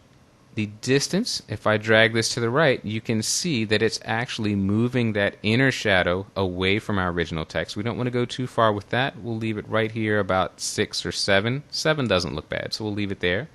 We have a choke slider. If I drag this to the right, it will add an almost beveled look. It restricts the original text color. We don't want to go too far with this either, so I'm going to back it off and leave it right about there at a value of 8. The size, as we did with the drop shadow, I'm going to leave that at its default. I will move the angle here a little bit. Maybe I'll come down just about there, for example. Just give it a nice bit of shading. Now in this text layer, I'm going to add a second layer effect. I'm going to click on Bevel and Emboss. I'd like to point out that two things happen when you click on the name of a layer effect. You get a check in the checkbox on the left. That means the effect is being applied, but you also have the settings for that layer effect show up directly to the right. What we're going to do is set Style instead of Inner Bevel. We're going to set that to Emboss. We're going to change the depth here. I want to get a little bit more embossed look there. Look at that. Look at what happens if we go very far. I'm not going to take it that high, but somewhere around here looks pretty good. I'm going to leave the bulk of the settings here at their defaults, but I am going to go down under Shading. Highlight mode is set to Screen. I'm going to set that to Multiply. I want a dark edge around the outside of the text. There we go. I'm going to hit OK. And now, by just selecting a couple of options, we have a vastly different rendering of text. If you want to see the before and after, I can simply go here to Effects and toggle this eye icon on and off. Here is the plain text, here is the text with our layer effects. Let's go down to this second headline type, look younger. What can we do with this? Well, first we'll select it in the layers panel, and this time we're going to take a look at outer glow. I'll slide the image over here to the left to get a better view of it. With outer glow, we're going to leave our blend mode at the default of screen. We'll leave opacity and noise at their defaults. Here I've got a nice sort of bright yellow color. If you have a different color here, I want you to click on this color swatch and simply type in these RGB values, 255 red, 255 green, and 190 for the blue, and then simply hit OK. Down here under Elements, I want you to make sure your technique is set to softer, and we're going to change the spread value here. As we drag to the right, we get more of a glow. It spreads out further, and we want to go pretty far with this. We want to make this change very obvious. 43% looks pretty good. And now we're going to look at yet another amazing layer effect, the gradient overlay.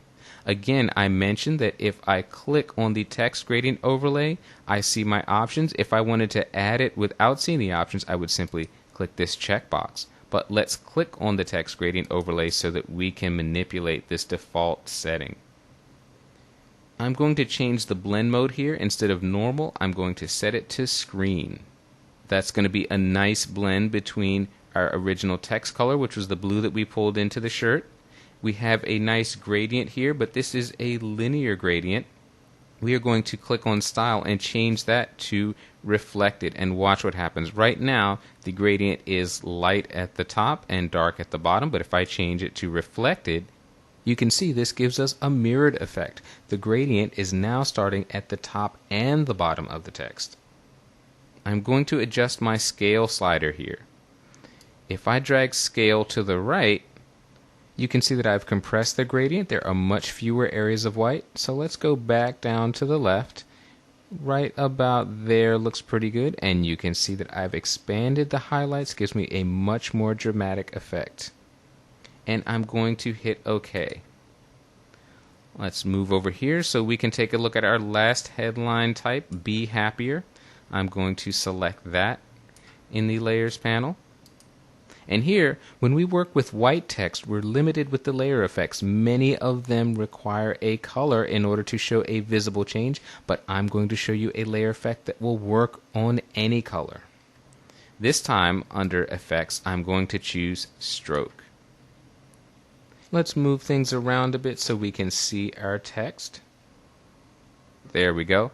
What I'm going to do here is change the size of the stroke. That's a little bit heavy. I'm just going to come down 1 point to 2.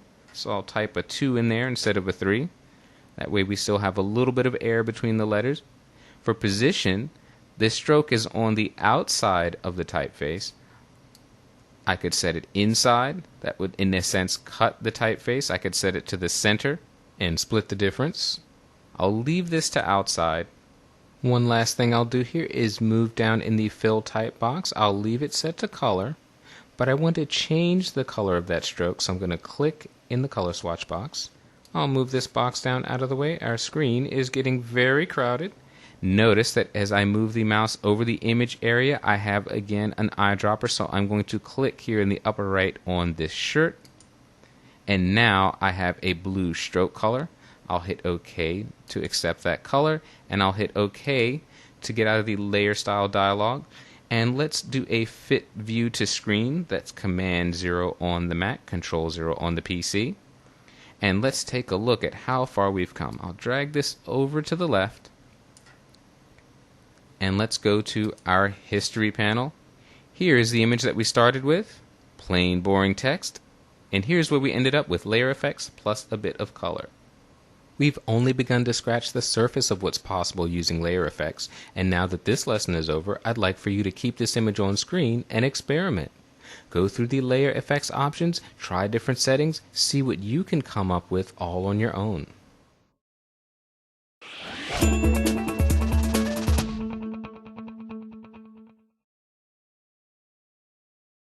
If you've never worked with vectors, you're in for a treat. Let's find out how to harness the power of shapes and paths. Photoshop's shape tools offer a powerful way to create vector graphics. What's that? You've never heard of a vector? Well, you're in for a treat. Let's back up a step. So far, we've been working with raster images, images made up of fixed size pixels. Vector elements are made up of line and or curve segments and have some unique differences. Vectors have sharp, crisp edges, take up much less storage space than pixel-based objects, and most importantly, vectors are resolution independent. They look great at any size. Let's open up a file. Inside our Chapter 8 folder, select the file titled Stars. I'm going to zoom in here to a 100% view, Command 1 on the Mac, Control 1 on the PC. Here we've got two identical looking stars. However, one is a vector shape, the other a raster shape. And let's take a look and see what happens when we make this image much larger.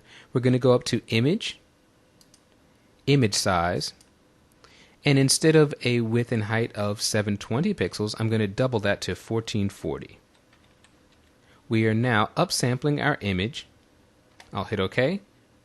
And let's see what we've got. This star on the left looks pretty good, but oh my goodness gracious me. That star on the right is a raster shape. It does not hold up well in large upsampling moves. While you can see that on the left, we've got a great, nice, crisp looking vector shape. So that's one great advantage of vectors, is that you can create them at any size and you can enlarge them or reduce them with absolutely no quality loss. Now the first type of vectors we're going to talk about are shapes. And the easiest way to create a shape is using one of these shape tools. I'm going to zoom back out here. Actually, let's turn this layer off. It'll give us much more room to work with. We'll turn both of these off. The Shape tool is located in the Tools panel just below the Type tool.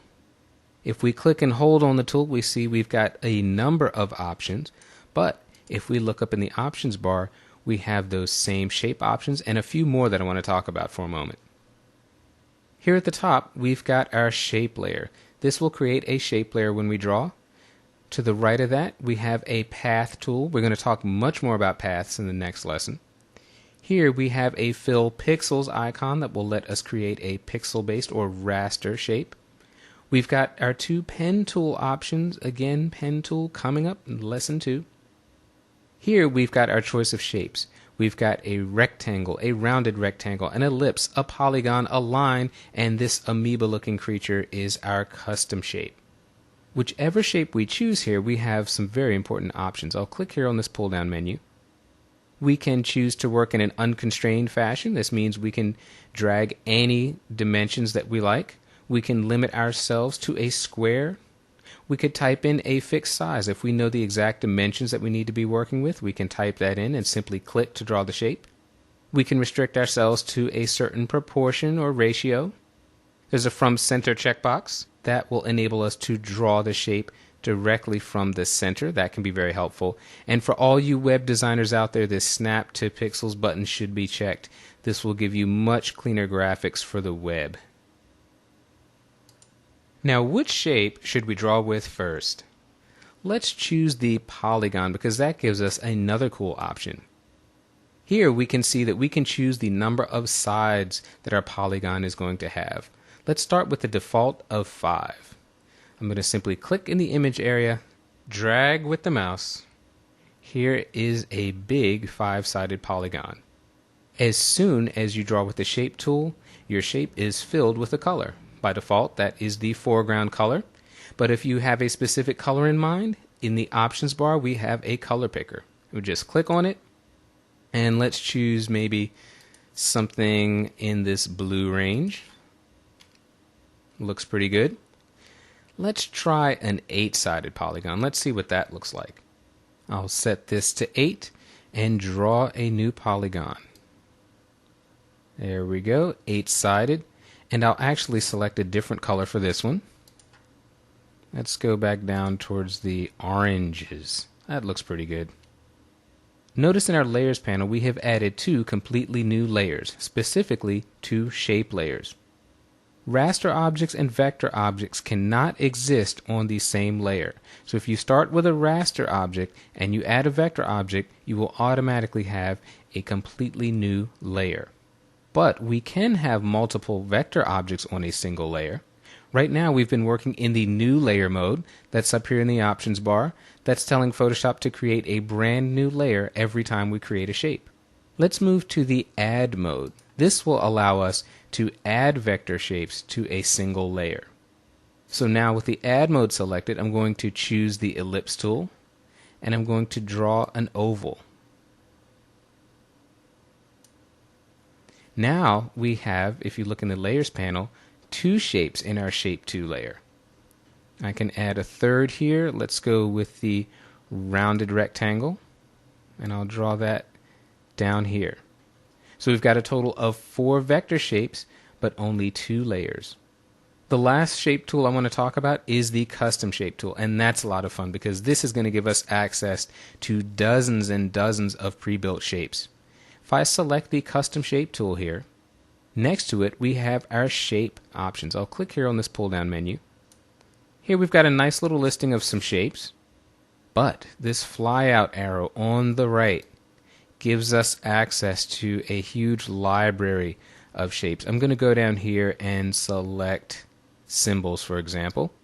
Photoshop is asking us if we want to replace the current collection. We'll hit OK. And now look at all these that we've got down here.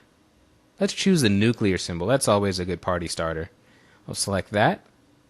And now, on our same shape layer, because we are in the add mode, I'm going to draw this nuclear symbol. There we go. How easy was that? Let's leave this image open because we're going to start here in the very next lesson and we're going to learn all about paths. We're beginning this lesson with an image from the previous one. If yours is not on screen, you can find the stars file inside your Chapter 8 folder. Paths are closely related to shapes. In fact, shapes are simply pre-built path combinations. Let's take a look at how to build paths from scratch. Before we do that, we're going to clean up things a little bit. I'm going to turn off these 2 shape layers and turn on this bottom layer. In the window menu, I'm going to select the Paths panel. We'll be using that momentarily. To create a path, we're going to use the Pen tool. The Pen tool is located in the Tools panel. Its icon is an old-style fountain tip pen. To use the Pen tool, you simply click and create line segments. So I'm going to click here, move up, click a second time. The space in between the 2 points at which I clicked is filled by a line segment. I'll click a third time over here, and now I'll come and close up this path. You see the hollow circle next to my cursor. That means we are going to close a path with our very next click. So there we have a triangle shape. In addition to line segments, you can make curves with the Pen tool. I'll go down here to do this one. I'm going to click. At our second point here, I'm going to click, hold the mouse, and drag to the right. And you can see now I've got some curve control points here. And I'll make a final click down there. I'll make one more curve shape. I'm clicking on the Pen tool icon a second time just to tell Photoshop that I am finished with that path, and this will give me the ability to draw a completely new set of line segments. For this third path, I'm going to click, drag down. There's my curve control points. I'm going to make a second click and drag down. And a third set, I will click and drag up.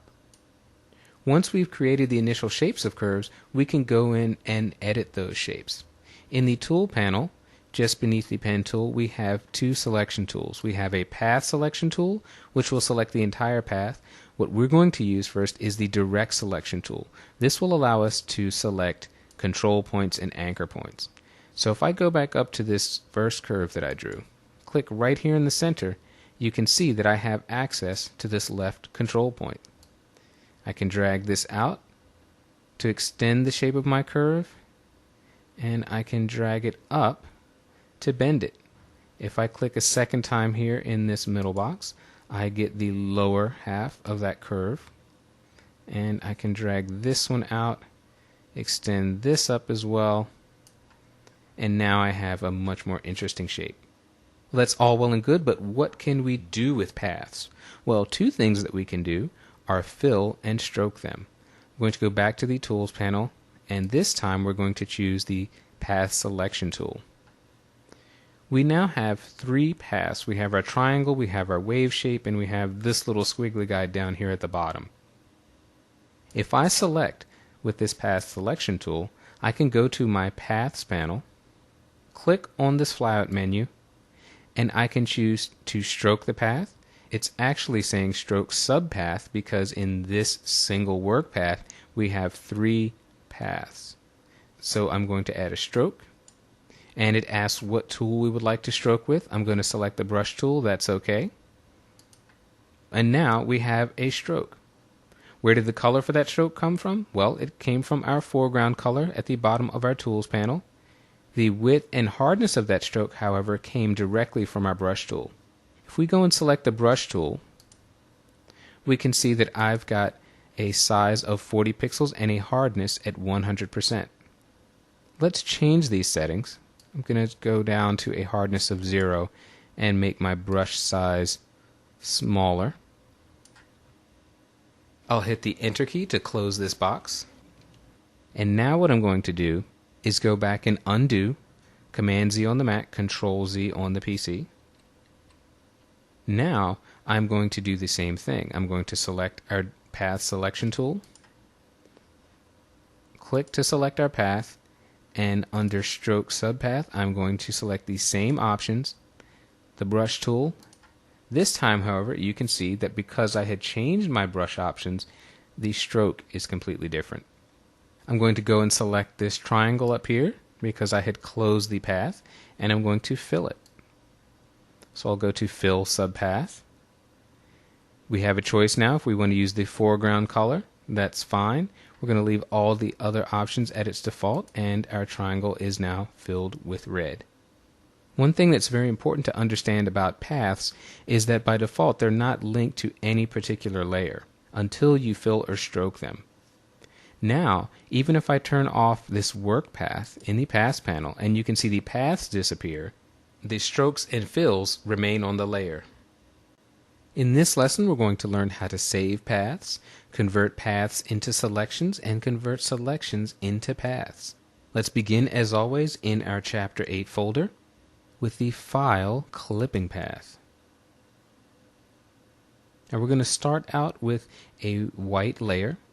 Let's select it in the Layers panel to make sure it's active. And in the interest of time, we're going to create a path with our Shape tool. Yes, our Shape tool.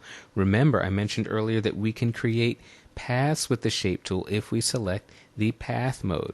So in the Options bar, instead of the Shape Layer mode, we're going to click on the Path mode. We're going to use a custom shape. I'm going to change one option here. I'm going to select from Center. And in these shapes, let's choose a different shape library. In this right triangle, we're going to scroll down and choose Banners and Awards. We'll hit OK to replace the contents, and let's select this big old trophy. Now we're simply going to draw. And if you'd like to move the path while you're drawing it, simply hold down the space bar. That lets you move the path around the image until you have it precisely where you want it. That looks pretty good. I'm going to release the space bar and release the mouse button. It's important to understand, however, that when you create a path, it is not saved. The initial path is known as a work path, and you can see in our Paths panel it is named this work path. Work paths are temporary. They are not saved with your document. If I were to close this file right now, this path would be lost forever.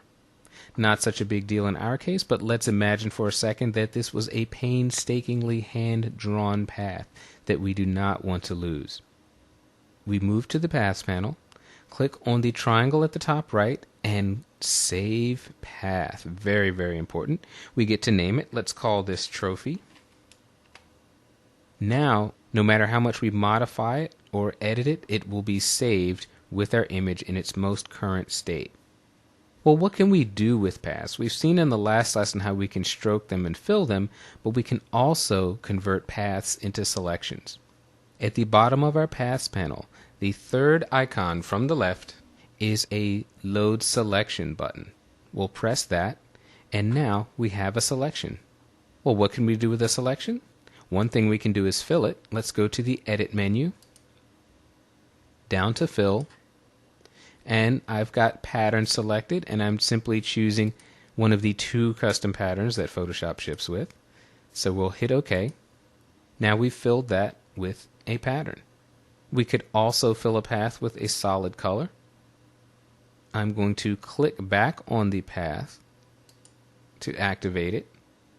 In the tool panel, I'm going to click on the path selection tool, and I'm going to click and move this path. Notice we have a selection and a path. The path is separate now from that selection. By moving this trophy path, we can make a selection out of it. So I'm going to go back to our Paths panel, click on the Load Selection button. Now we have a selection active where we move the path. Again, back to the Edit menu, Fill, and this time we'll just use a color. Let's choose something down here maybe. Hit OK, OK again, and there we go. So once we have a path, we can easily convert it to a selection. We can use that to make shapes, we could use that to make cutouts over images, lots of possibilities there. We can also do the opposite, take a selection and convert it to a path. Let's see how that works. I'm going to turn off this top layer. I'm going to deselect that trophy by hitting the M key to switch to the Marquee tool and clicking anywhere in the image. There's also a keyboard shortcut to deselect. It's Control D on Windows, Command D on the Mac. And on this background layer, I'm going to go to Channels. In this image, I have saved an alpha channel that is actually a silhouette of this child. I'm going to show you what that looks like. There is our silhouette. I'm going to click on the alpha channel, and at the bottom of the Channels panel, there is a Load Selection button. So I'm going to click that, and that is simply going to make a selection from this alpha channel. I'll turn our RGB channel back on, turn the alpha channel off. So now we have a selection, a tight silhouette around our subject. In the Paths panel, I can make a work path from this selection. It's the 4th icon from the left. I'm simply going to click. Now you can see that I have a work path. Now what did we say about work paths? They are temporary. If we close this document right now, that work path is gone. So we are going to go in our Paths panel, click on the flyout menu, and Save Path. We'll name this Silo, short for silhouette. Now what can we do with this path? Well, if you're working on an image that's ultimately going into a page layout program, such as InDesign, we can make what's called a clipping path. A clipping path will allow this image to be placed in a page layout and automatically remove the background image. Our selection is just of the child riding on this toy. The background, the sky, the mountain are going to be removed. We can convert our saved path, Silo, into a clipping path simply by going back to the top of the Paths panel and select Clipping Path. We're going to choose which item we want to make the clipping path. Here we have the choice between Trophy and Silo. We're going to select Silo and simply hit OK. Now, if we pass this image along to the page layout department and they were to place this in a magazine, they could choose any background behind this that they wanted to, or they could just let it float free on the page. So paths are very useful when you think about them as a method for both creating selections and receiving selections to make clipping paths. Photoshop offers a few very important options when adding multiple shapes to a single shape layer. Let's take a look at them. In our Chapter 8 folder, let's start with the file called Twirl Vessel. This file was created by New York City artist and illustrator Sarah Sills, specifically for use with this training program, so thank you very much, Sarah. We are going to click on the Shape 1 layer in the Layers panel, and in the Pass panel, select the Shape 1 vector mask. We're going to add a shape with the Shape tool, and we're going to use the ellipse. Now over here, we've talked about the New option, which creates a brand new shape layer every time we draw with the Shape tool. And the following option is the Add feature, which adds the shape to our existing shape. We're going to start here with the Subtract option. If I drag an oval shape and intersect this image, watch what happens. Note that my cursor has a minus sign at the bottom. This shape subtracts color from everything it touches, so where it intersects the vase, the color is gone. Let's undo that. Control Z on the PC, Command Z on the Mac. Our next option is the Intersect mode. Let's see what happens here. I'll drag another oval and we'll intersect the vase. You can see in the Intersect mode, it is only the areas of intersection that receive the color. Let's undo that. Control Z on the PC, Command Z on the Mac. And finally, we'll look at the Exclude option. One more oval intersecting the vase.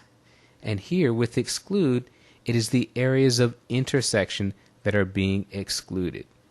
These options can come in very handy when creating vector masks.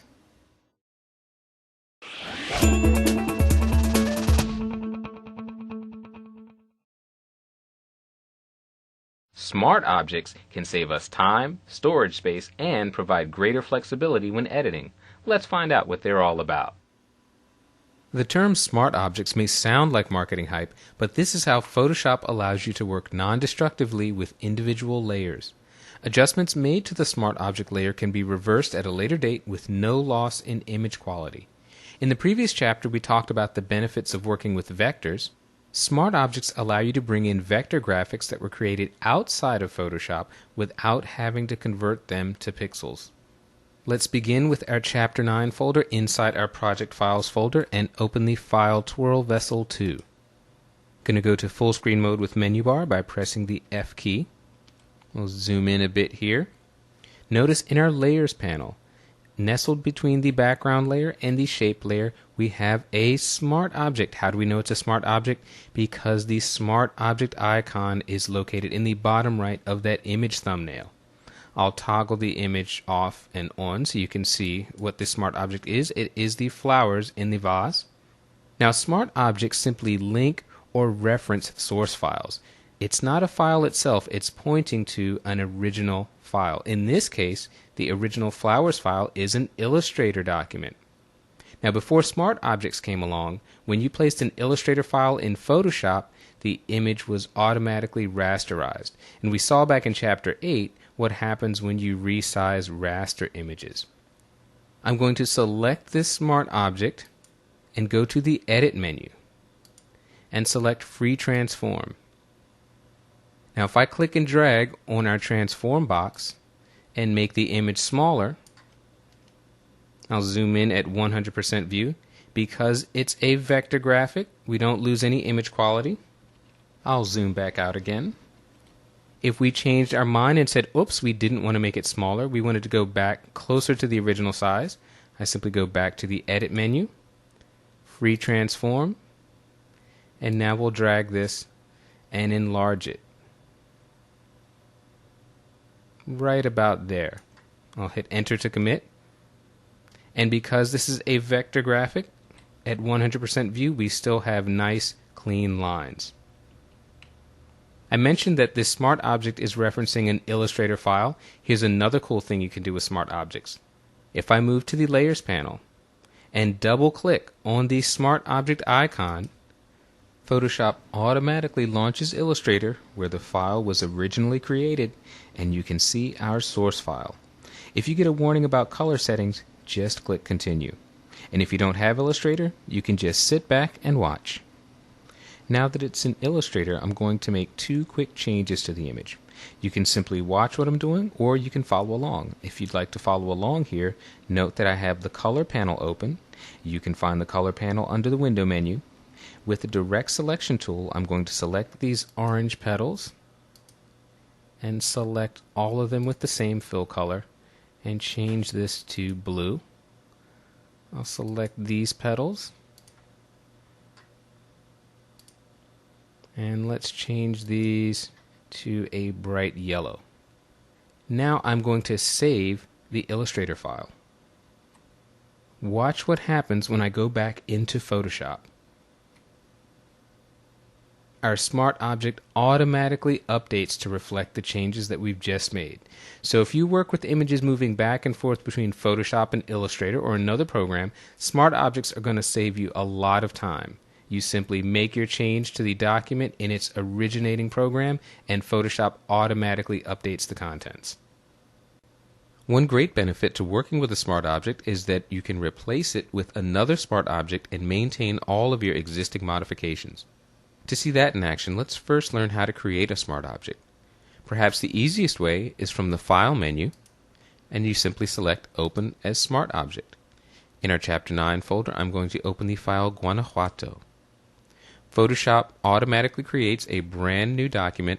In our Layers panel, you can see that we have a smart object. You can also create a smart object from an existing layer in your document. Let's close this image, and we don't need to save it. Back in our Chapter 9 folder, I'm going to open the file titled Vase. In our Layers panel, you can see Layer 1, a regular plain old layer, but if I go to the Layers panel and click on the flyout menu at the top, I can select Convert to Smart Object. Now I've got a smart object. There's another way to create a smart object within an existing file.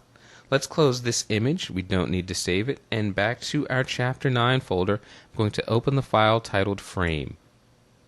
We're going to add a smart object to this image.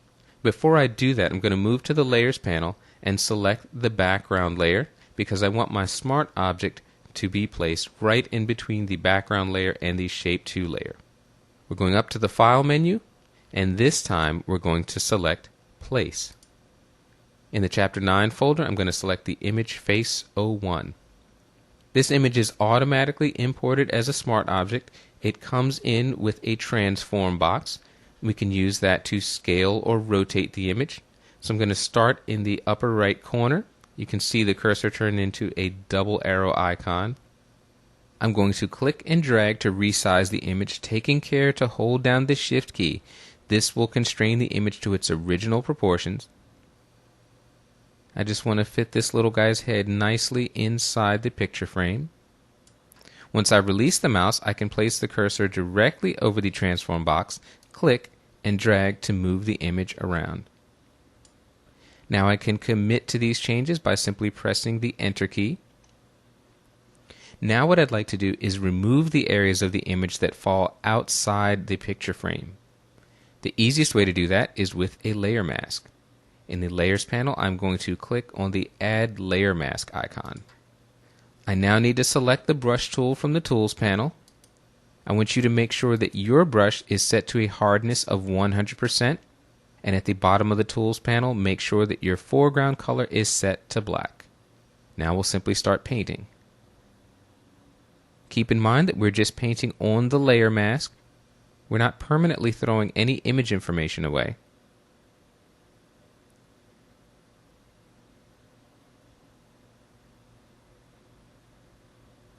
Now there's one more thing I'd like to do to this image. Let me bring this up to a 100% view. But first I need to move to the Layers panel and click on the Smart Object icon to set the focus on the Smart Object as opposed to the layer mask. Now I'll go to the Filter menu. Under Sharpen, I'm going to select Unsharp Mask. I'm going to talk about sharpening in an upcoming chapter. For now, I'll just use these settings, a radius of 0.8 pixels, a threshold of 10 levels. Maybe I'll bump up the amount just a hair to 144%. I'll toggle the preview on and off. Sharpens the image up nicely without overdoing it. I'm going to hit OK. We have now added a filter to a smart object, and there's a very special relationship between the two that I will talk about in Lesson 4. But now comes the fun part. I've got a smart object with a layer mask and a filter applied. I'm now going to replace the contents of this object.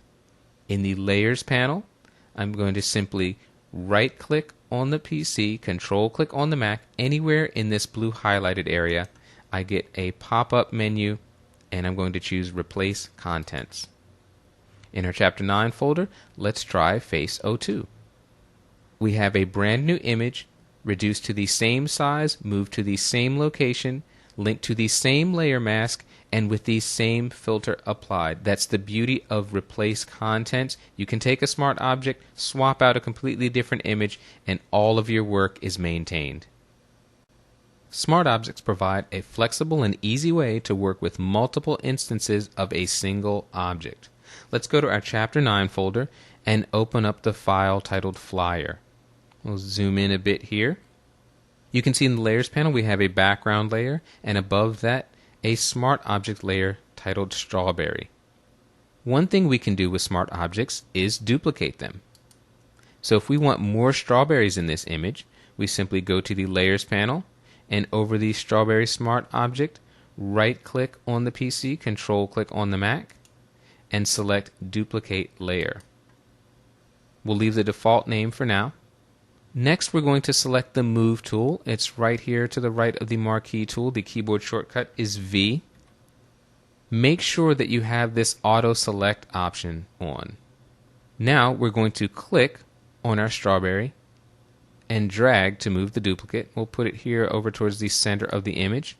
Let's make another duplicate, and back to the Layers panel. Right-click on the PC, control-click on the Mac, Duplicate Layer. Let's select this strawberry, move it over here. We're going to add 2 more. We'll bring this one down here, and the final one we'll put over here. Now we have 5 strawberries in our image, and we can adjust them individually. Clicking with the Move tool on this strawberry, I'm going to go up to the Edit menu and select Free Transform. Moving the mouse over the right corner of the image lets me rotate it. I'm going to hit Enter to commit. Now let's click on this strawberry towards the bottom, and again the Edit menu and Free Transform, and we'll rotate this one in the opposite direction. So far, there's nothing we've done to these strawberries that could not be done if they were normal, regular layers. But here's the payoff. If we want to make a global change that affects all of these strawberries, we can do that in one single step. Back in the Layers panel, I'm going to double-click on this Smart Object icon, and that opens up our source object. This is the strawberry from which all the others are originating. Let's pull this document out into its own separate window. I'll zoom in here at 100%, and let's make 2 obvious changes to this strawberry. Let's click on our adjustment icon and make a levels adjustment. We'll brighten it a bit by dragging to the left. We'll go back to our adjustment list and let's click on Hue Saturation. Select the On Image tool. We're going to boost the saturation of the strawberry and boost the saturation of the stem. There we go. An obvious change to the image. Now watch what happens when I save this file. We'll go to File, Save, and automatically all the strawberries in our Flyer document are updated. What do you get when you add a filter to a smart object? A smart filter. And with a smart filter, you can go back and adjust your effects at any point in the future. It's non-destructive. You can even mask the filter's results. Let's get started with the File menu and select Open as Smart Object. Inside the Chapter 9 folder, let's choose, oh I love saying this name, Guanajuato. This image was created just for us by New York illustrator Sarah Sills, so thank you Sarah. I'm going to take this image into full screen mode with menu bar by pressing the F key on the keyboard. Zoom in just a hair. We have a smart object. Let's create a smart filter. In the filter menu, we're going to select Filter Gallery. Let's fit the view here so that we can see the entire image on screen. In the Distort filters, I'm going to choose Diffuse Glow. I've got my graininess set to 1, a glow amount of 5, and the clear amount set to 15. And that's a very nice effect, a kind of dreamy landscape. We're going to hit OK to commit to this. Let's add a second filter. Back in the filter menu, let's go to lens correction. Here we'll click on the custom panel, and I just want to add a little bit of a vignette here. Drag this slider to the left to darken the corners. That looks pretty good. And let's change the midpoint. We'll bring that effect in even more. There we go. I'm going to hit OK to commit to that. We now have a smart object with 2 smart filters. But wait, we just went to the filter menu. There is no smart filter menu. Aha! Whenever you have a smart object, any filter applied to it becomes a smart filter. Well, what's so smart about smart filters? Well, for one thing, in the Layers panel, we can toggle them on or off. I can toggle off our entire collection of filters. I could toggle them off individually. Even better than that, if I double-click on a filter name, the filter is called back up and I can go and redo my settings. I don't have to start from scratch. The identical settings that we used are still there. Let's cancel out of this. Another great thing about smart filters is we have a filter mask. Directly to the left of the word smart filters in the layers panel, you see a white mask. If I click to select it, I can now paint on this mask. My brush tool is selected. In the options bar, let's go and drag the hardness all the way to the left. We want a nice feathered brush for this. Close this by pressing either enter or return on the keyboard. We want to paint with black on this white mask. I'm going to increase my brush size. And wherever I paint is masking out the effect of both filters. Now I'm going to undo that with Command Z on the Mac, Control Z on the PC. I'm going to now change the opacity of my brush to get a more useful or realistic result. If I click on the word opacity, instead of 100%, I'm going to set it down to 30%. Now when I paint, we see a much more subtle and believable result.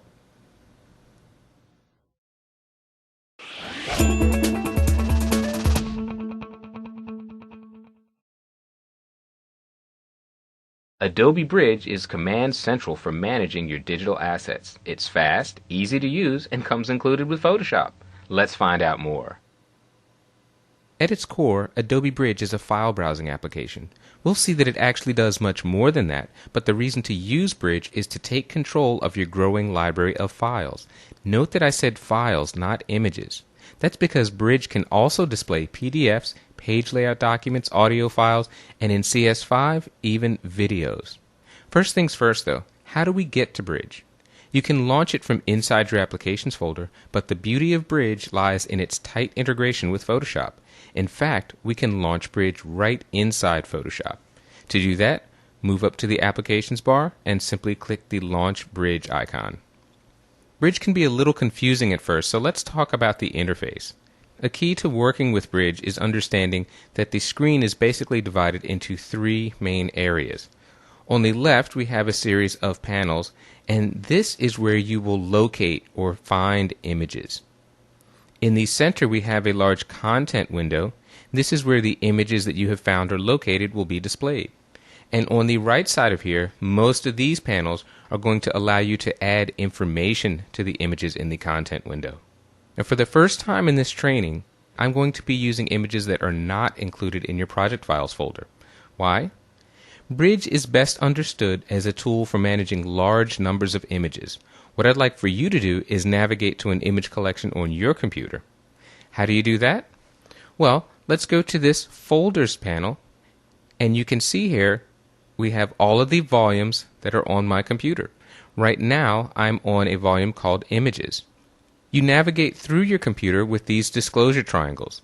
If you're like me, clicking on disclosure triangles to navigate is not a fun way to spend your time, so I'm going to show you a better way to do that. Click on the Favorites panel. Notice that in my content window I have 3 folders, Canada, Italy, and Travel. If these are folders that I'm going to be accessing on a regular basis, I'm going to add them to my favorites panel simply by clicking and dragging. There's the Canada folder. Here comes Italy. And let's bring over travel. Now, whenever I want to access the images inside these folders, all I do is go to my favorites panel and click. Here you can see all of the images inside the Italy folder. Just like Photoshop, Bridge has workspaces, so it's easy to change the arrangement of items on the screen.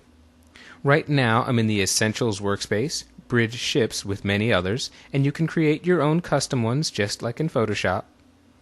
I'm going to pull this workspace switcher out just so you can see some of the other choices available. And let's just click through a couple. We have film strip, metadata. Let's go over and see what keywords looks like. You've got multiple options for arranging the layout. Let's go back to Essentials. I want us all to be looking at the same thing. And to make sure that we're starting with the same view, I want you to right-click on the PC, control-click on the Mac, on the word Essentials, and select Reset. This will take it back to the factory default, and now your screen should be set up exactly like mine. In the content window, the images are very small. It's not very usable, so let's go down to our thumbnail slider and drag them, and drag to the right to make these files larger. We'll go right about there. We can sort of see 3 files across. To the right of the thumbnail slider, we also have the option to view the images differently. We can see them in a grid. We can view them without the grid lines.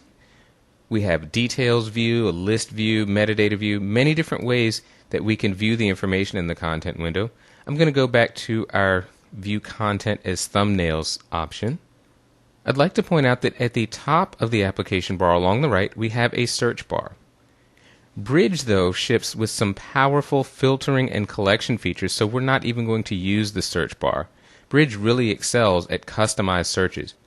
In the next lesson, I'll be showing you much more effective ways to find images.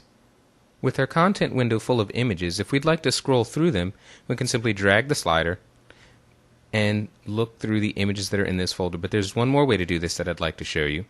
If we go to the View menu, we can choose Review Mode. That takes us into a screen where we can cycle through all the images in the content folder simply by clicking on them. And we can navigate through one by one. That can come in very handy. To go back to our normal mode, simply click the X at the bottom right of the screen. And although we've set up favorite folders that make it easy to navigate from one set of images to another, if you ever get confused about where you are on your computer, I'd like to point out this file path bar that lets us know in this case we're in the Canada folder, which is located on the images folder, and so on and so forth. So you can always find your way back and move up one level. Now that we have at least a basic grasp of the layout, let's continue on to the next lesson and see what we can do in Bridge.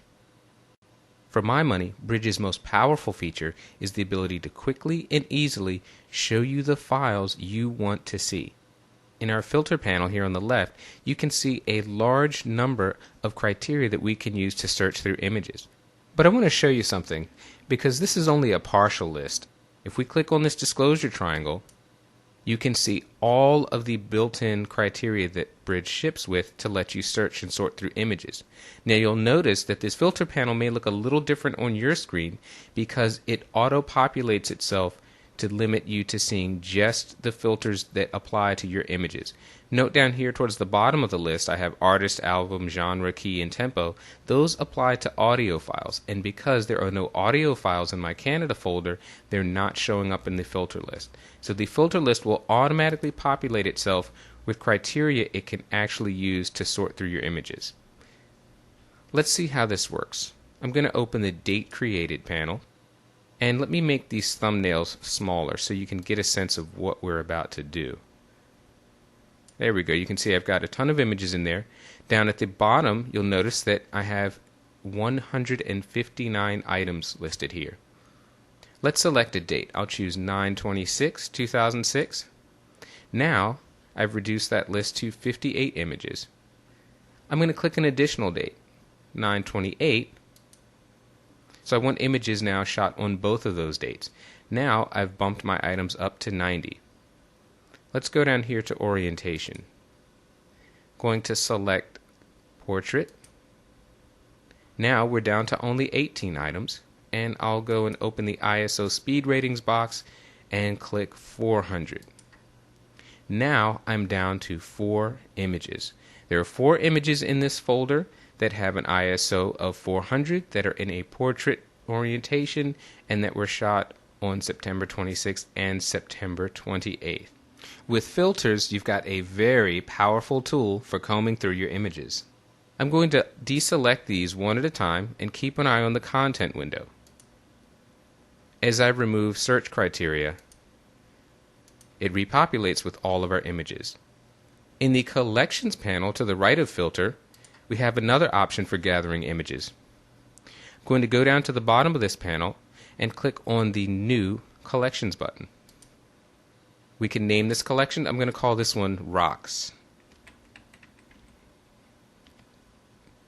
And let's go back to our Canada folder. And I'm simply going to click and drag to add images to this collection. You can see how this works. You manually locate images, put them in the collection. The collection remains with Bridge. The next time you launch Bridge, it'll be there. And if you click on the collection, you see the images that you've added. I'll go back to Canada. Now that can be useful, but there's an even more powerful way to use collections, and that is to create a smart collection. The icon for that is down at the bottom of the panel. Watch what happens when we click New Smart Collection. We get a Smart Collection window, and now we have some choices to make. First, Bridge wants to know where should it be looking for the images. Should it only look in the Canada folder? Let's make it search our entire image volume. Now we get to decide the search criteria that Bridge will use to pull the images.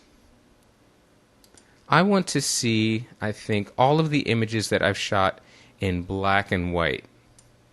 So I'm going to go up to color mode. Color mode equals black and white. I can add search criteria, so I'm going to click the add button. And out of those black and white images, I only want to see the files that are saved as TIFFs. So I'm going to go up here to document type. Document type equals, and TIFF should be way down here at the bottom. So now Bridge is going to search through the images volume for images that are in black and white mode and that are set to a TIFF. Under results, we can determine whether the images have to meet both of those criteria or if they can just meet any one of them to be shown. We're going to leave this on if all criteria are met. We have a checkbox on include all subfolders, so even if there are folders inside that volume, Bridge will still look through them. And we're going to include non-index files. I'm going to hit the save button. It asks me for a name. I'm going to name this collection BW for black and white. The contents window shows the results of a search over my entire images volume for black and white TIFFs. Each of these files is a black and white image, and each of them is saved as a TIFF. This is an absolutely fantastic tool that you're going to use, and it gets even better. Because this is not a static collection, it automatically updates. If I were to add a file to my images volume that was a black and white TIFF, it would automatically show up in this smart collection. So you make the smart collection once, and it continually searches through your collection of images, automatically updating itself. It really doesn't get any easier than that. I'm going to go back to my Canada folder here and show you another way that you can use to select images. I'm going to make the thumbnails larger. That looks pretty good. If I click on an image, you'll see just below the image area I have 5 placeholders. These are where we can rate our images. I can add a 1-star rating, a 2-star rating, or a 3-star rating here. I could do the same to this first image. I'll give this a 1 star, and I'll give this image 2 stars. With ratings applied, I can go up to my filter menu up here, and I can choose to show images that have 1 or more stars. So I'll click on that. Now we can see all the files that have at least 1 star. I'll reduce the thumbnail. Suppose I want to be more picky and I just want to see images that have 2 or more stars. I can select that, and you can see we've called our list down, and if I show 3 or more stars, we are down to 1 image. If you'd like to go back and see all of the images, you can clear the ratings by simply going up to the Filter menu and selecting Clear Filter. Keep in mind that star ratings can be used in conjunction with both filter selections and any collections that you make. That's a very powerful combination of search tools. Metadata is simply a fancy word for information about data. In our case, the data are the image files.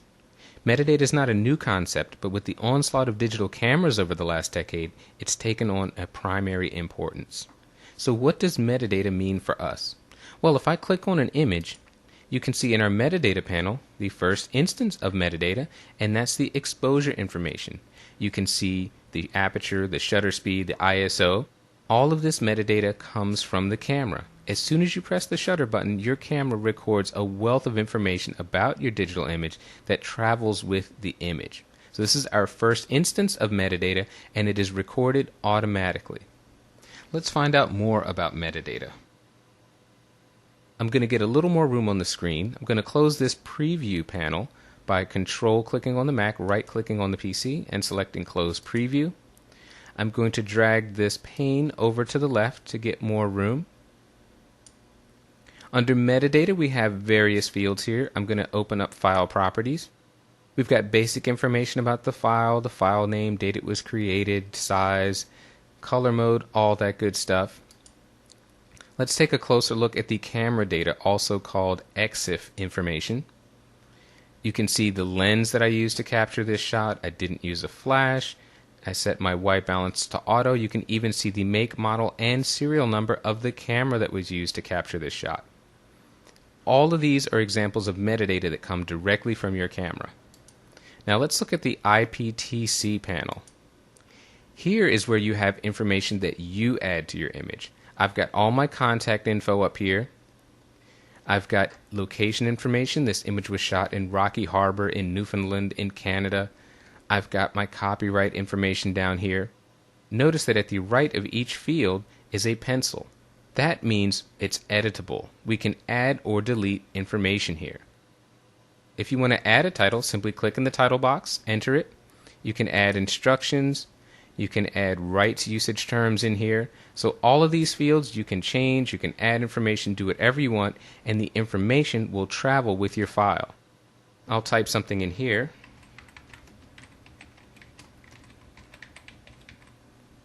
Now, anytime this file moves, whether I email it to someone or upload it on the web, this information will stay in here. Let's drag this window a little bit. Bridge is now asking us if we want to apply these changes to the metadata. We'll hit apply. Drag this out a bit wider. And I want to show you a few more fields. We've got camera raw information. We're going to be talking about camera raw in the very next chapter. But here you can see the camera raw settings that have been applied to this file. Metadata is really well implemented throughout Adobe's products. So again, we can see information from camera raw here showing up right inside of Bridge. If we've got audio files, video files, we can see information specific to those formats. Keywords are another form of metadata that you can work with in Bridge. I'm going to click to open the Keywords panel. You can see that Bridge ships with defaults, but it's easy to create your own. I'm going to go down to the New Keyword button and click that, and we'll type nature. You can also create sub-keywords that will appear inside the parent keywords. I'll add that by clicking on the New Sub-Keyword button.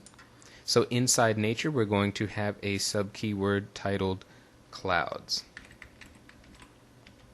Now, what can we do with keywords? Well, just like with regular metadata, we can assign or tag them to images that will make it easier to find them later on. I'm going to scroll down here in the content window, and let's find some clouds. There we go. We've got 3 of them. I'm going to click to select the first image. You can see that I have already assigned the keyword clouds to it. To assign a keyword, all you have to do is click on the box next to the word in the keyword panel. I'm going to click this second image. That has been assigned clouds, as well. Now what I can do is move over the clouds keyword, right click on the PC, control click on the Mac, and select find. Our find criteria automatically comes up to search for keywords containing the word clouds. I'll simply hit find, and now Bridge has found all of the images that have been tagged with the keyword clouds. Keywords are a very powerful way to add information to your image that can be leveraged later on when you go to search for them. Remember when I said Bridge is more than a file browsing application? Something else it excels at is outputting your images for screen view, for the web, and even print. Bridge has a great slideshow feature. Let's take a look at that. In my favorites folder, I'm going to go back to my Italy folder. And under View, I'm going to go to Slideshow Options. Many things to choose from here. We can choose the duration of the slideshow, whether it's going to have captions if we've added that, how the image is going to be fit to the screen. We're going to leave all these settings at their default and simply hit the play button. Now we've gone into a full screen mode with our slideshow, and the images will dissolve into each other.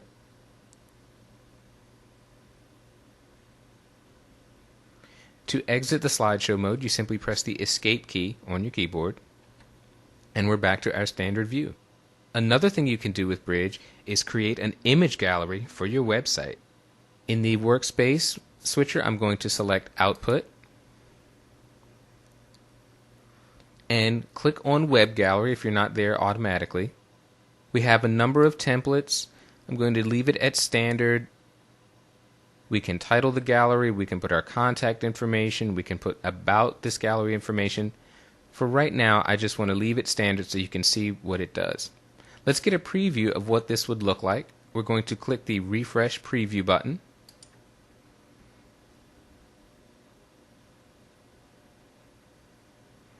And there we go, we've got a preview of the website. I'm going to drag this panel out so you can see the entire frame. There we go. All of these we can change. You could give it your own gallery name. Obviously, instead of my photographs, you might want to make it something a little more personalized. We can put our contact name. All that information we can change in here. So my photographs, you can change that to something else. You could change the gallery name. All these fields are editable. You can also preview this in any web browser that's installed on your computer. So we've got a fast and easy way to create an online image gallery. Bridge also lets you create PDFs that you can either email or print. I'm going to click on the PDF icon. Now what we'd like to do is set some basic parameters for the document. We're going to choose a US paper size. Letter size looks good. We can choose the quality for our images. We'll move this quality slider up to 100% here. We can choose a background color, all those cool things. But let's get this set up so we can actually see a preview. I'm going to select a number of images here, and let's go and hit Refresh Preview. See what that looks like as a PDF layout. So you've got images on the page. Note now, I'll scroll down here to Layout. We started with a layout of 2 rows and 2 columns. The images are going to be fairly large, and obviously this is going to create a lot of pages, but we can change this. I'm going to set 6 columns by 4 rows. We'll try that. Now I'm going to hit the Refresh Preview button. Bridge is generating a preview. With a 6x4 column and row layout, we can actually fit more images on this page, so I'm going to add some more images. I'm going to shift click here to extend that selection out, and this should be much better. Let's hit the Refresh Preview button.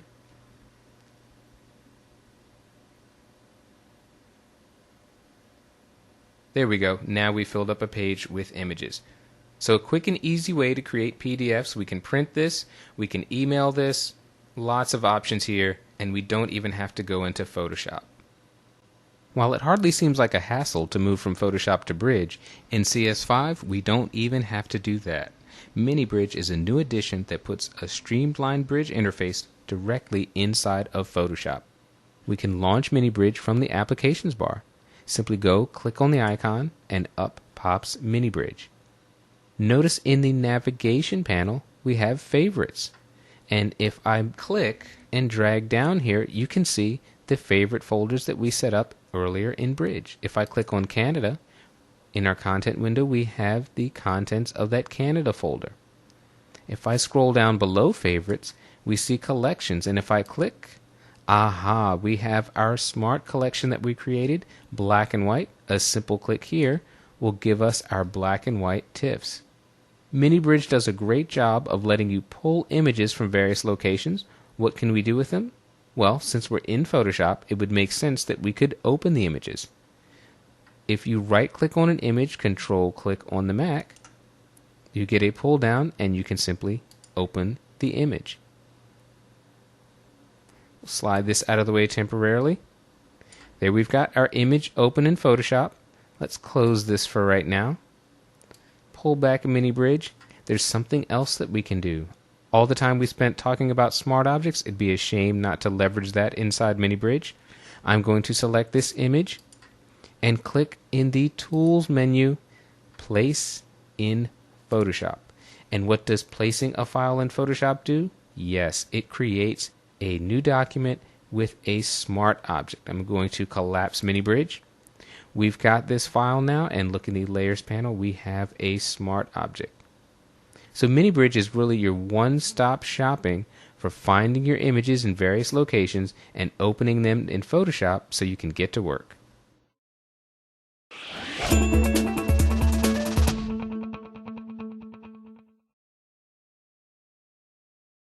If you're serious about photography, RAW files are probably already a part of your workflow.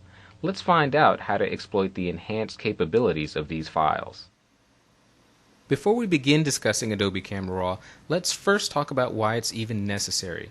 If you own a high-end digital camera, it has the ability to shoot in what's called RAW mode.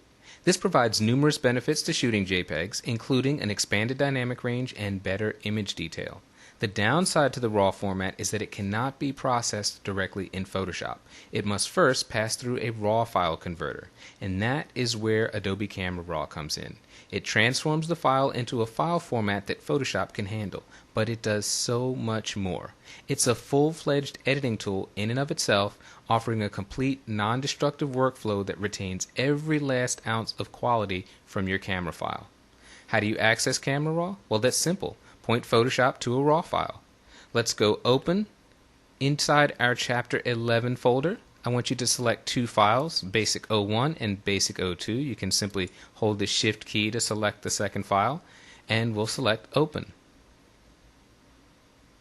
Here's the Camera Raw interface. The first thing you'll notice is that both files open up in this film strip on the left. We'll begin with the first image, but before we start, I want you to go to your Camera Raw preferences that's located up here above the preview window. Click on the preferences icon, and I want you to make sure that under General you have Save Image Settings in set to Camera Raw Database, not Sidecar XMP files. Once that's verified, let's hit OK. If you're upgrading from an earlier version of Photoshop, you'll see a warning triangle down at the bottom of the image window. Version 6 of Camera Raw uses a whole new set of algorithms to convert the RAW file. Clicking on this icon will simply update your image to take advantage of the latest and greatest from Adobe. So let's just click this. Let's go through some of the fundamental editing tools in Camera Raw. They're conveniently grouped together in the Basic panel here on the right. The very first thing we want to do to an image is set its white balance or color correct the image. By default, Camera Raw picks up the white balance that comes directly from your camera. If you click on this pull down menu, there are a bunch of presets you can select from, but we're going to choose a much more precise method. Above the image window in your toolbar, we're going to select the white balance tool, this little eyedropper. To use this tool, you simply click on an area of the image that should be neutral. This image obviously has a warm color cast, but this wall should be white. So I'm going to click. Immediately, the color of the wall becomes a neutral white. The rest of the colors in the image are shifted accordingly. And if you'd like to fine-tune this adjustment, you can drag the temperature and tint sliders at the top of the Basic panel. After we set the white balance, we move down to this exposure slider. And we just determine whether the image is a little over or underexposed. I'm going to boost the exposure here a little bit simply by dragging the slider to the right. That looks much nicer. The recovery tool is what I like to refer to as a sometimes tool. This is what you use to recover blown highlights, and in this image we don't have any, so we're going to leave it at 0. In an upcoming lesson I'll show you precisely how to use recovery. We skip fill light temporarily and move right to blacks.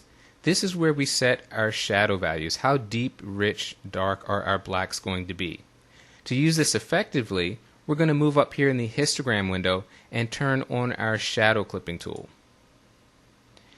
You'll notice at the top of her hair there are pixels that are colored blue. Those represent maximum blacks. It's a good practice to have some maximum blacks in your image, you just don't want to overdo it. The default value of 5 looks pretty good. We could maybe boost this up to 6 or 7, but that's about as far as we'd like to go because we don't want to lose any important detail. After you set your blacks, if you find that you are losing detail but you're happy with the added contrast to the image, you can simply use fill light to open up some of your near shadows.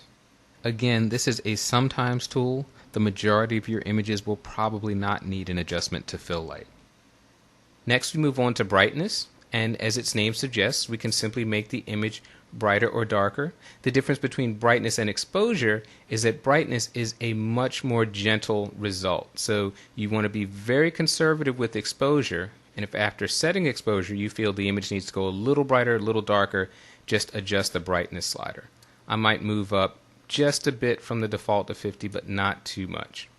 I'm going to turn off our shadow clipping previews so we're not distracted by those blue pixels. There's a contrast slider you can use to increase the contrast in your image. If you drag it to the right, the contrast will increase, your blacks will get blacker, your whites will get whiter. Our contrast looks pretty good, so I might just tweak it a couple of points. We've got a clarity slider that you can use to give your image a little bit more snap, a little bit more punch. To use this, I highly recommend viewing the image at 100% view. So we're going to go down to our view percentage menu and select 100%. I'm going to use the hand tool. This is the same shortcut in Photoshop of holding down the space bar, and we'll drag up so that we can see her face. And if I drag the clarity all the way to the right, you can see that there is a little bit more snap, but it's getting a little bit too contrasty. If we drag clarity all the way to the left, you can see it softens up the image. We've gone much too far here, and I'm actually going to leave clarity at its default of 0. We have two tools left, vibrance and saturation. I want you to use vibrance. Vibrance is sort of a smart saturation tool in that it is much more gentle on the image and won't wreck your colors as easily as saturation will. Let's go back down to fit this into the view window. I'll choose fit in view, and I'll boost the vibrance just a bit there. Not bad. Now all we've done is go through the basic panel, but I'm going to toggle the preview on and off. The checkbox is up here above the image window. You can also toggle this by hitting the P key on your keyboard. Here is where we started with no adjustments, and in just a few seconds of work, there's where we go. Nice and easy. Now I wanted you to open two files to show you an important feature of Camera Raw, and that's the ability to synchronize settings. So far we've made edits to just one file, but suppose we wanted to duplicate these settings to this second file, Basic02. Our top image is active. That means that it's showing up in our image preview window. If I hold down the Shift key and click on Basic02, that image is now selected. It's not active, but it is selected. Clicking on the Synchronize button gives me a pop-up window, and you can see a listing of every single adjustment parameter available in Camera Raw. A check mark next to the adjustment indicates that that will be applied to the second image. I can go to this pull-down menu and select some presets that will automatically select one of these adjustments. Here I'm going to choose white balance.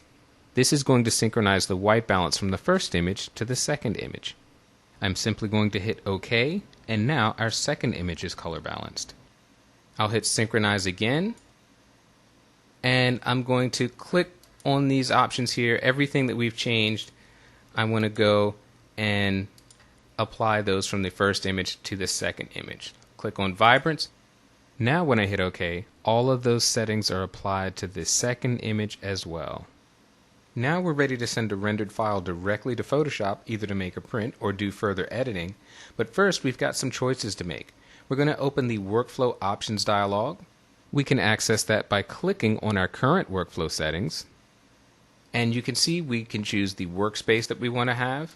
We can choose whether this will be an 8 or 16-bit image. We can even choose the size. If you choose a pixel dimension that does not have a plus or minus, that's sending the original file size. If you want to reduce the file size, you can do that here by selecting one of these presets. You could also increase the file size.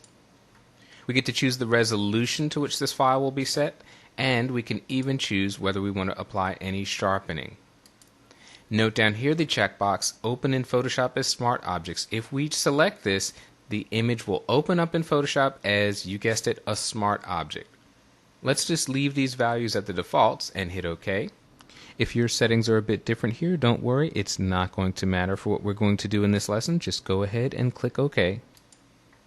And now at the bottom of the window, we can click Open Images just to open both of these images individually in Photoshop. To the left, we could also choose to save these images. Perhaps we wanted to do more work later but did not want them to open immediately in Photoshop.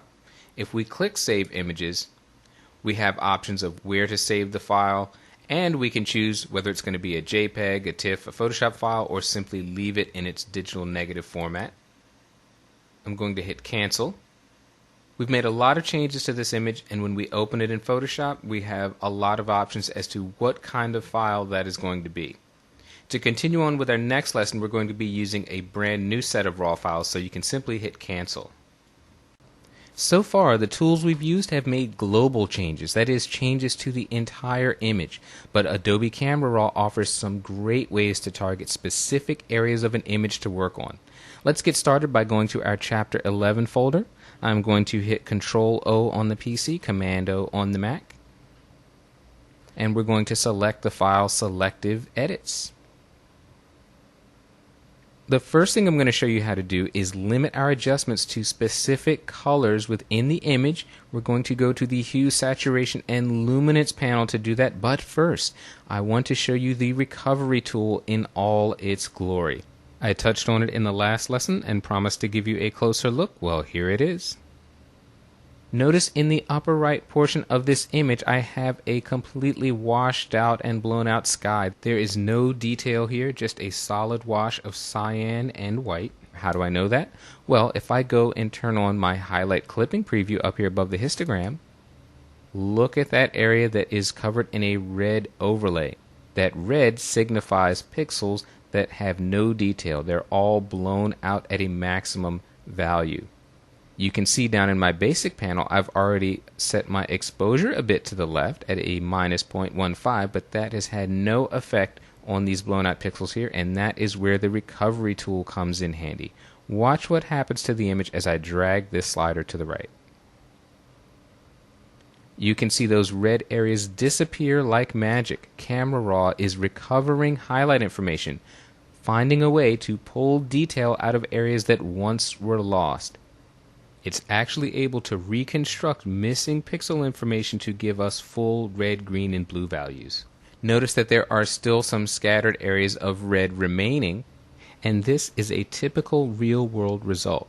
Now, quite often you will be able to remove every last bit of red by dragging the recovery slider, but if you shoot in a very high contrast scene, you may end up with small pockets of red that Camera Raw could not reconstruct.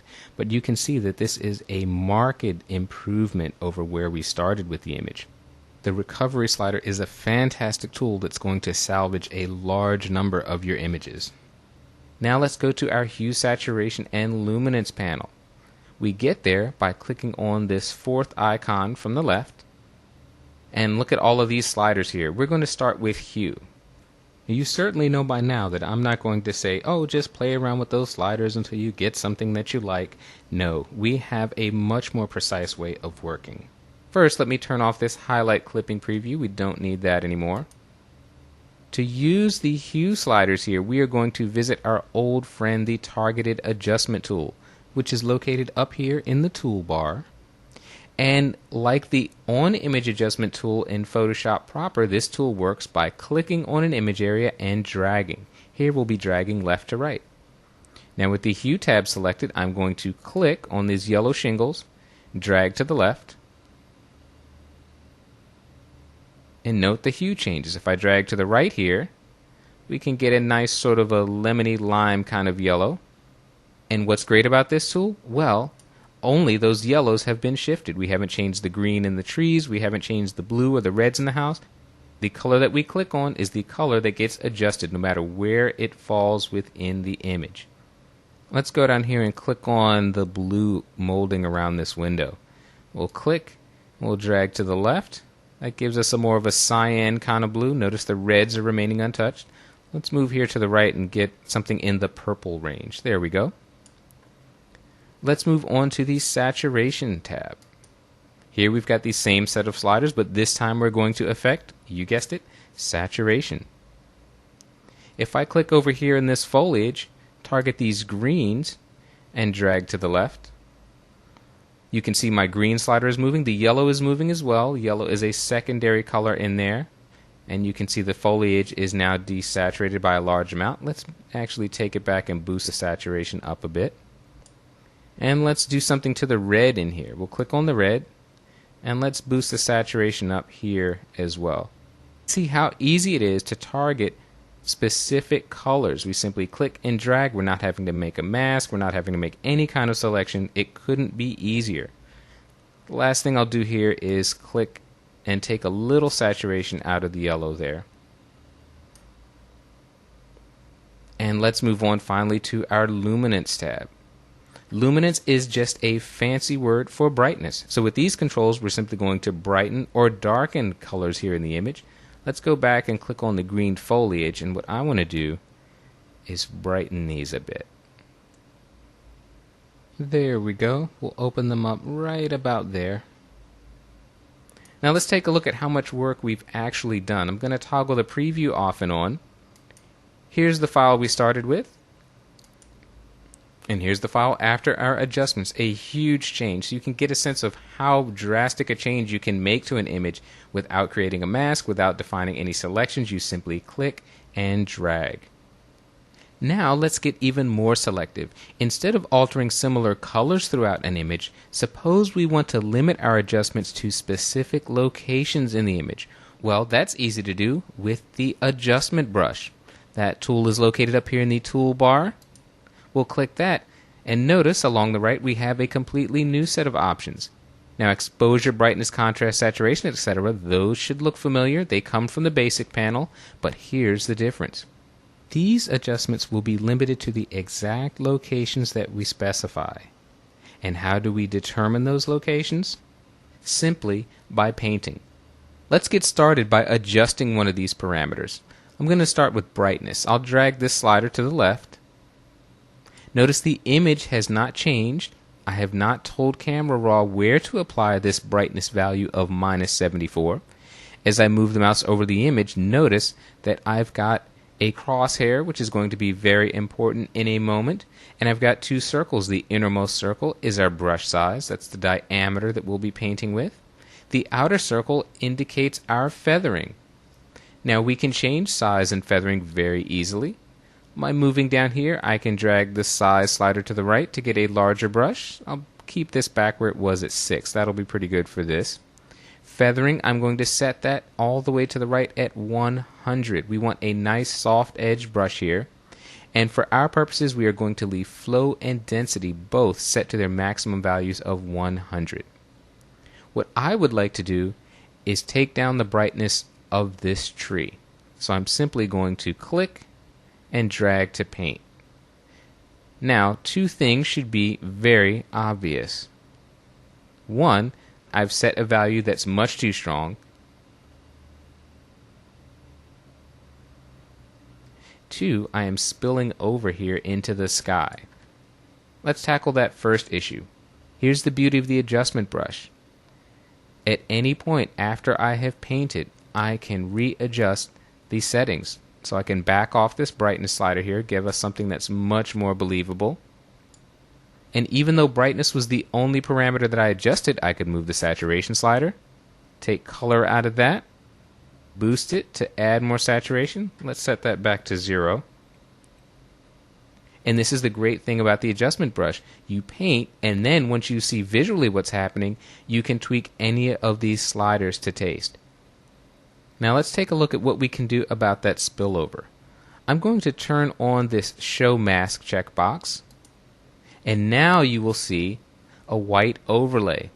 This shows where I painted. That includes the diameter of the brush and the feathering. So you can see I've spilled out onto the edge of the roof, I've spilled out over into the sky. In short, I was very sloppy when I was painting. Let's turn off Show Mask for a moment. We're going to turn on the Auto Mask feature, and we're going to paint that area again.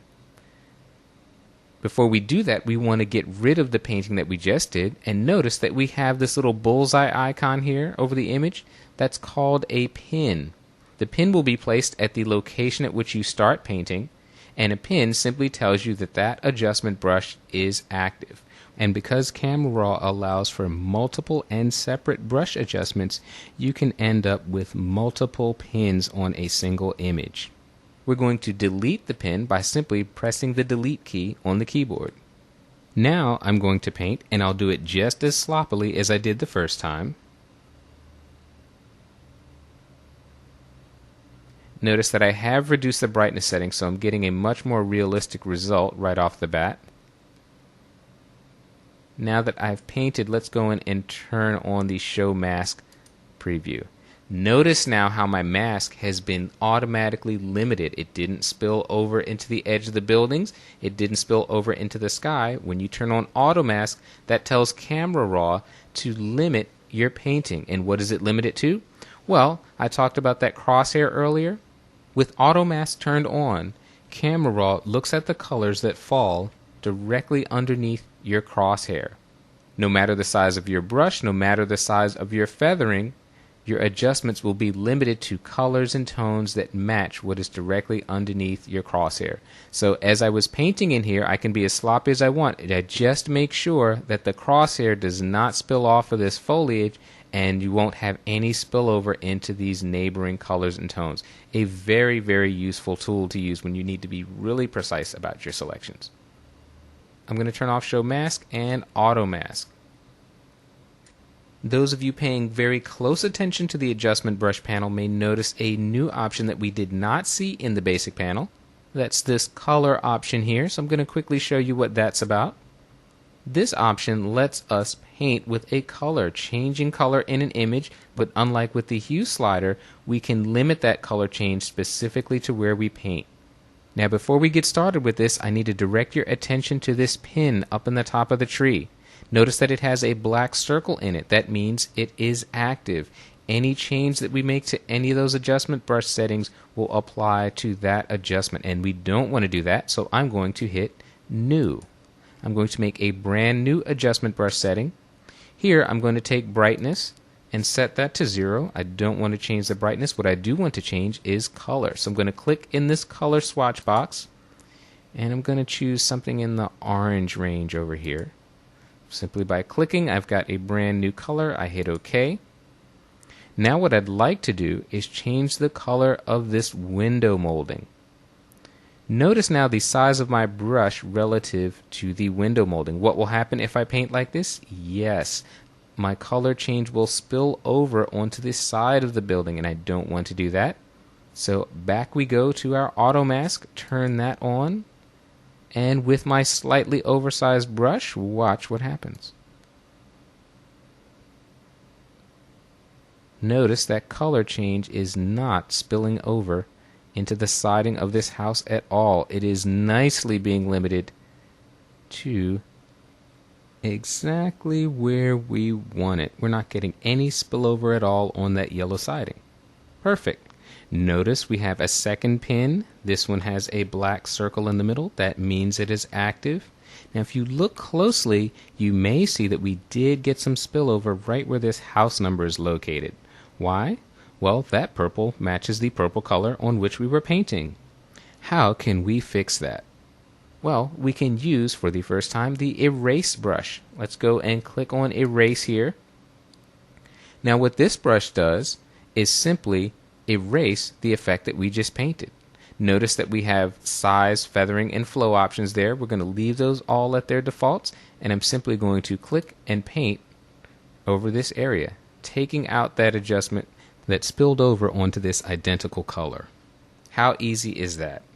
The last tool I want to show you here is the graduated filter, and that's up in our toolbar right next to the adjustment brush. Once we select the graduated filter tool, you'll notice that the panel on the right looks identical to the adjustment brush panel minus the brush controls. You'll also notice that we've picked up our color setting from the adjustment brush. Now I don't want to change the color in this adjustment I'm about to make, so the first thing I'm going to do is turn this off. Click, and I'll move my hue down to 1 and drag my saturation slider all the way down to 0, in effect turning off that color change.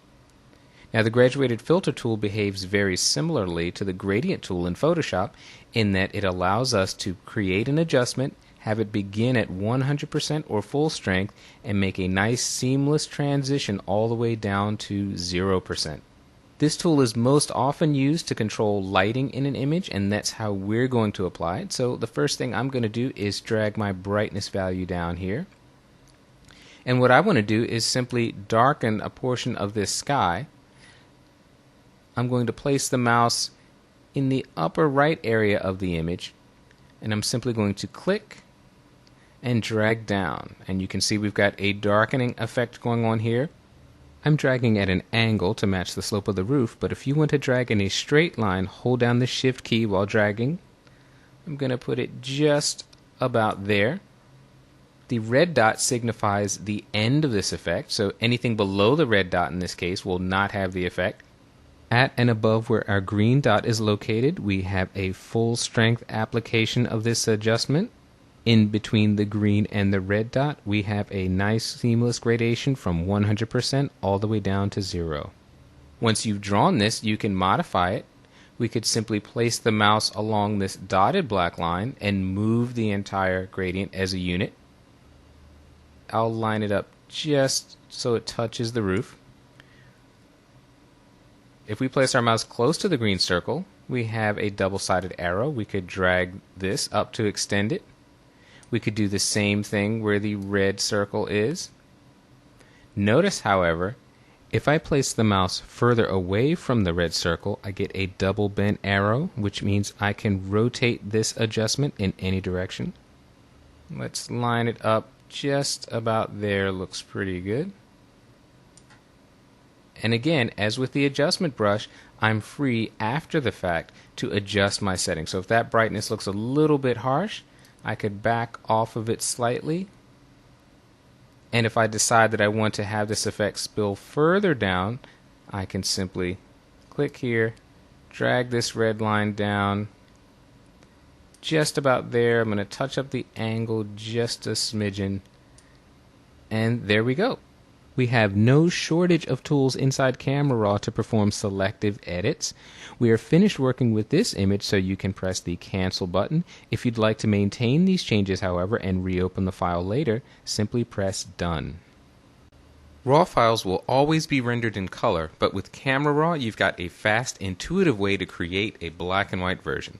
Let's see how that works. In our Chapter 11 folder, we're going to open the file BW.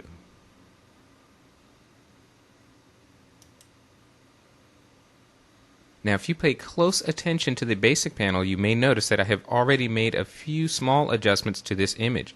I've set a custom white balance, I've boosted exposure a little bit, and boosted my blacks.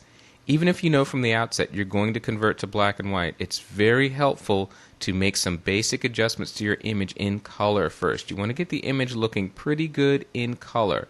This will make your conversion to black and white go much smoother and a lot faster. So you want to make sure you've got at least some pleasing contrast and exposure in your image before you even do the conversion.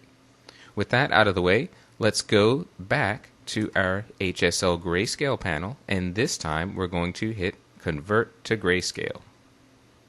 Now you can see under Grayscale Mix, Camera Raw is applying some auto settings we're going to turn those off and click Default.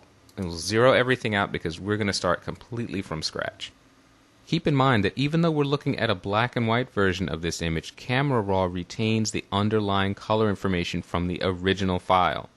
It remembers the color of the sky, the color of the dome on the buildings, for example. So wherever we click to make an edit, Camera Raw will automatically limit those adjustments to areas of similar color in the image. As we make our edits, keep an eye on the sliders in the Grayscale Mix tab. That will show you the exact colors that Camera Raw has identified. Now let's go back up to our Tools panel and visit our old friend, the Targeted Adjustment tool. Now this works exactly the same way as it did in the previous lesson. We're simply going to click and drag over an area of the image. I'm going to start with the sky, and if I click and drag to the right, the sky will get brighter. What I'm going to do though is get a very dramatic sky by moving to the left, and I'm going to move pretty far. We want some heavy drama here in this sky. Now what I'll do is move down over the building right here on this brickwork. I'm going to click here. I can move to the right to brighten it, but I'm going to darken the building, but by a very small amount, nowhere near what we did to the sky. So I'm still able to adjust these two areas of the image independently. So now we've got a fairly dramatic black and white image. I will point out though that once you've made this conversion, you're going to find it helpful to revisit the basic panel and make a couple of final tweaks. So let's go click back on our basic panel. Most of the time what you're going to want to do is adjust your blacks. Once you convert from color to black and white, the image might feel like it loses a little bit of contrast, needs a bit of punch. So let's go down to our black slider and we'll boost this up. We're not going to overdo it. We just want to add some nice drama in here in the shadows. And with this image, we didn't really have a lot of distinct and separate colors. I'll toggle the preview on and off by clicking on the checkbox here. You can also press P on the keyboard. Here you can see we basically had two main color groups. We had the blue in the sky, and then we had sort of orange, reds, yellows in the building. I'll toggle this preview back on. So for an image like this, it's really a two-click solution. We darken the sky a lot, darken the building by a small amount, tweaked our blacks, and easy as pie, a rich, dramatic conversion to black and white. Even if your colors look good, most digital camera files are going to need a little bit of touch-up. Let's see how to fix some of the most common problems. In our Chapter 11 folder, we're going to open up 3 images this time. I want you to select Aberration, and then with the Command key on the Mac, Control key on the PC, I want you to select the image titled Crop, and then holding down the Command key on the Mac, Control on the PC, select Spotting. We're going to open up those 3 images in Camera Raw. Now let's start down here with the bottom image, Spotting. When we spot an image, we simply clean up defects and imperfections. And we've got a few in here. I'm going to zoom in to 100% view. Always view it 100% when you're going to be cleaning up an image. That will save you a lot of embarrassment later on when people zoom in and say, hey, that's not a very clean spotting job. We're going to remove the tea leaf that is stuck to the side of this teapot. Our spot removal tool is located in the tools bar. We're simply going to select that, and we have a radius set to 1, so we need a much larger brush size. Let's go and set this to about 6. I'm increasing this number by pressing my right arrow key. I could also just enter the number 6, or obviously move the slider with my mouse. Should work pretty well. There we go, much nicer size. I'm simply going to click, and Camera Raw automatically does its best to find an appropriate point to sample from. That's a pretty good spot, except it's picking up a little defect in the cup here and duplicating that, so I'm just simply going to bring our sampling point over on the other side of the image, and we'll turn off the show overlay so we can get a clear look at what we've done. That looks pretty good. I'll make this a little bit wider, and let's try that. Perfect. Can't tell that it was done at all. Let's try something a little bit more difficult. With this tea leaf that's stuck, the problem is that it's butting up right against the edge. When you have a light and dark edge, that's a much more problematic issue to solve. But have no fear, we're going to go through this step by step. I'm going to reduce my brush size a bit because this fix is actually going to require 2 separate brushes. We'll set a radius of 4. going to get rid of the bulk of the leaf here simply by clicking. And Camera Raw does a pretty good job of selecting there. Actually, it looks great. We're going to leave that. Now we're going to fix this area. So a separate click with the spot removal tool. And here you can see Camera Raw runs into some issues. I'm going to manually set the sampling point here. And now I'm going to adjust my removal point so that I can get this edge lined up. That looks pretty good. Let's turn off the overlay. Not bad if I do say so myself. So we've removed 2 spots there. Let's go up to our crop file. Now if we'd like to crop an image, we can simply go in the toolbar, select the crop tool. If we click and hold on the crop, we can use it in normal mode. That lets us drag a freeform crop. If we want to constrain ourselves to a certain ratio, we could choose 1:1. That'll give us a square, for example. Got plenty of other choices here, and you can also create your custom ratios. We're going to leave this set to normal. And I can simply click and drag a crop rectangle. When I release it, I can press the Enter key to commit, and there we have a crop. Obviously, with this image, there's another problem. It is not straight. So we're going to back out of this, choose Undo with the Command Z on the Mac, Control Z on the PC. Now, instead of choosing the crop tool, we're going to select the straighten tool located just next to it. With the straighten tool, you look for something in your image that's supposed to be straight and simply drag along it with this tool. I'm going to choose the first row of bricks here above this detail work. So I'm going to click on the left edge, hold the mouse, and I'll release it when I get somewhere over to the right, and take care to keep my mouse located in the center of these bricks. So if I let go there, I now have a crop rectangle. You can see at the top of the toolbar that the crop tool is selected. And I can drag any one of these points and refine my crop. I'll come down just a little there from the top, but I'll move up a lot from the bottom. We'll do something like that. And I'll simply press the Enter key to commit, and there we have a much straighter image. The last thing I want to show you is how to fix the phenomenon of chromatic aberration. Well, what is chromatic aberration? It's a fancy term. I'll zoom into 100% here with Command plus on the Mac, Control plus on the PC. And let's shift over. I'll show you exactly what it looks like. Take a look at this American Express logo, and you can also see it in the black graphic on his shirt. Along the white edges, you can see sort of a red fringing. And that's what chromatic aberration is. It'll occur in your images where very light edges meet very dark edges, and you'll see a little bit of a red fringe. Sometimes it'll be blue or cyan or a bit of green. Let's go and fix this. Above the basic panel, we're going to select the icon for the lens correction panel, and we're going to choose the red cyan fringe slider and drag it to the left. If I go right down about there, you can see that the red fringe is gone, but now I have introduced a little bit of a yellowish green. So I'm going to go down to this blue-yellow fringe slider and drag this to the left. About down there, looks pretty good. Now I've got a pretty clean line between the light and dark edges. I'm going to toggle the preview on and off.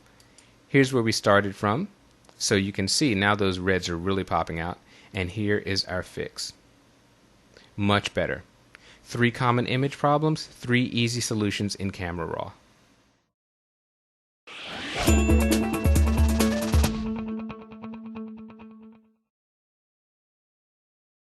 Image layers open up a whole new world of possibilities, whether you're designing or retouching. Let's explore the basics. Image layers are among the most used features of Photoshop.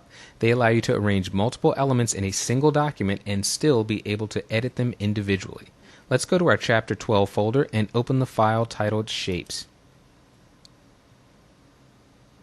You can't tell just by looking at an image how many layers it has. To do that, you have to visit the Layers panel. You can see that this image has a number of layers.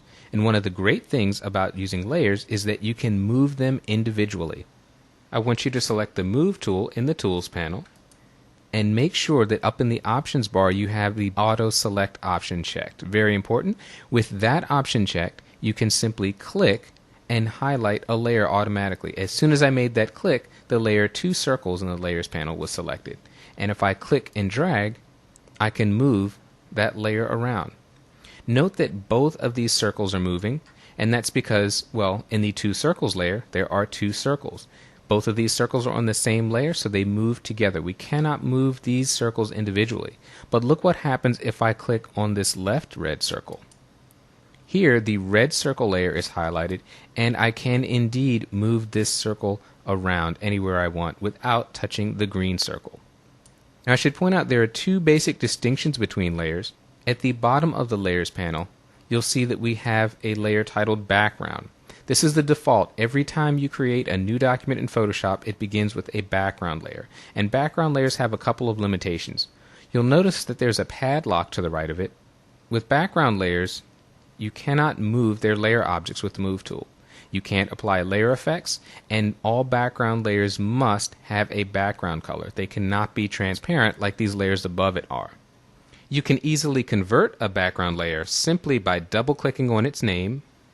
Photoshop gives you the option to name the layer. We'll just select OK. Now the padlock is gone, and now if I take the Move tool and click anywhere on this layer, I can move it around. And notice that as I'm moving, the empty areas of that layer become transparent. Let's undo that move with Control-Z on the PC, Command-Z on the Mac. We can rename layers very easily. If you scroll back up to the top, you'll see that I've got a generic Layer 6 name. That's the name Photoshop gave it. I'm going to give it something much more useful. Double-clicking on the layer name highlights the text so I can change it. There we go. Now we've got a descriptive name. When you have a lot of layers, it's very important to give them descriptive names. It'll make your life a lot easier. We can change the order of layers. I'm going to move this green circle so that it overlaps the red circle. Now the green is on top because in our layers panel, the green circle layer resides above red circle. If I switch that, simply by clicking and dragging the layer down, now the red circle is overlapping. Another neat thing we can do with layers is align and distribute them. I'm going to select multiple layers. I'll start with red circle. I'm going to hold down the Shift key, select green circle, and then green diamond. Now I need to turn on the visibility for green diamond. There it is. And I'm going to scroll down and turn off the elements that we're not using. So I've got 3 layers selected, and with the Move tool selection in the options bar, I have some choices for how to align these. This very first icon will align the 3 layers along their top edge. So I click that, and now all 3 are aligned at the top edge. I can choose to distribute them. If I move over here to this second grouping of tools, I can click on the horizontal distribute tool to allow them to have an equal amount of space between each object. The objects are now distributed evenly with the same amount of overlap between the 3 of them. The last thing I want to show you here is how to link layers. I'm going to click on red circle to deselect the other 2 for a moment. And if I hold down the Shift key again and select green circle, I'm going to move down to the bottom of the layers panel and click the link icon. Now both layers have a link, and what that means is that whether I select green circle or red circle, whatever I do to that layer will happen to the second linked layer. So if I simply click on green circle and drag it around, you can see the red circle follows. It's as if they're on the same layer, but the link is only a temporary feature. We can turn that off anytime.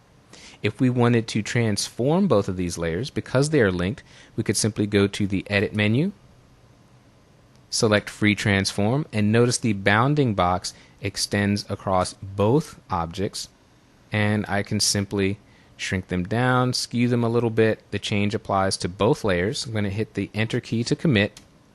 The Link tool allows you to work on one layer and have the change applied to the second layer automatically. Now, if you're finished with linking them and you'd like to work individually with them again, simply go back down to the bottom of the Layers panel, click the link icon, and now we can edit those layers independently once again. Let's take a closer look at the Layers panel and explore the options it gives us. In our Chapter 12 folder, we're going to begin with the file Layers01. Now, much of what we do to layers is going to occur in the Layers panel. We can add a new layer simply by clicking on this Add Layer icon, and there we have Layer 1, a brand new layer.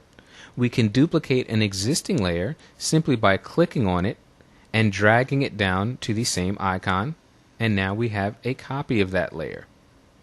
If we want to get rid of a layer, we can delete it simply by clicking the layer to highlight it and pressing this trash can icon. Photoshop says, do you really want to do this? We'll select yes.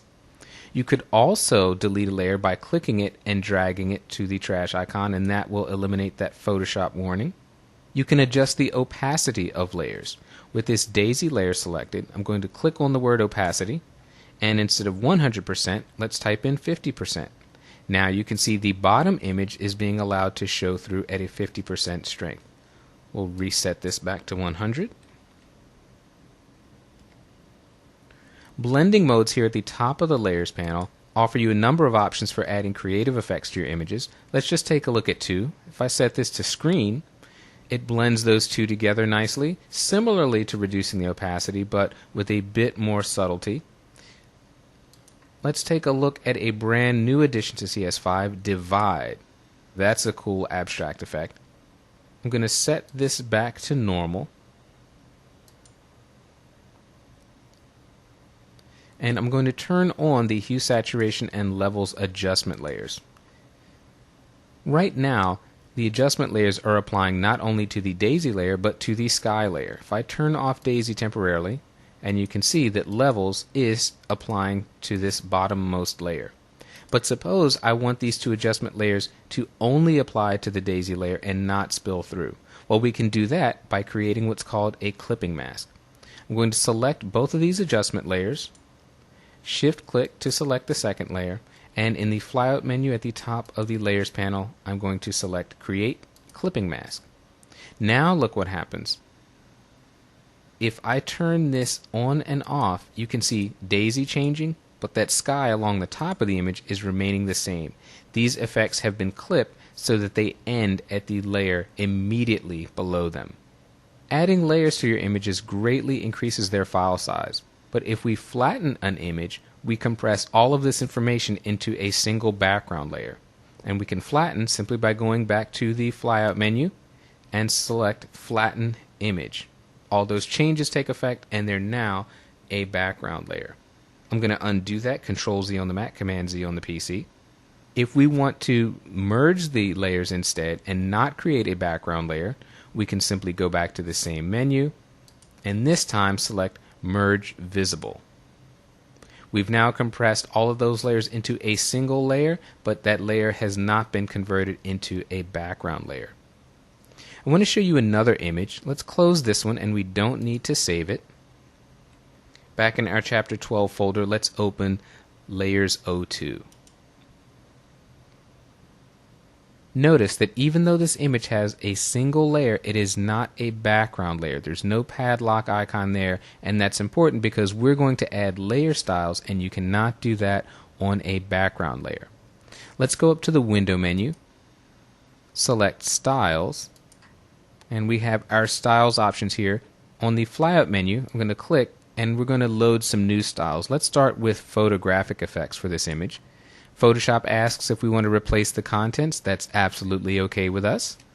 Now you see all these icons here. These really offer you no help in terms of what the effects are going to do. So let's go back to our flyout menu and select text only. This is much better. Let's see what happens if we select negative. Well, it converts the image to a negative. Sepia tone does exactly what you might expect. Notice that as we click a layer style in the Layers panel, we can see effects show up immediately beneath the layer. Because those effects are in the Layers panel, we can turn them on and off at will, but we can also go down, double click on any of the effects, and we can edit the settings. So these styles are a great starting point, but you could also tweak them to taste. Let's take a look at one more set of styles. We'll go to Image Effects. Again, it's okay for us to replace these. Let's check Black and White Photo. We've got a blue filter, circular vignette, all these kinds of things. So you've got tons of styles you can cycle through, and styles are nothing more than a collection of layer effects. So you can turn them on and off, and you can edit them to your heart's content. The last thing I want to show you here is very cool. We're going to learn how to create knockout type. Let's close this image. We don't need to save it. And back in our Chapter 12 folder, we are going to open the file titled Knockout. Now in this image, I've got a background layer. I have created a layer effects layer right above it called Brick Wall. We'll turn that on. Now what we're going to do is to create some type and let it knock out this brick wall so that the background image shows through. Let's select the type tool that's in your tools panel. The shortcut is T. I'm selecting the font Arial and black because I want something very bold. You can choose a different font, but you'll get the best results with a typeface that is very, very wide and fat. So I'm going to simply click and type in the word here, clouds. I'm going to type it in all caps. Now that's pretty small for the effect that I want to do, so I'm simply going to click in here with the control key, that would be the command key on the Mac, and you can see the text bounding box, and I'm going to drag this up to expand the text. And I think I want to drag it out on the side as well. There we go. We're going to have something that stretches just about from edge to edge. That looks pretty good. I'll hit the Enter key to commit to that. Now what we want to do is go to our Layers panel, and up in the flyout menu, we are going to select Blending Options. Now the very first step here, very important, this will not work if you don't do it, set fill opacity down to 0%. Our text is going to temporarily disappear, but under knockout, we want to choose deep. This will take it all the way down to the background layer, hit OK, and now you can see that our text, instead of being black, has cut out so that the bottom image can be revealed. And this is still a text layer. We have not rasterized it. We can still move this around. If I simply click with the control key on the PC, that would be the command key on the Mac, I can move it down here. We can move this freely and decide where this looks absolutely best. So there you have it, knockout type that reveals our background layer. Once you've added more than a couple of layers, it's time to start organizing them. Let's go back to our Chapter 12 folder and open up our old friend Shapes. You can see that the Layers panel is starting to get a bit unwieldy, and if I turn all of these on, the image itself gets a little bit busy. I'm going to show you how to create groups in your Layers panel to manage all these layers. In the flyout menu of the Layers panel, I'm simply going to click and choose New Group. Photoshop asks us for a name. I'm going to group all of my circles together. So I'm going to name this Circles. Hit OK. Now we have a folder. What can we do with that? Well, we can add layers inside that. I'm going to drag this layer 6 thumbnail because it's a circle. Click and drag it up till it's over that layer and release it. Now you can see that layer 6 is inside the circles folder. If I close circles, you cannot see layer 6. I'm going to do the same with red. Simply clicking and dragging it, and we have one more circles layer down here that we can drag back up. Now we've cleaned up the layers panel a bit. We have our circles here. We can open them and close them in one click. I'm going to do the same thing with diamonds, but this time I'll do it a bit differently. I'm going to click on green diamond and shift click to select the next two layers. Now, in our flyout menu, I'm going to select New Group from Layers. When we select this option, Photoshop bundles the layers that we have just manually selected and puts them in the group for us. It saves me a lot of clicking and dragging. We'll name this. Now, those 3 layers have automatically been placed in the Diamonds folder. If I open up Diamonds, they're all in there. Make sure at this point that you have the visibility icons turned on for all 3 because I want to show you something very cool. If we close the layer group and simply turn the icon off, it affects all the layers included in that group. So an easy way to turn layers on and off. So with layer groups, we've got a quick and easy way to manage the contents of our Layers panel. Now I want to show you something very cool, layer comps. Layer comps are a great way to create snapshots of changes that we make to our layers. Let's see how that works. In the window menu, I want you to go and select Layer Comps. Now with layer comps, we can record three things about layers. We can record the visibility, whether they're on or off, the position of elements in a layer, and whether we have layer styles applied to them. So let's go to the Layer Comps panel, click on the flyout, and choose New Layer Comp. Now we haven't made any changes yet, so we're simply going to label this Start. And we want to have all three boxes checked. We want to apply changes to visibility, position, and appearance. So let's hit OK. Now let's make some changes. I'm going to open up this diamonds group, and the green diamond, I want to apply a layer style. So I'm going to go back to my layer styles panel here, and let's choose a different library of styles. We are going to choose buttons, and we can hit OK to replace the contents and simply check angled spectrum. There we go, huge obvious change. And notice down here we can see the effects in our layers panel. I'm going to scroll down and select red diamond, and this time we're going to choose beveled mouse over. So we've got two changes there. I'm going to close the diamonds group, and I'm going to turn off the background layer, and now in circles I'm going to select layer 6 and red circle and move them both. Now if all of the circle layers are moving, I want you to look in the options bar and make sure that you have layer selected next to auto select. There we go. We've made enough changes that the difference should be obvious. So now back in our layer comps panel, we're going to click and select again new layer comp, and this one we're just going to give the title spectrum for that first effect we did. We'll hit OK. Now what we can do is go back to the beginning to start, and our document goes back to that state. If we click on spectrum, we move back to this current state, and you can easily imagine that you could have any number of these layer comps. Layer comps are a great way to quickly and easily go back between various stages of an image. And best of all, layer comps remain with your image. If you save the file, close it, and then reopen it later, your layer comps will still be there, and you can move to any of these states that you have saved.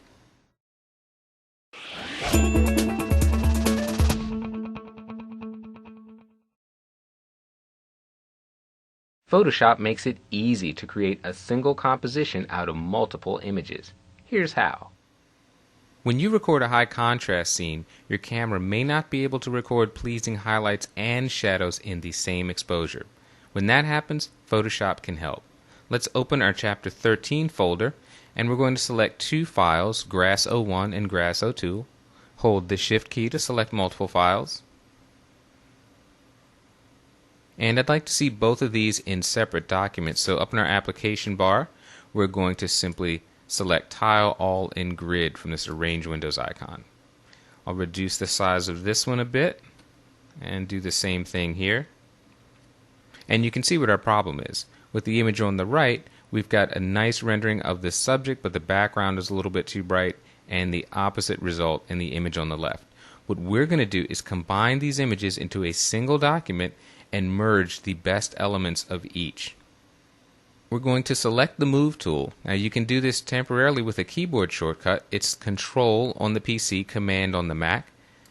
Click on this Grass02 file, and we're going to drag it over into this first image and hold the Shift key. This will ensure that the images are perfectly aligned. Let's close this Grass02. We don't need this anymore. And because I held down the Shift key, if I toggle this top layer off and on, you can see that the images are perfectly aligned. Let's change the names here, give them something a little bit more descriptive. I'll double click on the background layer. That's our dark layer, and let's call this one Light. What we'd like is for our subject to remain as it is in this light layer, but to pull in a lot of the background from this dark layer. To do that, we're going to need to add a layer mask. So at the bottom of the Layers channel, we're going to select Add Layer Mask. We have a white layer mask there. And what we're going to do is draw a gradient on this layer mask. We're going to select the Gradient tool in the Tools panel. The keyboard shortcut is G. I want you to verify up in the options bar that you have this third icon selected. This is our black to white gradient. Very important. Also make sure that to the right you've selected our linear gradient icon. It's the very first choice here. Now we're going to be painting from black to white.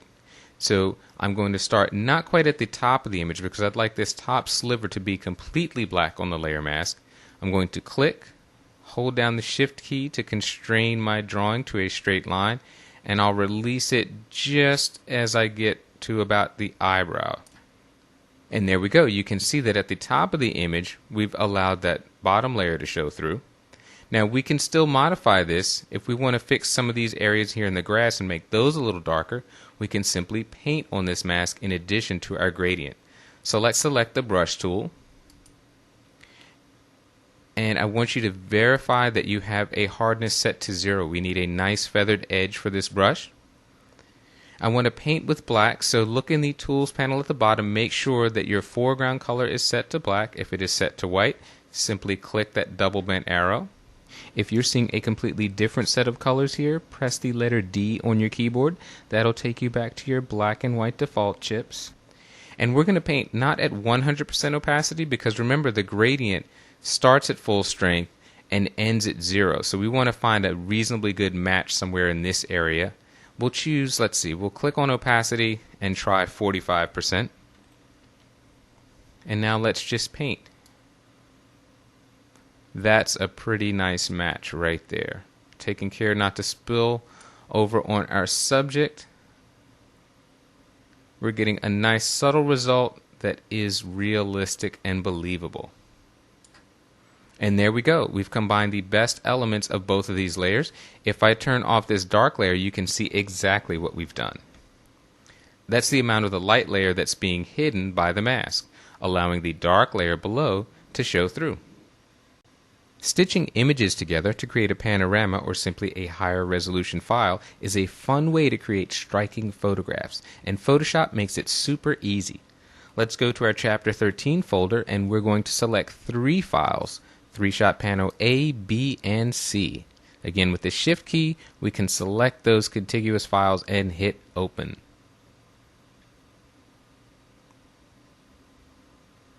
I'd like to start with these files in their own document windows, so we're going to go up to our Arrange Windows menu and select Tile Vertical. We've got 3 separate shots looking across at the Ponte Vecchio in Florence, and what we'd like to do is blend them seamlessly into a single image. To manually blend these files, I'd have to create a large canvas, drag in each image, align them along the edges, and hope that everything matched up. Too much work. Instead, we're going to use Photo Merge. In the File menu, down under Automate, select Photo Merge. And we're going to leave the layout set to Auto, and under Source Files, we're simply going to tell Photoshop to add Open Files. This adds the files that are currently on our screen. Blend images together, we want to have that checked. This will avoid any seams along our edges. Vignette removal and geometric distortion are handy tools. For this particular image, we don't need to use either, so I'm simply going to hit OK.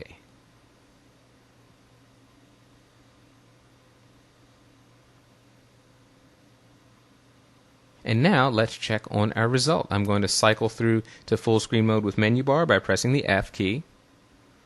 And look at this, those 3 separate images have been blended into a single seamless image. All we have to do is crop out the excess.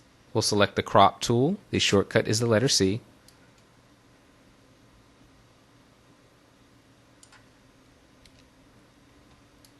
And there we have it, the Ponte Vecchio. What's that, you say? Only a 3-image composite? No big deal? Well, my friend, let's try something a bit more ambitious then. I'm going to close all of these files by going to the File menu and selecting Close All. We don't need to save anything. And we are going back to Photo Merge with no files open.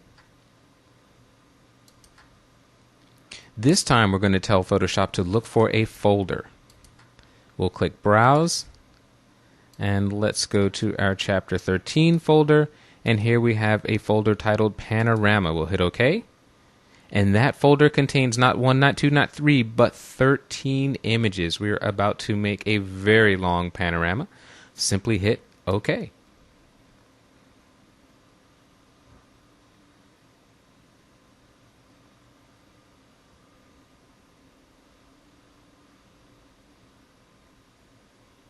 Now that is a panorama. I really wish I could give you more information about nitty-gritty details and how hard and difficult it was to create and how much time it would take and how you had to dig into each layer, but it's really this simple. You select Photo Merge. We'll crop this out here.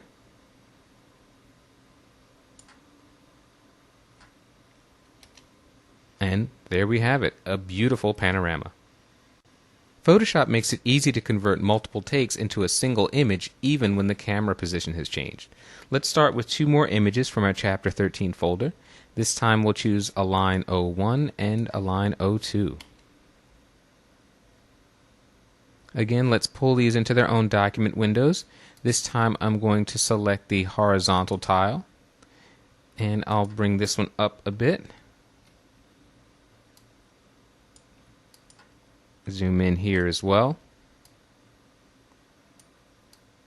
Now here's the problem. We've got a shot of these 2 incredibly cute kids, but one is looking at the image in one shot, the other is looking at the image in the other shot. Happens all the time. Here's how we fix it. You might have guessed that we're going to drag these layers into a single document, so I'm going to take this bottom layer, holding down the Control key on the PC, Command key on the Mac to invoke the Move tool. I'm simply going to click and drag, hold the Shift key to align the pixels. And let's get rid of this bottom image now. Now here's our problem. Even though we held down the Shift key to align the pixel dimensions, the camera position has changed in between these 2 photographs. So if I toggle this top layer off, you can see that everything has moved in here. And if we just create a layer mask and start painting out, we're going to have a mess on our hands. So what we need to do is first align these images, and fortunately Photoshop has a tool to do just that. We're going to select both of these layers in the Layers panel, go up to the Edit menu, and select Auto Align Layers. We're going to stay with the default Auto option and hit OK. Notice that in the Layers panel, Photoshop automatically converted that background layer. It's now titled Layer 0 and there is no padlock.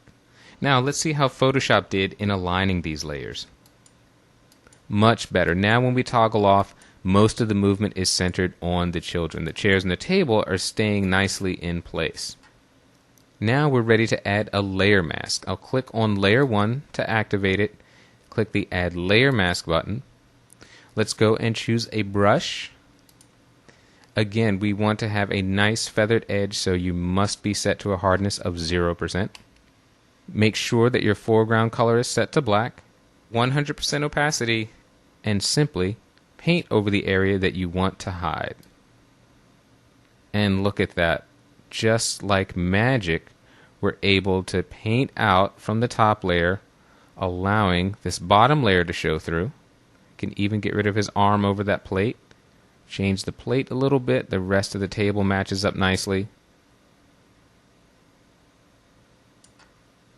We've got a nice seamless blend here between the layers. No one can tell that we faked it. So if you want to attribute this to your obviously superior photographic skills, feel free.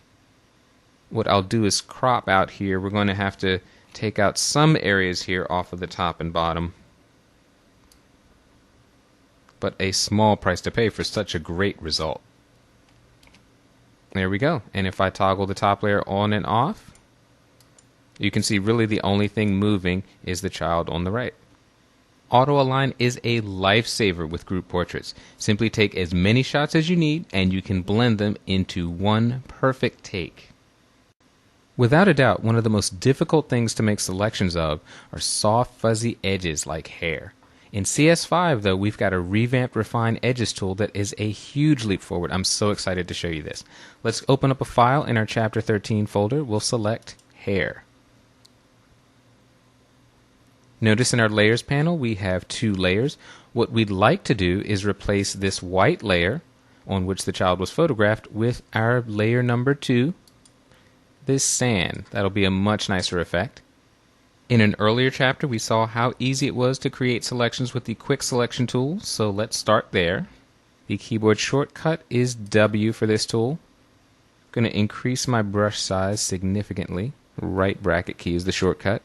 Now we want to select the child, but in this instance, it's going to be much faster if we select the background. I'm simply going to click and paint, and click and paint again, and now I've got a very rough selection in only 2 clicks. Let's zoom in here on the face and check out what's happening with the hair. I'm going to reduce my brush size. I want to modify my initial selection, so I'm going to hold down the Option key on the Mac, the Alt key on the PC, and simply paint along some of these hair edges. We don't need to include every single strand, but we do want to avoid the dreaded helmet hair.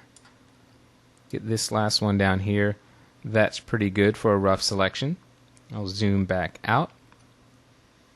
Now keep in mind, we selected the background, but what we really want to select is the child. So in the Select menu, we select Inverse. That inverts our selection, and now our child is selected, and now we're ready for our visit to the Refined Edge tool. Now a few things I want to show you here before we get started. The first thing is that we've got a lot of view options here under View mode. We can choose to show the image in its marching ants mode. We can see an overlay. We could view it over black. We could view it over white. But the most useful view when you've already got a bottom layer is to choose the On Layers option. This lets you see your selection directly against the background that you're trying to match it to. We're going to work with this tool by zooming into the image at a 100% view. Very crucial to be able to see exactly what you're doing. And before we get to the hair, I want to focus on the body here. We want to make sure that we've got a good selection around these harder edges. Let's start in the Adjust Edge box. We've got a smooth slider, and right now the edge of his arm is a little bit harsh against that sand. So we're going to bump the smooth slider up maybe to about 5 or 6.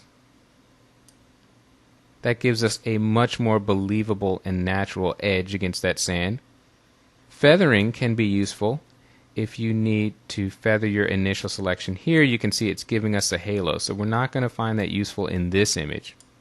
The contrast slider will increase the contrast along your edges, and that we don't want to do. We're actually smoothing those edges.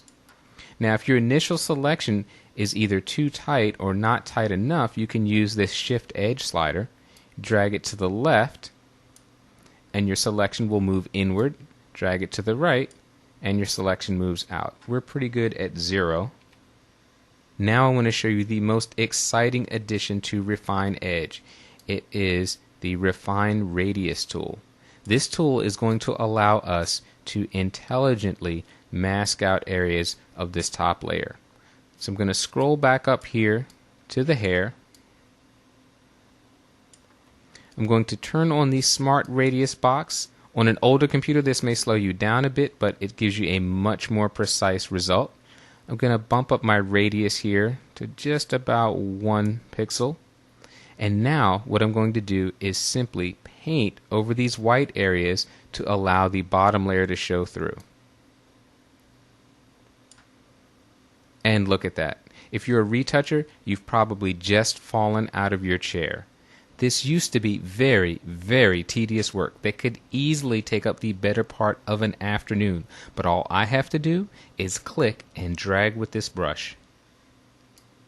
And Photoshop is automatically noting the difference between the hair and the background and allowing the background to show through to the bottom layer. This is really fantastic. I mean, this feature alone is worth the upgrade to CS5, and if you do any sort of retouching, this will pay for itself the very first time you use it. I'll get this spot down in here, and I'm not really having to be even that precise because Photoshop is doing such a great job of making a distinction between the hair and the white background. Now here's another great new addition to Refine Edge. Right now, all we've done is make a selection. We're seeing a preview of how it would look if it was masked, but right now we just have a selection. Under Output, we can choose whether we want this to remain a selection or to automatically create a layer mask. We could create a brand new layer with or without a layer mask. We could even make a new document that would have this layer mask. Extremely helpful options here. This will speed up your workflow significantly. We are going to choose the layer mask option. I'll point out here we have a Remember Settings button. If you check this, the next time you open Refine Edge, it will have these identical settings. So let's just hit OK. And now you can see we've got a very, very nice selection. It's not 100% perfect. We could do a little touch-up work on that mask, but for a few seconds worth of work, it's pretty phenomenal.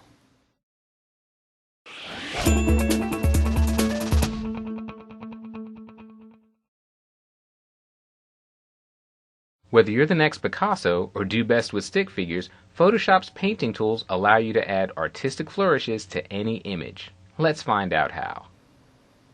Photoshop has some amazing capabilities when it comes to painting, and there's no better place to start exploring these options than the Brush panel. So let's go up to the Window menu and select Brush. That opens up our Brush panel. Now before we get started here, there's a few house cleaning things I want to go over. At the bottom of the Tools panel, notice that I have a blue foreground and a red background color. I want you to have these identical colors. So simply click on this foreground chip. That opens up the color picker box, and I want you to set the red, green, and blue values that I have. 49 for the red, 52 green, and 183 for the blue. Then hit OK. And I'd like for you to do the same by clicking on this background color chip. Now set 174 for the red, 32 for the green, and 17 for the blue. Hit OK. Now our brush panel at this point is completely grayed out. Why is that? Well, we don't have any of the brush tools selected. So let's go select our brush tool. Now we can see that our brush panel is ready for use, but we're not quite ready yet. Let's go and create a brand new document. Under the File menu, select New. That's Control-N on the PC, Command-N on the Mac. And I want us to start with the same size document, so change your preset here to default Photoshop size if you're not there already. And what I'd like to do is change the width here. So I want you to change that to a 10. And I'm going to hit the Tab key to cycle down to the height. And under height, I want you to enter 10 as well. So we'll both be starting with a square document. And then simply hit OK. We're going to hit the F key to cycle through to full screen mode with menu bar. I'm invoking the hand tool here with the space bar so I can drag this image out from beneath the brush panel. And now we are ready to get started. The very first thing to know about the brush panel is that in this top window we have our brush shapes. We have icons showing us the shapes of brushes available in this brush library. I want you to go down to the bottom of the brush panel, click on the Preset Manager icon. In the right flyout menu, select Reset Brushes. I want you to replace your current brushes, so press OK. I've already got my defaults, so I'm going to hit Cancel. Then hit Done. We're going to start with a simple brush. I've got my 65 brush here selected. What does that 65 mean? And you'll notice that all of the brushes have numbers. That's simply telling you the brush size. So if I click here to 19 and went here to 65, we're changing the brush size. So you can see this is a 65 pixel brush. But I can easily change that with the right or left bracket keys. I'm going to bump it up just a couple of points. Now I'm simply going to click and drag to paint. Notice that the line I painted is very soft and fuzzy. And also in the bottom of the brush panel in our brush stroke preview, you can see that same soft fuzzy brush stroke. That's because in the options bar we can pull down here, our hardness is set to 0%. That is the preset for that brush shape. We can drag this over and make it 100%. Now, if we paint, we have a hard edge. Notice that at the bottom of the brush panel, that preview updated as well. So anytime you make a change to a brush, you can preview that before you even paint, right down in that stroke preview box. So far, if you've been seeing an animated brush icon in the upper left of your document window, you've got the brush preview enabled. Your video card supports that. You can turn that off because we're not going to use it here by simply clicking on this brush preview icon That's a nice little feature that you have if your video card supports it, but it is far from necessary, and we're not going to be using that in this tutorial, so you can go ahead and turn that off. Now, if you're thinking to yourself, well, brushes would be great if I could draw. Well, have no fear. Photoshop to the rescue. We've looked at a very basic brush shape. We can see some bristles here that we're going to talk about in a few moments, but if you scroll down in this shape library, you'll notice that we have some very interesting shapes. Here's a leaf. Now, if I simply click, I've painted a leaf. If I click again, I've painted another one. So even if you don't know how to draw a leaf, you can draw a leaf. Watch what happens if I click and drag. Now I've got leaves stacked on top of each other. Now this is the default setting here. Now I'm going to show you the cool stuff in the brush panel. We can see here below the shape previews, we've got a size slider. That's the same as using the bracket keys. We can make the brush bigger or smaller, but I'm going to jump down here to spacing. Watch what happens in our stroke preview box if I drag the spacing slider. Look at that. It's spacing out our brush strokes. So now if I paint, my leaves are nicely spaced out. Pretty cool, huh? What else can I do? Well, we've got a flip X and flip Y checkbox. If I click on flip X, watch what happens in the stroke preview. The leaves are now flipped horizontally. If I check the flip Y box, they're now flipped vertically. You can use both of these together. You could use one or the other. You could turn them both off, obviously. So that's an interesting way that you can add some variety to your drawing. You can change the angle here of the shapes. Right now it's at 0 degrees. I'm going to click on the word angle and set this to 45 degrees. And you can see now that the brushes are tilted at a 45-degree angle. Let's set that back to 0 for now. We can change the roundness. With these leaves, they're going to look best at 100%, but I'll show you what, let's say, 30% would look like. So they're a little bit flat, almost like they're pressed on a page. Let's set this back to 100%. So we've got some very cool options here to paint with. Now we have changed our default values for this leaf brush. We've changed the spacing, we played with flipping it X and Y. The thing to remember about brush presets are, you can change them at will, but anytime you click off of this brush and select another one, when you return to that original brush, it will take its default settings. So if we go here to this other leaf brush, which is very nice. Actually, let's paint with that a little bit. There we go. If we move back to our original leaf, now our spacing is set back to 25, and any other changes we would have made here have been lost. So if you would like to make changes to a brush shape and maintain those changes, here's what you do. Let's change the spacing here. Put it something like there. Let's flip this, and let's put the angle at 15 degrees, for example. Now what we'd like to do, if we want to be able to go back to this brush preset, go up to the flyout menu at the top of the brush panel and select New Brush Preset. It gives us a default name. Scattered Maple Leaves is the original name, and it's adding a 1, so it won't overwrite that. Notice that we have Capture Brush Size in Preset. Right now it's at 74, so if we check that box, our new brush preset will be 74 pixels. We can simply hit OK. And now let's move to a different brush. Let's go to this sort of 3-leaf guy here. Now if we go back to our original brush, well, there's the default settings, but we have our new brush preset down here that maintains the characteristics we just put in. Now I'd like to talk to you a bit about bristle tips. All of these standard brush shapes have what's called static tips.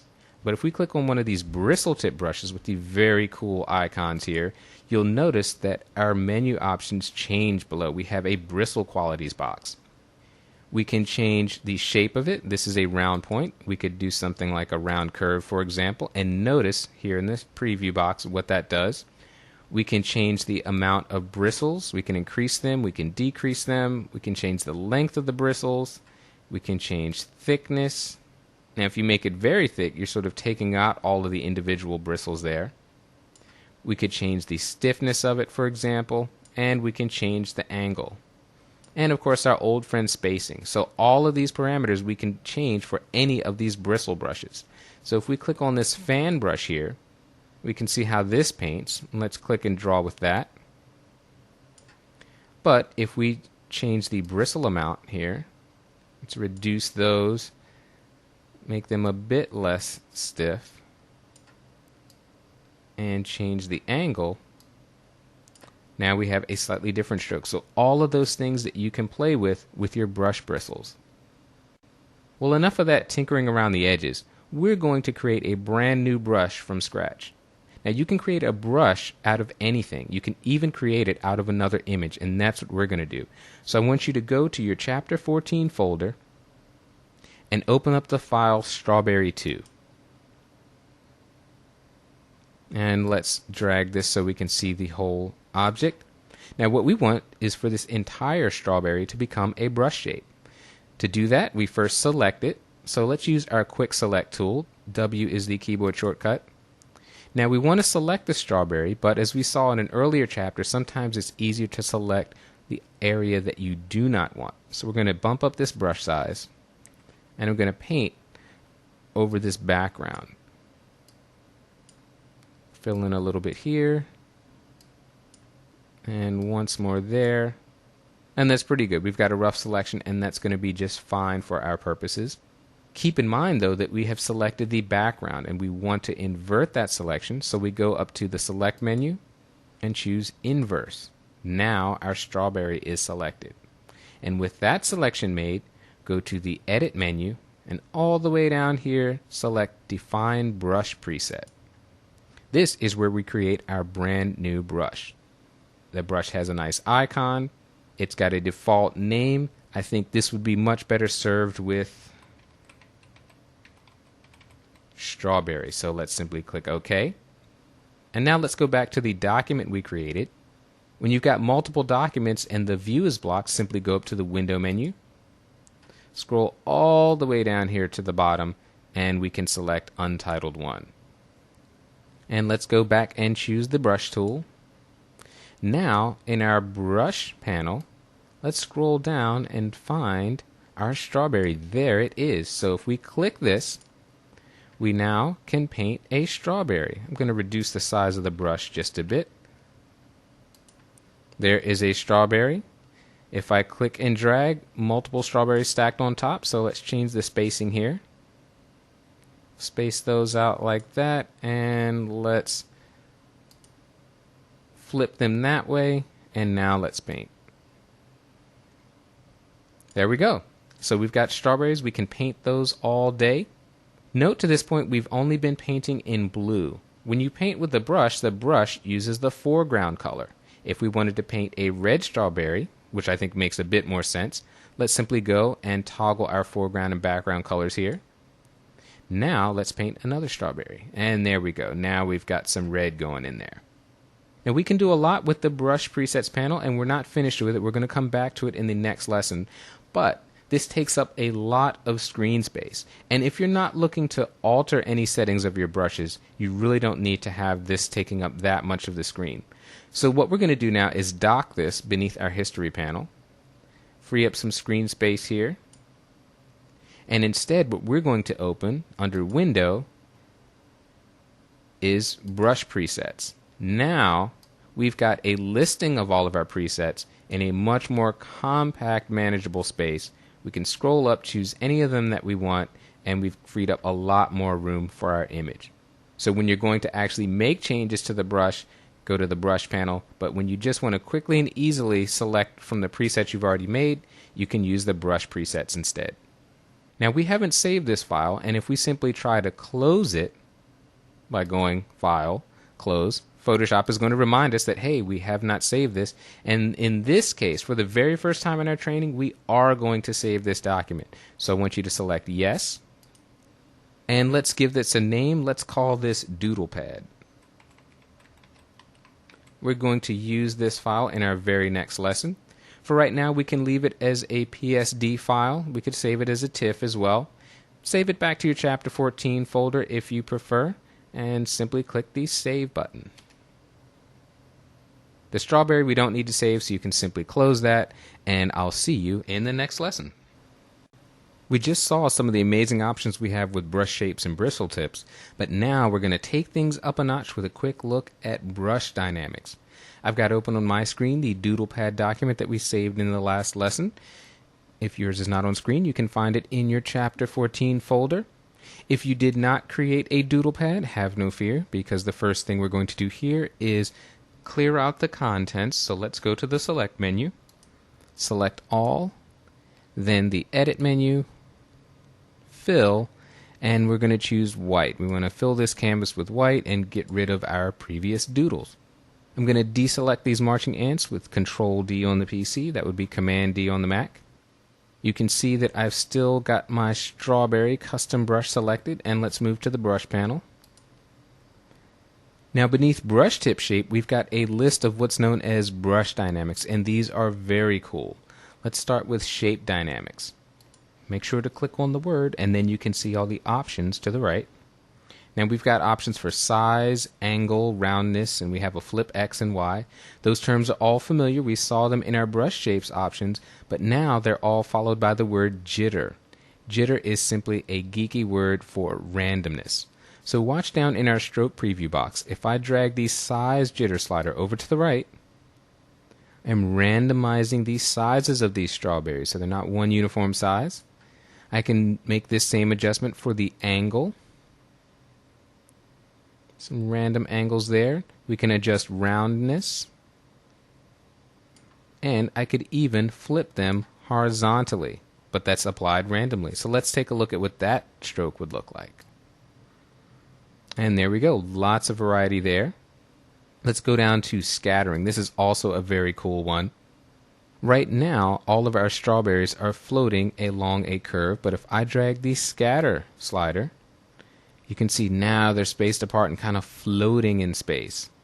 But they're all scattering or moving in the vertical axis. If I check this box, both axes, well now they're scattered horizontally and vertically. We can increase the count, add to the density of these strawberries here, and of course we could randomize that density. Now if I paint, look at that, completely random assortment of strawberries. Now here's another great thing about dynamics. Remember in the last lesson when we clicked a brush preset and made changes, if we moved off of that preset and came back to it, our changes were wiped out.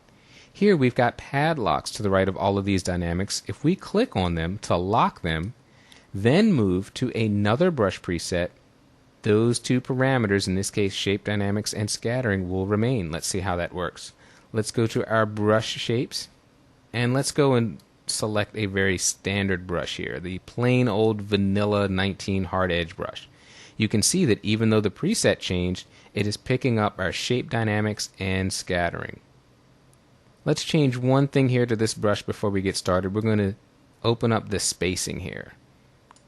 Now what happens if you don't want to maintain the shape dynamics and the scattering in this case?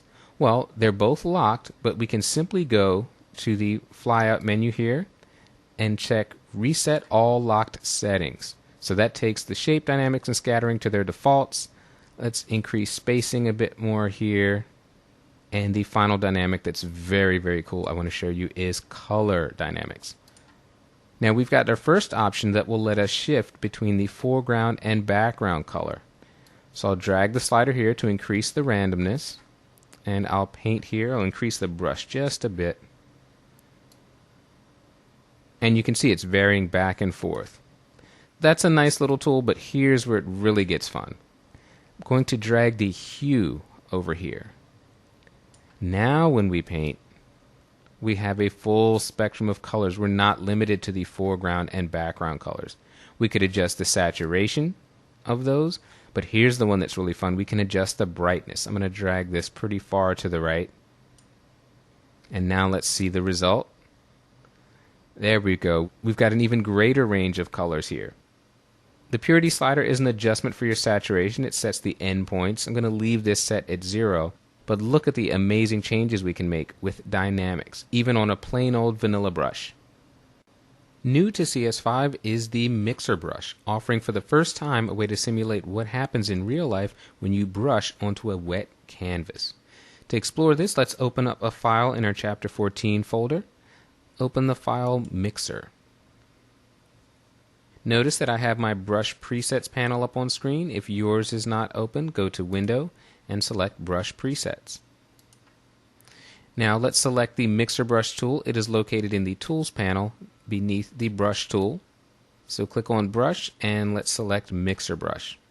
Now a couple things here I need to talk about in the options bar. The very first thing we have is a color swatch, and this is called the reservoir. This is the color that you are dipping your paintbrush into. By default, it's set to the foreground color, but we'll take a look at how to change that. To the right, you have two brush icons. This first one, you can toggle it on and off. This is your load icon, and when it's activated, you will be loading your brush between every stroke. In other words, you'll be dipping your brush back into that reservoir of color. To the right of it, we have the clean icon. You can toggle this on and off also. When this is activated, your brush will be cleaned between each stroke. So 2 consecutive strokes will have the exact same mix of colors. We've got a pull down menu here with a ton of handy presets that we'll get into in a moment. But let's talk about this first parameter here, the wet value. The wet value determines how wet or dry your canvas is. So let's set this to a value of 0. We're going to have a completely dry canvas. We're going to have a load of 100%. Load refers to how much color you're putting onto your brush. So right now we're going to brush on this yellow square with a red paint. Click and drag, and we simply have the normal brush behavior in Photoshop. No big deal. But if we change our wetness to 100%, let's see what happens. Now we'll start painting in this yellow. And now look at what we have. The colors are mixing together because the canvas is wet. Now let's talk about load for 1 second. I'm going to set a wetness of 0 again. And this time for the load, I'm going to set it to a very small value, like 3%. Now let's click and see what happens. If I click here and drag, I'll do it again because you may have missed it. Look at that. I keep dragging the mouse, but the paint runs out because we have a very small load. We did not put a lot of paint on that brush. Next, we have the mix option. Now this is only active when you have a wetness value above 0. So let's set a wetness here of 100. Going to set a medium strength load of 50%. And I'm going to set the mix at 0.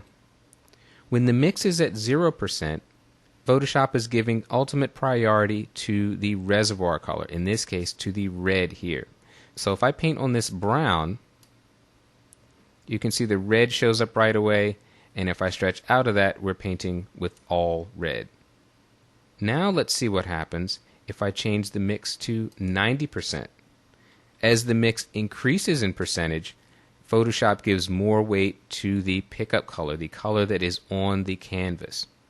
So now if I paint, well, you can see now there's a bunch of brown because you can't even see any red. If I spill out, look at how much of that brown color we're picking up. So mix is a great way to vary the percentage between your reservoir color and the canvas color. Now if we're going to be painting with this reservoir color, how can we change it? Well, you could go and change your foreground color as usual. You could simply click on it and select a new value, but you can also pick up color directly from the canvas. And you do this by positioning the mouse over a color, holding down the Option key on the Mac, Alt key on the PC, and simply click. We can add the yellow here. We could go back to red. Simply Option Alt clicking selects the canvas color as your reservoir color. Now there's one very important option under here. Until now I've been using the Load Solid Colors Only option, but I'll turn this off so you can see what it does. And I'll increase the brush size a bit too. If I put the brush over this area and Option click on the Mac, Alt click on the PC, notice what my reservoir color looks like. It is picking up all the color sampled by the size of my brush. So I'd be painting with yellow mixed with red up at the top. If you don't want that behavior, simply turn this back on, select Load Solid Colors Only. Now if I Option Alt click in that same location, I have a solid patch of yellow. So far we've just been making squiggles, but I'll show you a quick application of this tool. Let's open up a file in our Chapter 14 folder, and this time we'll choose Guanajuato 2. Alright, I'll zoom in here at 100% view. We'll go up to the top. What we want to do here to this illustration is add a little sun to it. Now I'm going to go down and choose a more artsy kind of brush for this one. I think I'll choose something like this. And I'll increase the brush size just a bit. And now I'm going to use our preset list. I want to have a very wet brush, so I'm going to choose very wet. This gives me a wet value of 100, a load of 50%, and a mix of 50%. I'm not going to paint directly on the background layer. It's always, always, always a good idea to paint on a layer. That way you can always undo your changes in the future. So in the Layers panel, let's click the Add Layer button. And we're going to paint on layer 1, but we want this mixer brush to interact with the background layer. So we're going to turn on Sample All Layers. And now we'll make a little sun.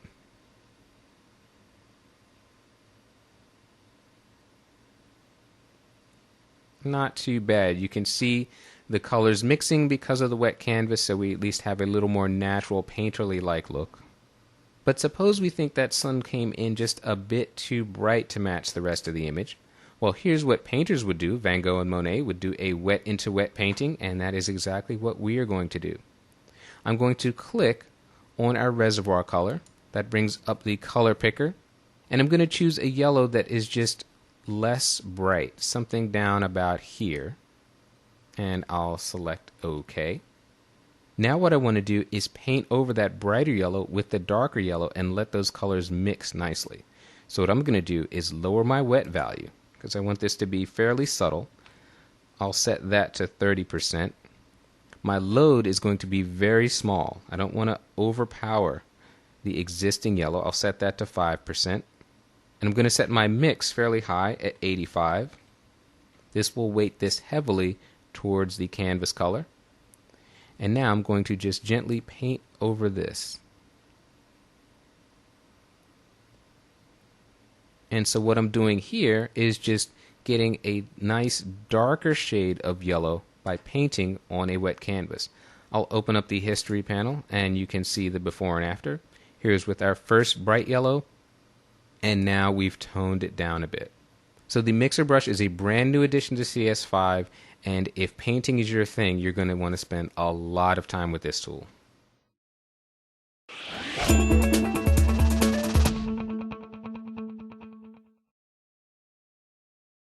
Ready to share your work with the world? Let's find out how to prepare your files so that they always look their best.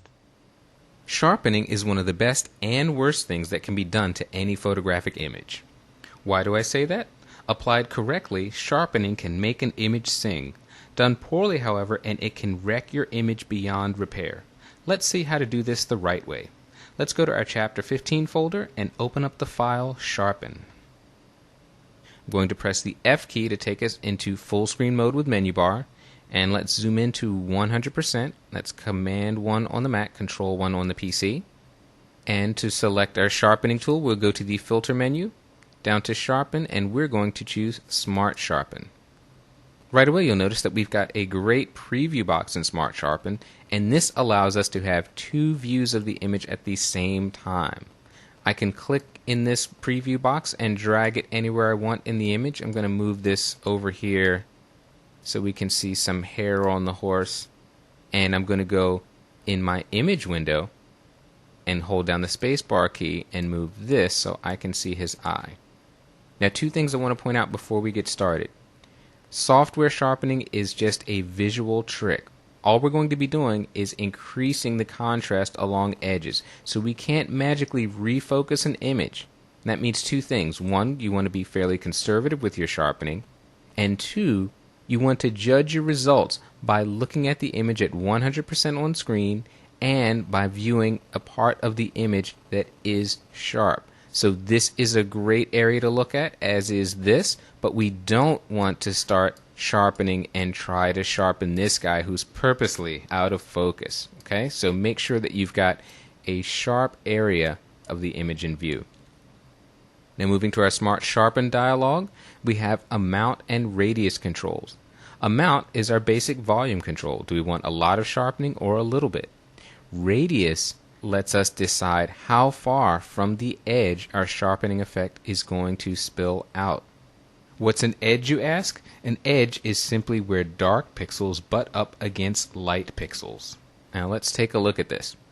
Now right now we've got an amount of 100 and a radius of 1, and let's see what change that's made to our image.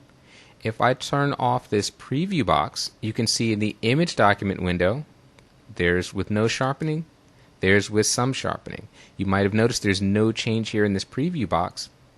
To see the before and after here, you simply move your hand anywhere in this preview box, click, and hold down the mouse. That's our before view. And let it go, and there's our after. So already we can see at this default setting we've got some sharpening going on. Let's increase this a bit because I want to show you what amount and radius do. If we set a high amount here and a high radius, we quickly have an over-sharpened mess. Now while I'm not going to be able to give you magic numbers that will work for every single image, I can tell you this. When you set a high amount, you are going to want a low radius and vice versa. You're not going to have a need 99.9% of the time to be dragging amount and radius, either both, all the way to the right or all the way to the left. So you want to sort of play these two off of each other. There's a couple of other options here that are important. Next to remove, you want to click on this pull down and make sure you select lens blur.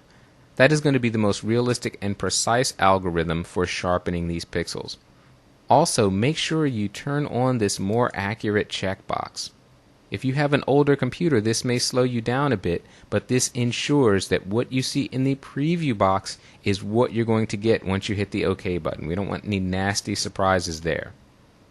Let's go and set this to a more realistic result. I'm going to come down some here on the amount, and I'm going to come down significantly on the radius. Now let's take a look at our before and after with just the hair on this mane. Here's our before, and there's our after. Not too bad. And let's take a look at the before and after in the eye by turning this preview on and off.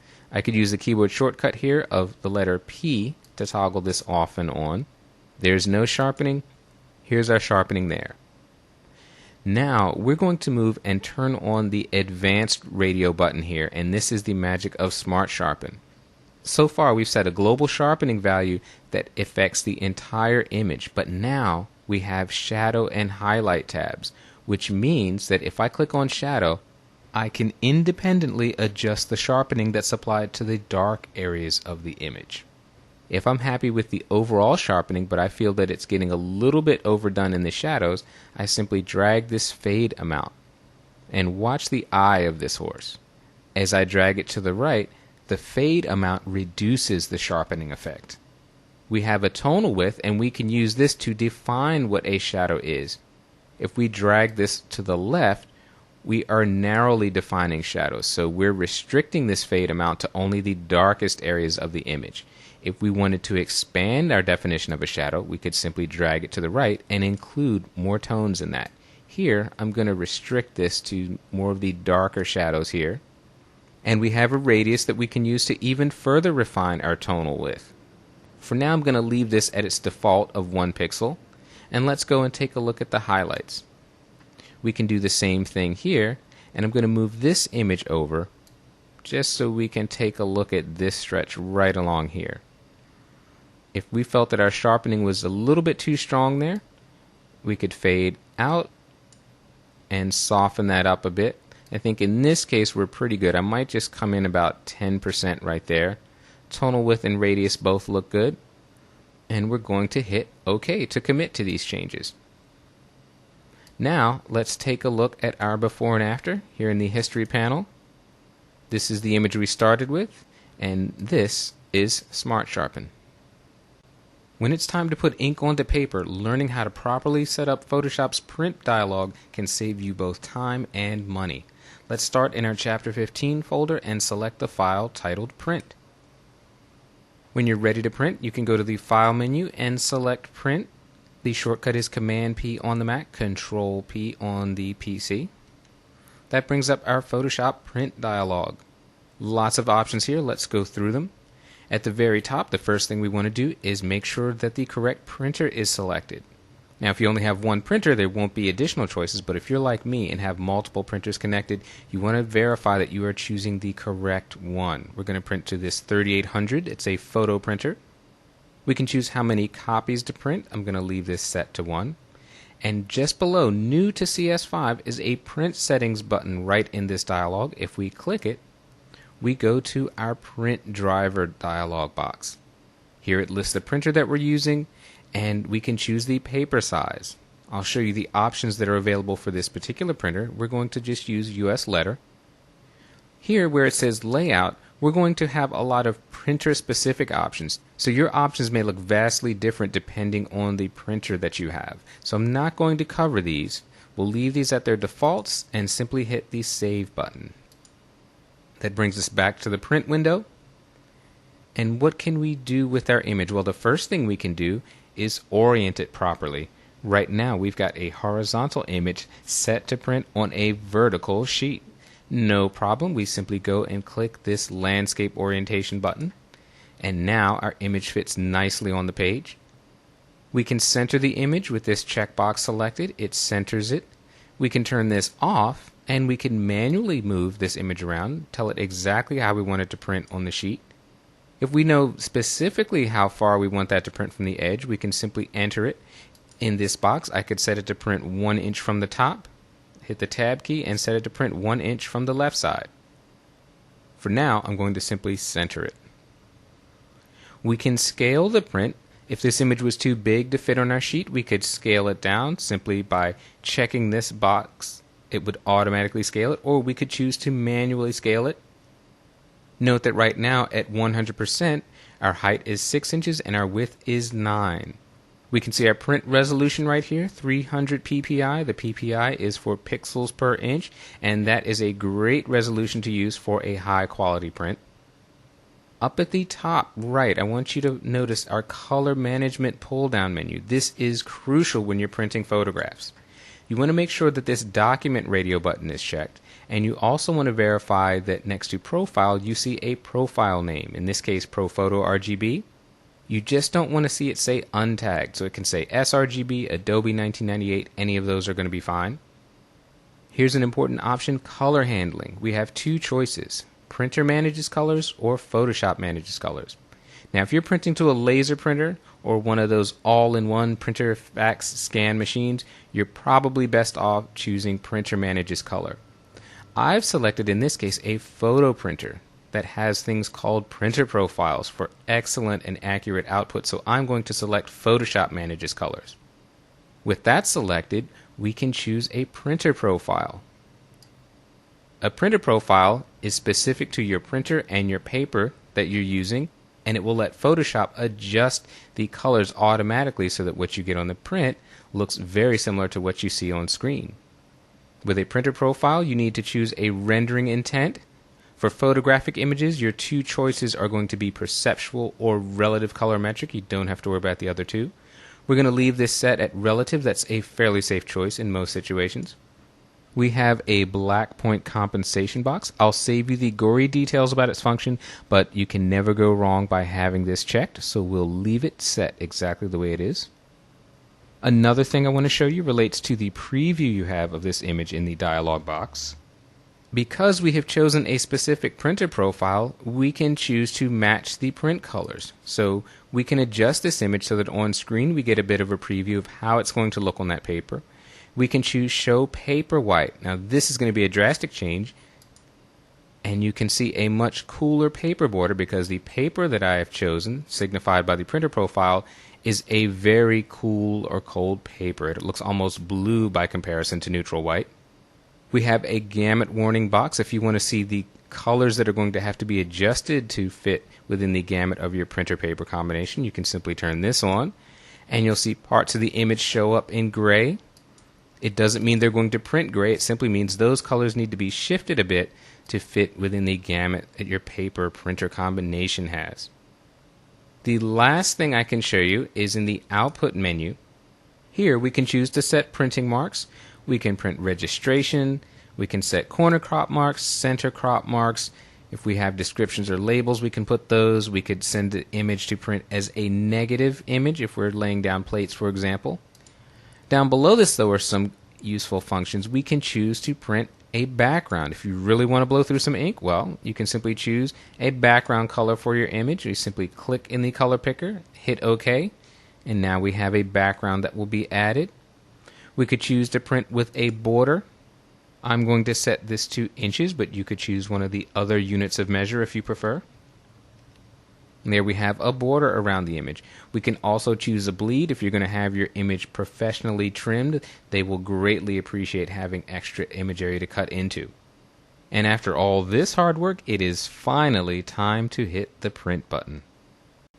Nothing beats the web as a medium for sharing your images, and Photoshop gives us an easy way to optimize files so that they always look their best. Let's open for the final time in our Chapter 15 folder a file, and this time Web TIFF. If we want to save this file for the web, we go to the File menu and select Save for Web and Devices. Now this is a very cool dialog box chock full of options. Let's start with this Original tab here. And I'm going to click and drag so we can have our subject in plain view right here. Now this is our original image, and to the right we have a box where we can set the compression. We can choose to save as a JPEG, a GIF, all these other formats, and we can even choose the quality at which we're saving it. But this original view doesn't do us a whole lot of good because it won't preview any of the changes we set here. To get that, let's click on this 2-up tab. I'll scroll this over, and now we have something to work with. Our image on the left is our original, a beautiful quality image. If we click on this right image, you can see this is what would happen if we set it to a JPEG at a low quality value of 10. So you can see exactly what's going to happen to your image. Down here at the bottom you can see the huge savings in file size.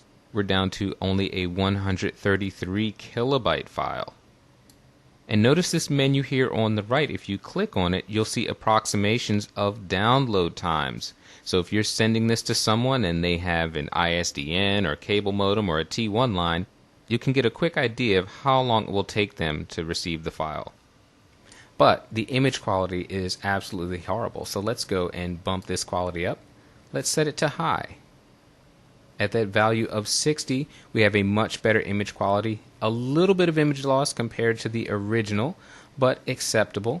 We could change this even further. We could click on the word quality, and I could type in an 85 here, for example, and boost my quality up. Now, a couple of checkboxes here that are very important no matter which compression setting you're using. Check the Embed Color Profile. That will embed the profile with the image, and we must have Convert to sRGB selected. Don't believe me? I'll show you what will happen without that. Right now, our preview is using the document profile. Now, if you send this to someone and they're using Photoshop, they'll see the image. It'll look just like you're seeing it. But if they open it up in their web browser or some other application that is not color managed, your image may look like that, or it could look like that, or it could look like that. So if you want to ensure that recipients of your image have an accurate view, you must check the Convert to sRGB box. Without this, you run a great risk of your image looking much worse than you intended. Down here at the bottom, we can see that we can change the pixel dimensions of the image. Right now it's at 100%. We could set this to 50% if we want to reduce the size there. And again, you have a preview of what would happen at various settings. Now, if just seeing a 2-image comparison is not enough for you, let's go to the 4-up tab. Now, with our original in the upper left, we can see a version at a quality of 85, a version at a quality of 42, and a low quality version at a value of 21. So you can choose from any of these options here. You can also preview these directly in your web browser. We have a preview button down at the bottom, and in this pop-up menu there's a list of all the web browsers I have installed on my system. If you're not seeing the web browsers you have installed, go to the edit list, click on Find All, and that will bring up a list of the browsers that you have available. So you could actually click preview and this image will open up inside your web browser. Now once you've made your decision as to which image you would like to save, you simply click on it to highlight it, and we're simply going to go down and hit the Save button. I'm going to press the Return Enter key. The Save button takes us to our Save As dialog. I'm going to put mine directly in the Chapter 15 folder, and I'm going to hit Save. Now we've just saved a file specifically created for the web. Quick and easy. Wow, time flies when you're having fun. We've covered a vast terrain of Photoshop skills, from setting up user preferences to creating a composite image. The techniques you've learned are the basis of a sound, high-quality workflow that let you modify and create images in Photoshop with confidence. Now it's time for you to put those tools into action. Whether improving existing images or creating new ones from scratch, let Photoshop and your imagination be your guide. The possibilities are endless. The results can be breathtaking. If you'd like to learn more about me or my work, visit diallophotography.com. And once you've mastered everything in this series, be sure to visit totaltraining.com to take advantage of more great training. On behalf of the entire team here at Total Training, I'm Amadou Diallo. It's been a pleasure working with you.